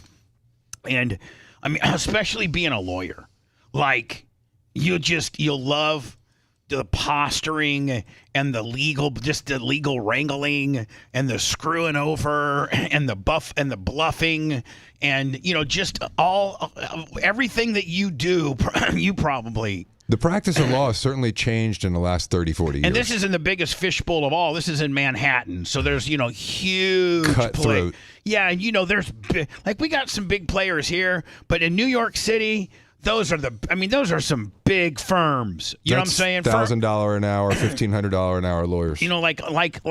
On the suits, at their law firm, they got an entire skyscraper floor for management. Then they got a floor for files, and then they got the junior floor. They're 3 or 4 floors. Oh, you're gonna love it. And Meghan Markle. First of all, they jam pack it full of just hot chicks, just really hot. Meghan chicks. Markle's in it. Meghan Markle's in it, and she look. No, hold on. I don't want to watch it. No, hold on. Listen to me. You better listen to me. You better listen to me right now. Oh yes, sir. You'll have a whole shaking his boots. You'll have a whole new appreciation for her. I hated her, and then I started watching this, and I've now become a fan. Because she's just so hot. 'Cause she's so damn hot, Jay. And she's a really good paralegal. You're gonna love her paralegal skills, Jay. Let me tell you that I can't wait to see it. Yeah, I mean, yeah. It's just you've got to see it, and it's all about and it's like this particular firm, Jay. I don't want to tell you too much, but they only take their new junior lawyers. They only accept Harvard grads. Like you had to go to Harvard Law School in order to work at this firm. There's firms just like that, for real. For real? Oh, yeah. Absolutely. So, anyway, I can't wait for you to get into that. So, Dateline Warsaw. You've read this entire thing, Jay. I have. I've read the entire thing. First of all, let me say that I don't think my good friend, Dr. Stephen Holler, did anything. I think this is potentially a disgruntled employee that's potentially looking to shake him down. He's one of the most popular, well-liked people in Warsaw, Indiana. His son now became a dentist, just like Steve became a dentist and worked with his dad. Now his son, who just graduated from IU Dental School, is working at his dad's practice. It's just a fairy tale story. He was in the movie Hoosiers. He was a state champion basketball player. He's just so well-liked. And so, never, ever would do anything inappropriate, you wouldn't think. And I hope to God that they find that this is some, white Trizash chick that's trying to shake Dr. Holler down. And here's what I hope.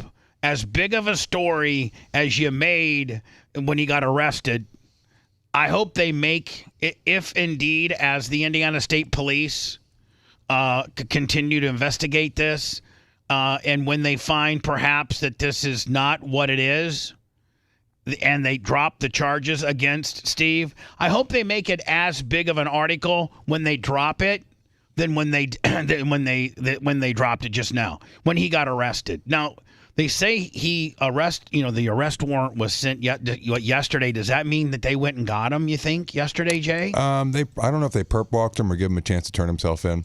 No, in Warsaw, and everybody knows each other. They probably called him up and said, "Hey, Steve, you need to." He probably needed to lawyer up. Of course, right? I'm sure he reported with his lawyer in and did it, voluntarily without a perp walk.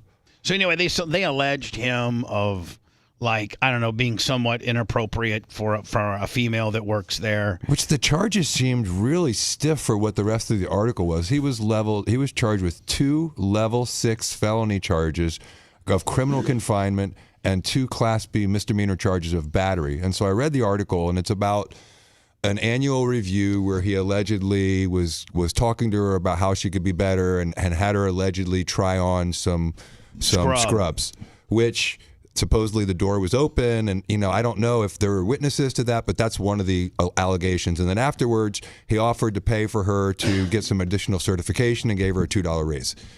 Then there was another time where she allegedly came in and he had her do something inappropriate where he asked her about a jacket that he'd gotten her.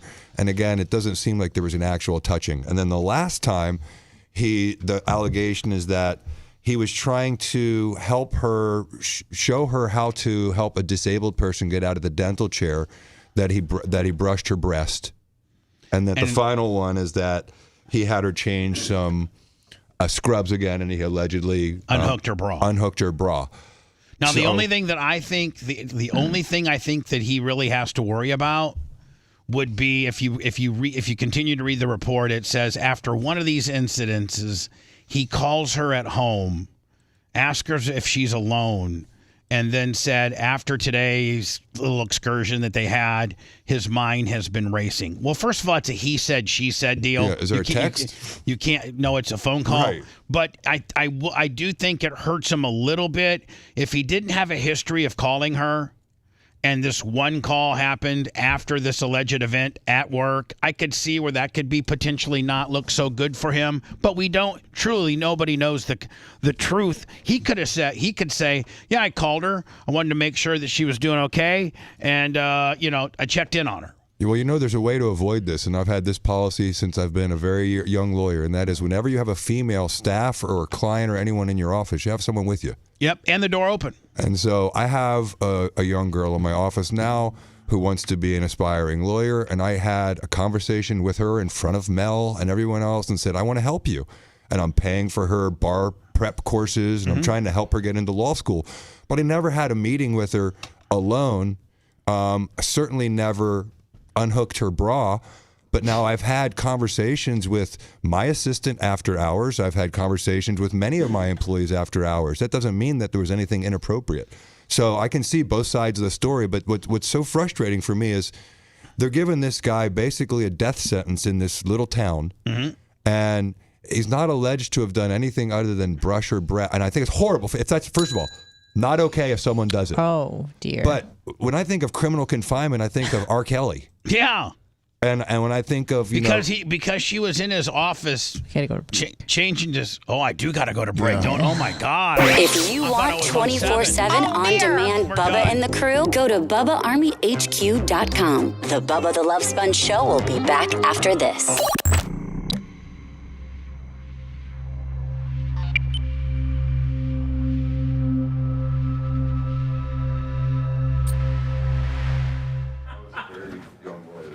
Danny was a first-year plastic surgeon. There was a very famous plastic surgeon in town who got in trouble for diddling his patients when they were under anesthesia. And some of them would wake up and he'd be like down low diddling them. And so there was always this rule we've had from day one. Anyone who's in a room with a female, you got somebody with you. Period. Doctor, lawyer, whatever. Just When did that start becoming? Was that just your that's practice, or that's like? it should be the standard practice in operating medicine. procedure, It should be for anyone. I think that's a reasonable Especially for procedure. Dan, like- For plastic surgery, you Yeah. should not be having women disrobe or do anything Yeah. without anyone else in there. It's just Could you it be should. like her husband too, or? They can say it. Husbands Okay. are in all the time. Yeah. Yeah. But it's I not don't going to know be. if you It's not going to wanted be a just the female- husband. Yeah, okay, a female worker. as Danny well. will have his assistant, and then the Right. patient, and whoever the patient wants. It could be a friend, a mom, a dad, or Yeah, whoever, yeah. or a husband, Yeah, whatever. yeah, Not you a gotta dad do that. usually. All right, Bubba. All right, buddy. I'll see you later. Thank you, Jay. Yes, sir. Have a good one.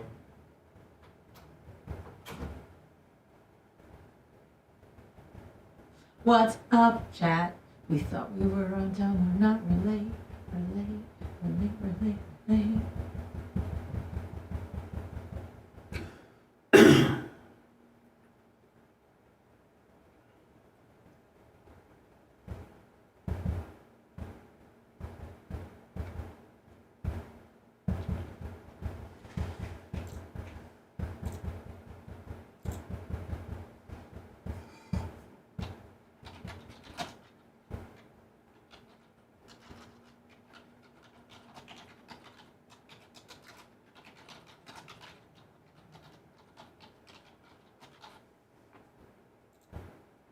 What's up, Sister Girl Tease? Will I be seeing you on the 19th? I sure hope so.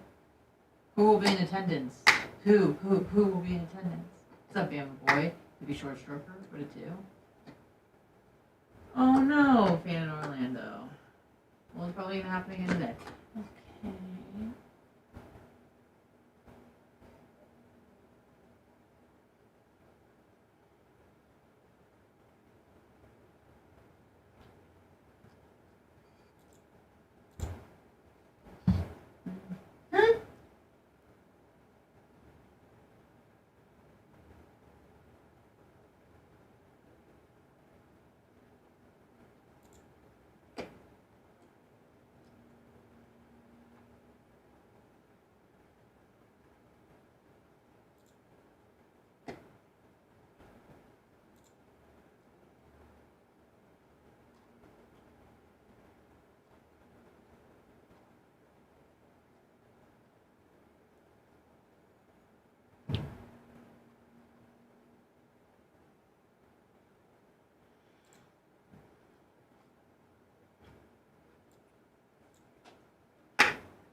Good morning, DDP for life.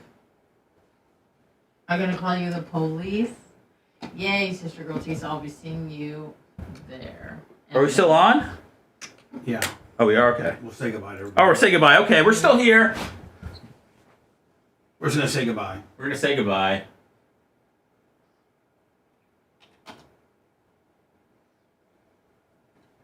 We're going to say goodbye, everybody. Come back so we can say goodbye.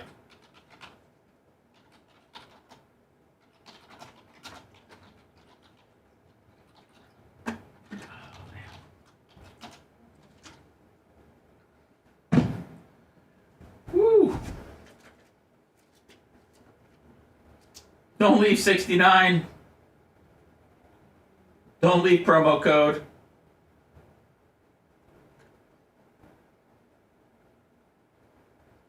No. Don't panic. It's organic. Don't go. Don't panic. It's organic. Oh, no.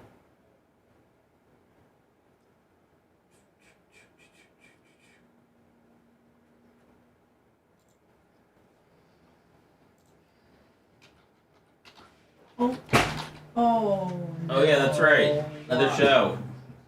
I just dropped my headphones. It's good. Yeah, we're doing Clement Kush. Mercy, that's what she's so thirsty. Give that juicy. Oh, okay. Everybody come back to say goodbye. I almost had to run down Jay. He left. What did he forget? Thanks, Nick. You too, man. What did he forget? I just told Lummy we got to just do. You have to be here to say goodbye. Yeah. I told Lummy we just got to stream and just stream for 3 hours straight, 3.5 hours straight every day, no commercials. Good buzzer, Bob. See, Buzzy. Bye, Bubba Army for life. I missed out on that one, Buzzy. DDP. I gotta tell you the police. Welcome back to Eugene. Pedro, the pool guy, 56 months. I'm sorry, I gotta call you the police.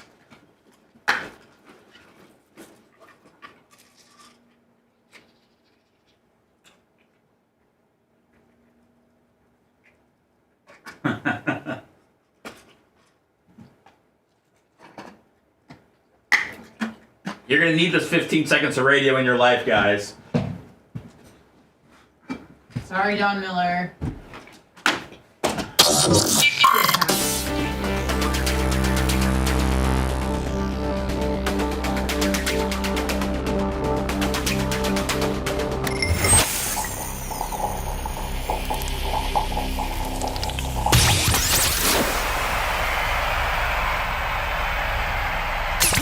It's the Bubba the Love Sponge Show. Missed part of the show? We got you covered at BubbaArmyHQ.com. Now back to Bubba Live Worldwide. Man, I was so irresponsible, so late today. I am so sorry. It's probably pissed off all the affiliates. I am so very sorry. Sometimes things get away from me. I don't know how today did. I wanted to go even deeper on the Stephen Holler deal. But I can't. I gotta go. In fact, I literally got to go right now. Don Miller's got to get on the air. Don Miller will be up next on Florida Man Radio, and I think Jim Rome's next on AM 820. And Clement Kush will be recorded here momentarily, available for you to download on all the podcasting platforms. Just search The Bubba Army and start downloading. Clement Kush later today. We'll see ya. Thanks for letting me finish. You've been listening to the Bubba the Love Sponge Show, starring me, Bubba the Love Sponge, co-host and show historian Lummox, co-host Anna Hummel, co-host Dr. Dan Diaco Esquire of Council, co-host J. Diaco Esquire, the Spitting Cobra of Council, Rhett, the Filthy Ginger video editor. Yeah, back here wiring up. It's Mini Macho. The BRN agent, Thomas Buttoned Up B. And for everything else, go to thebubbaarmy.com. Now, time for the legal disclaimer. Exactly. The Bubba the Love Sponge Show is intended solely for the enjoyment of our listening audience. Any rebroadcast, retransmission, or other use of this show without express written consent of the Bubba Radio Network is prohibited. We must dissuade him of this delusion.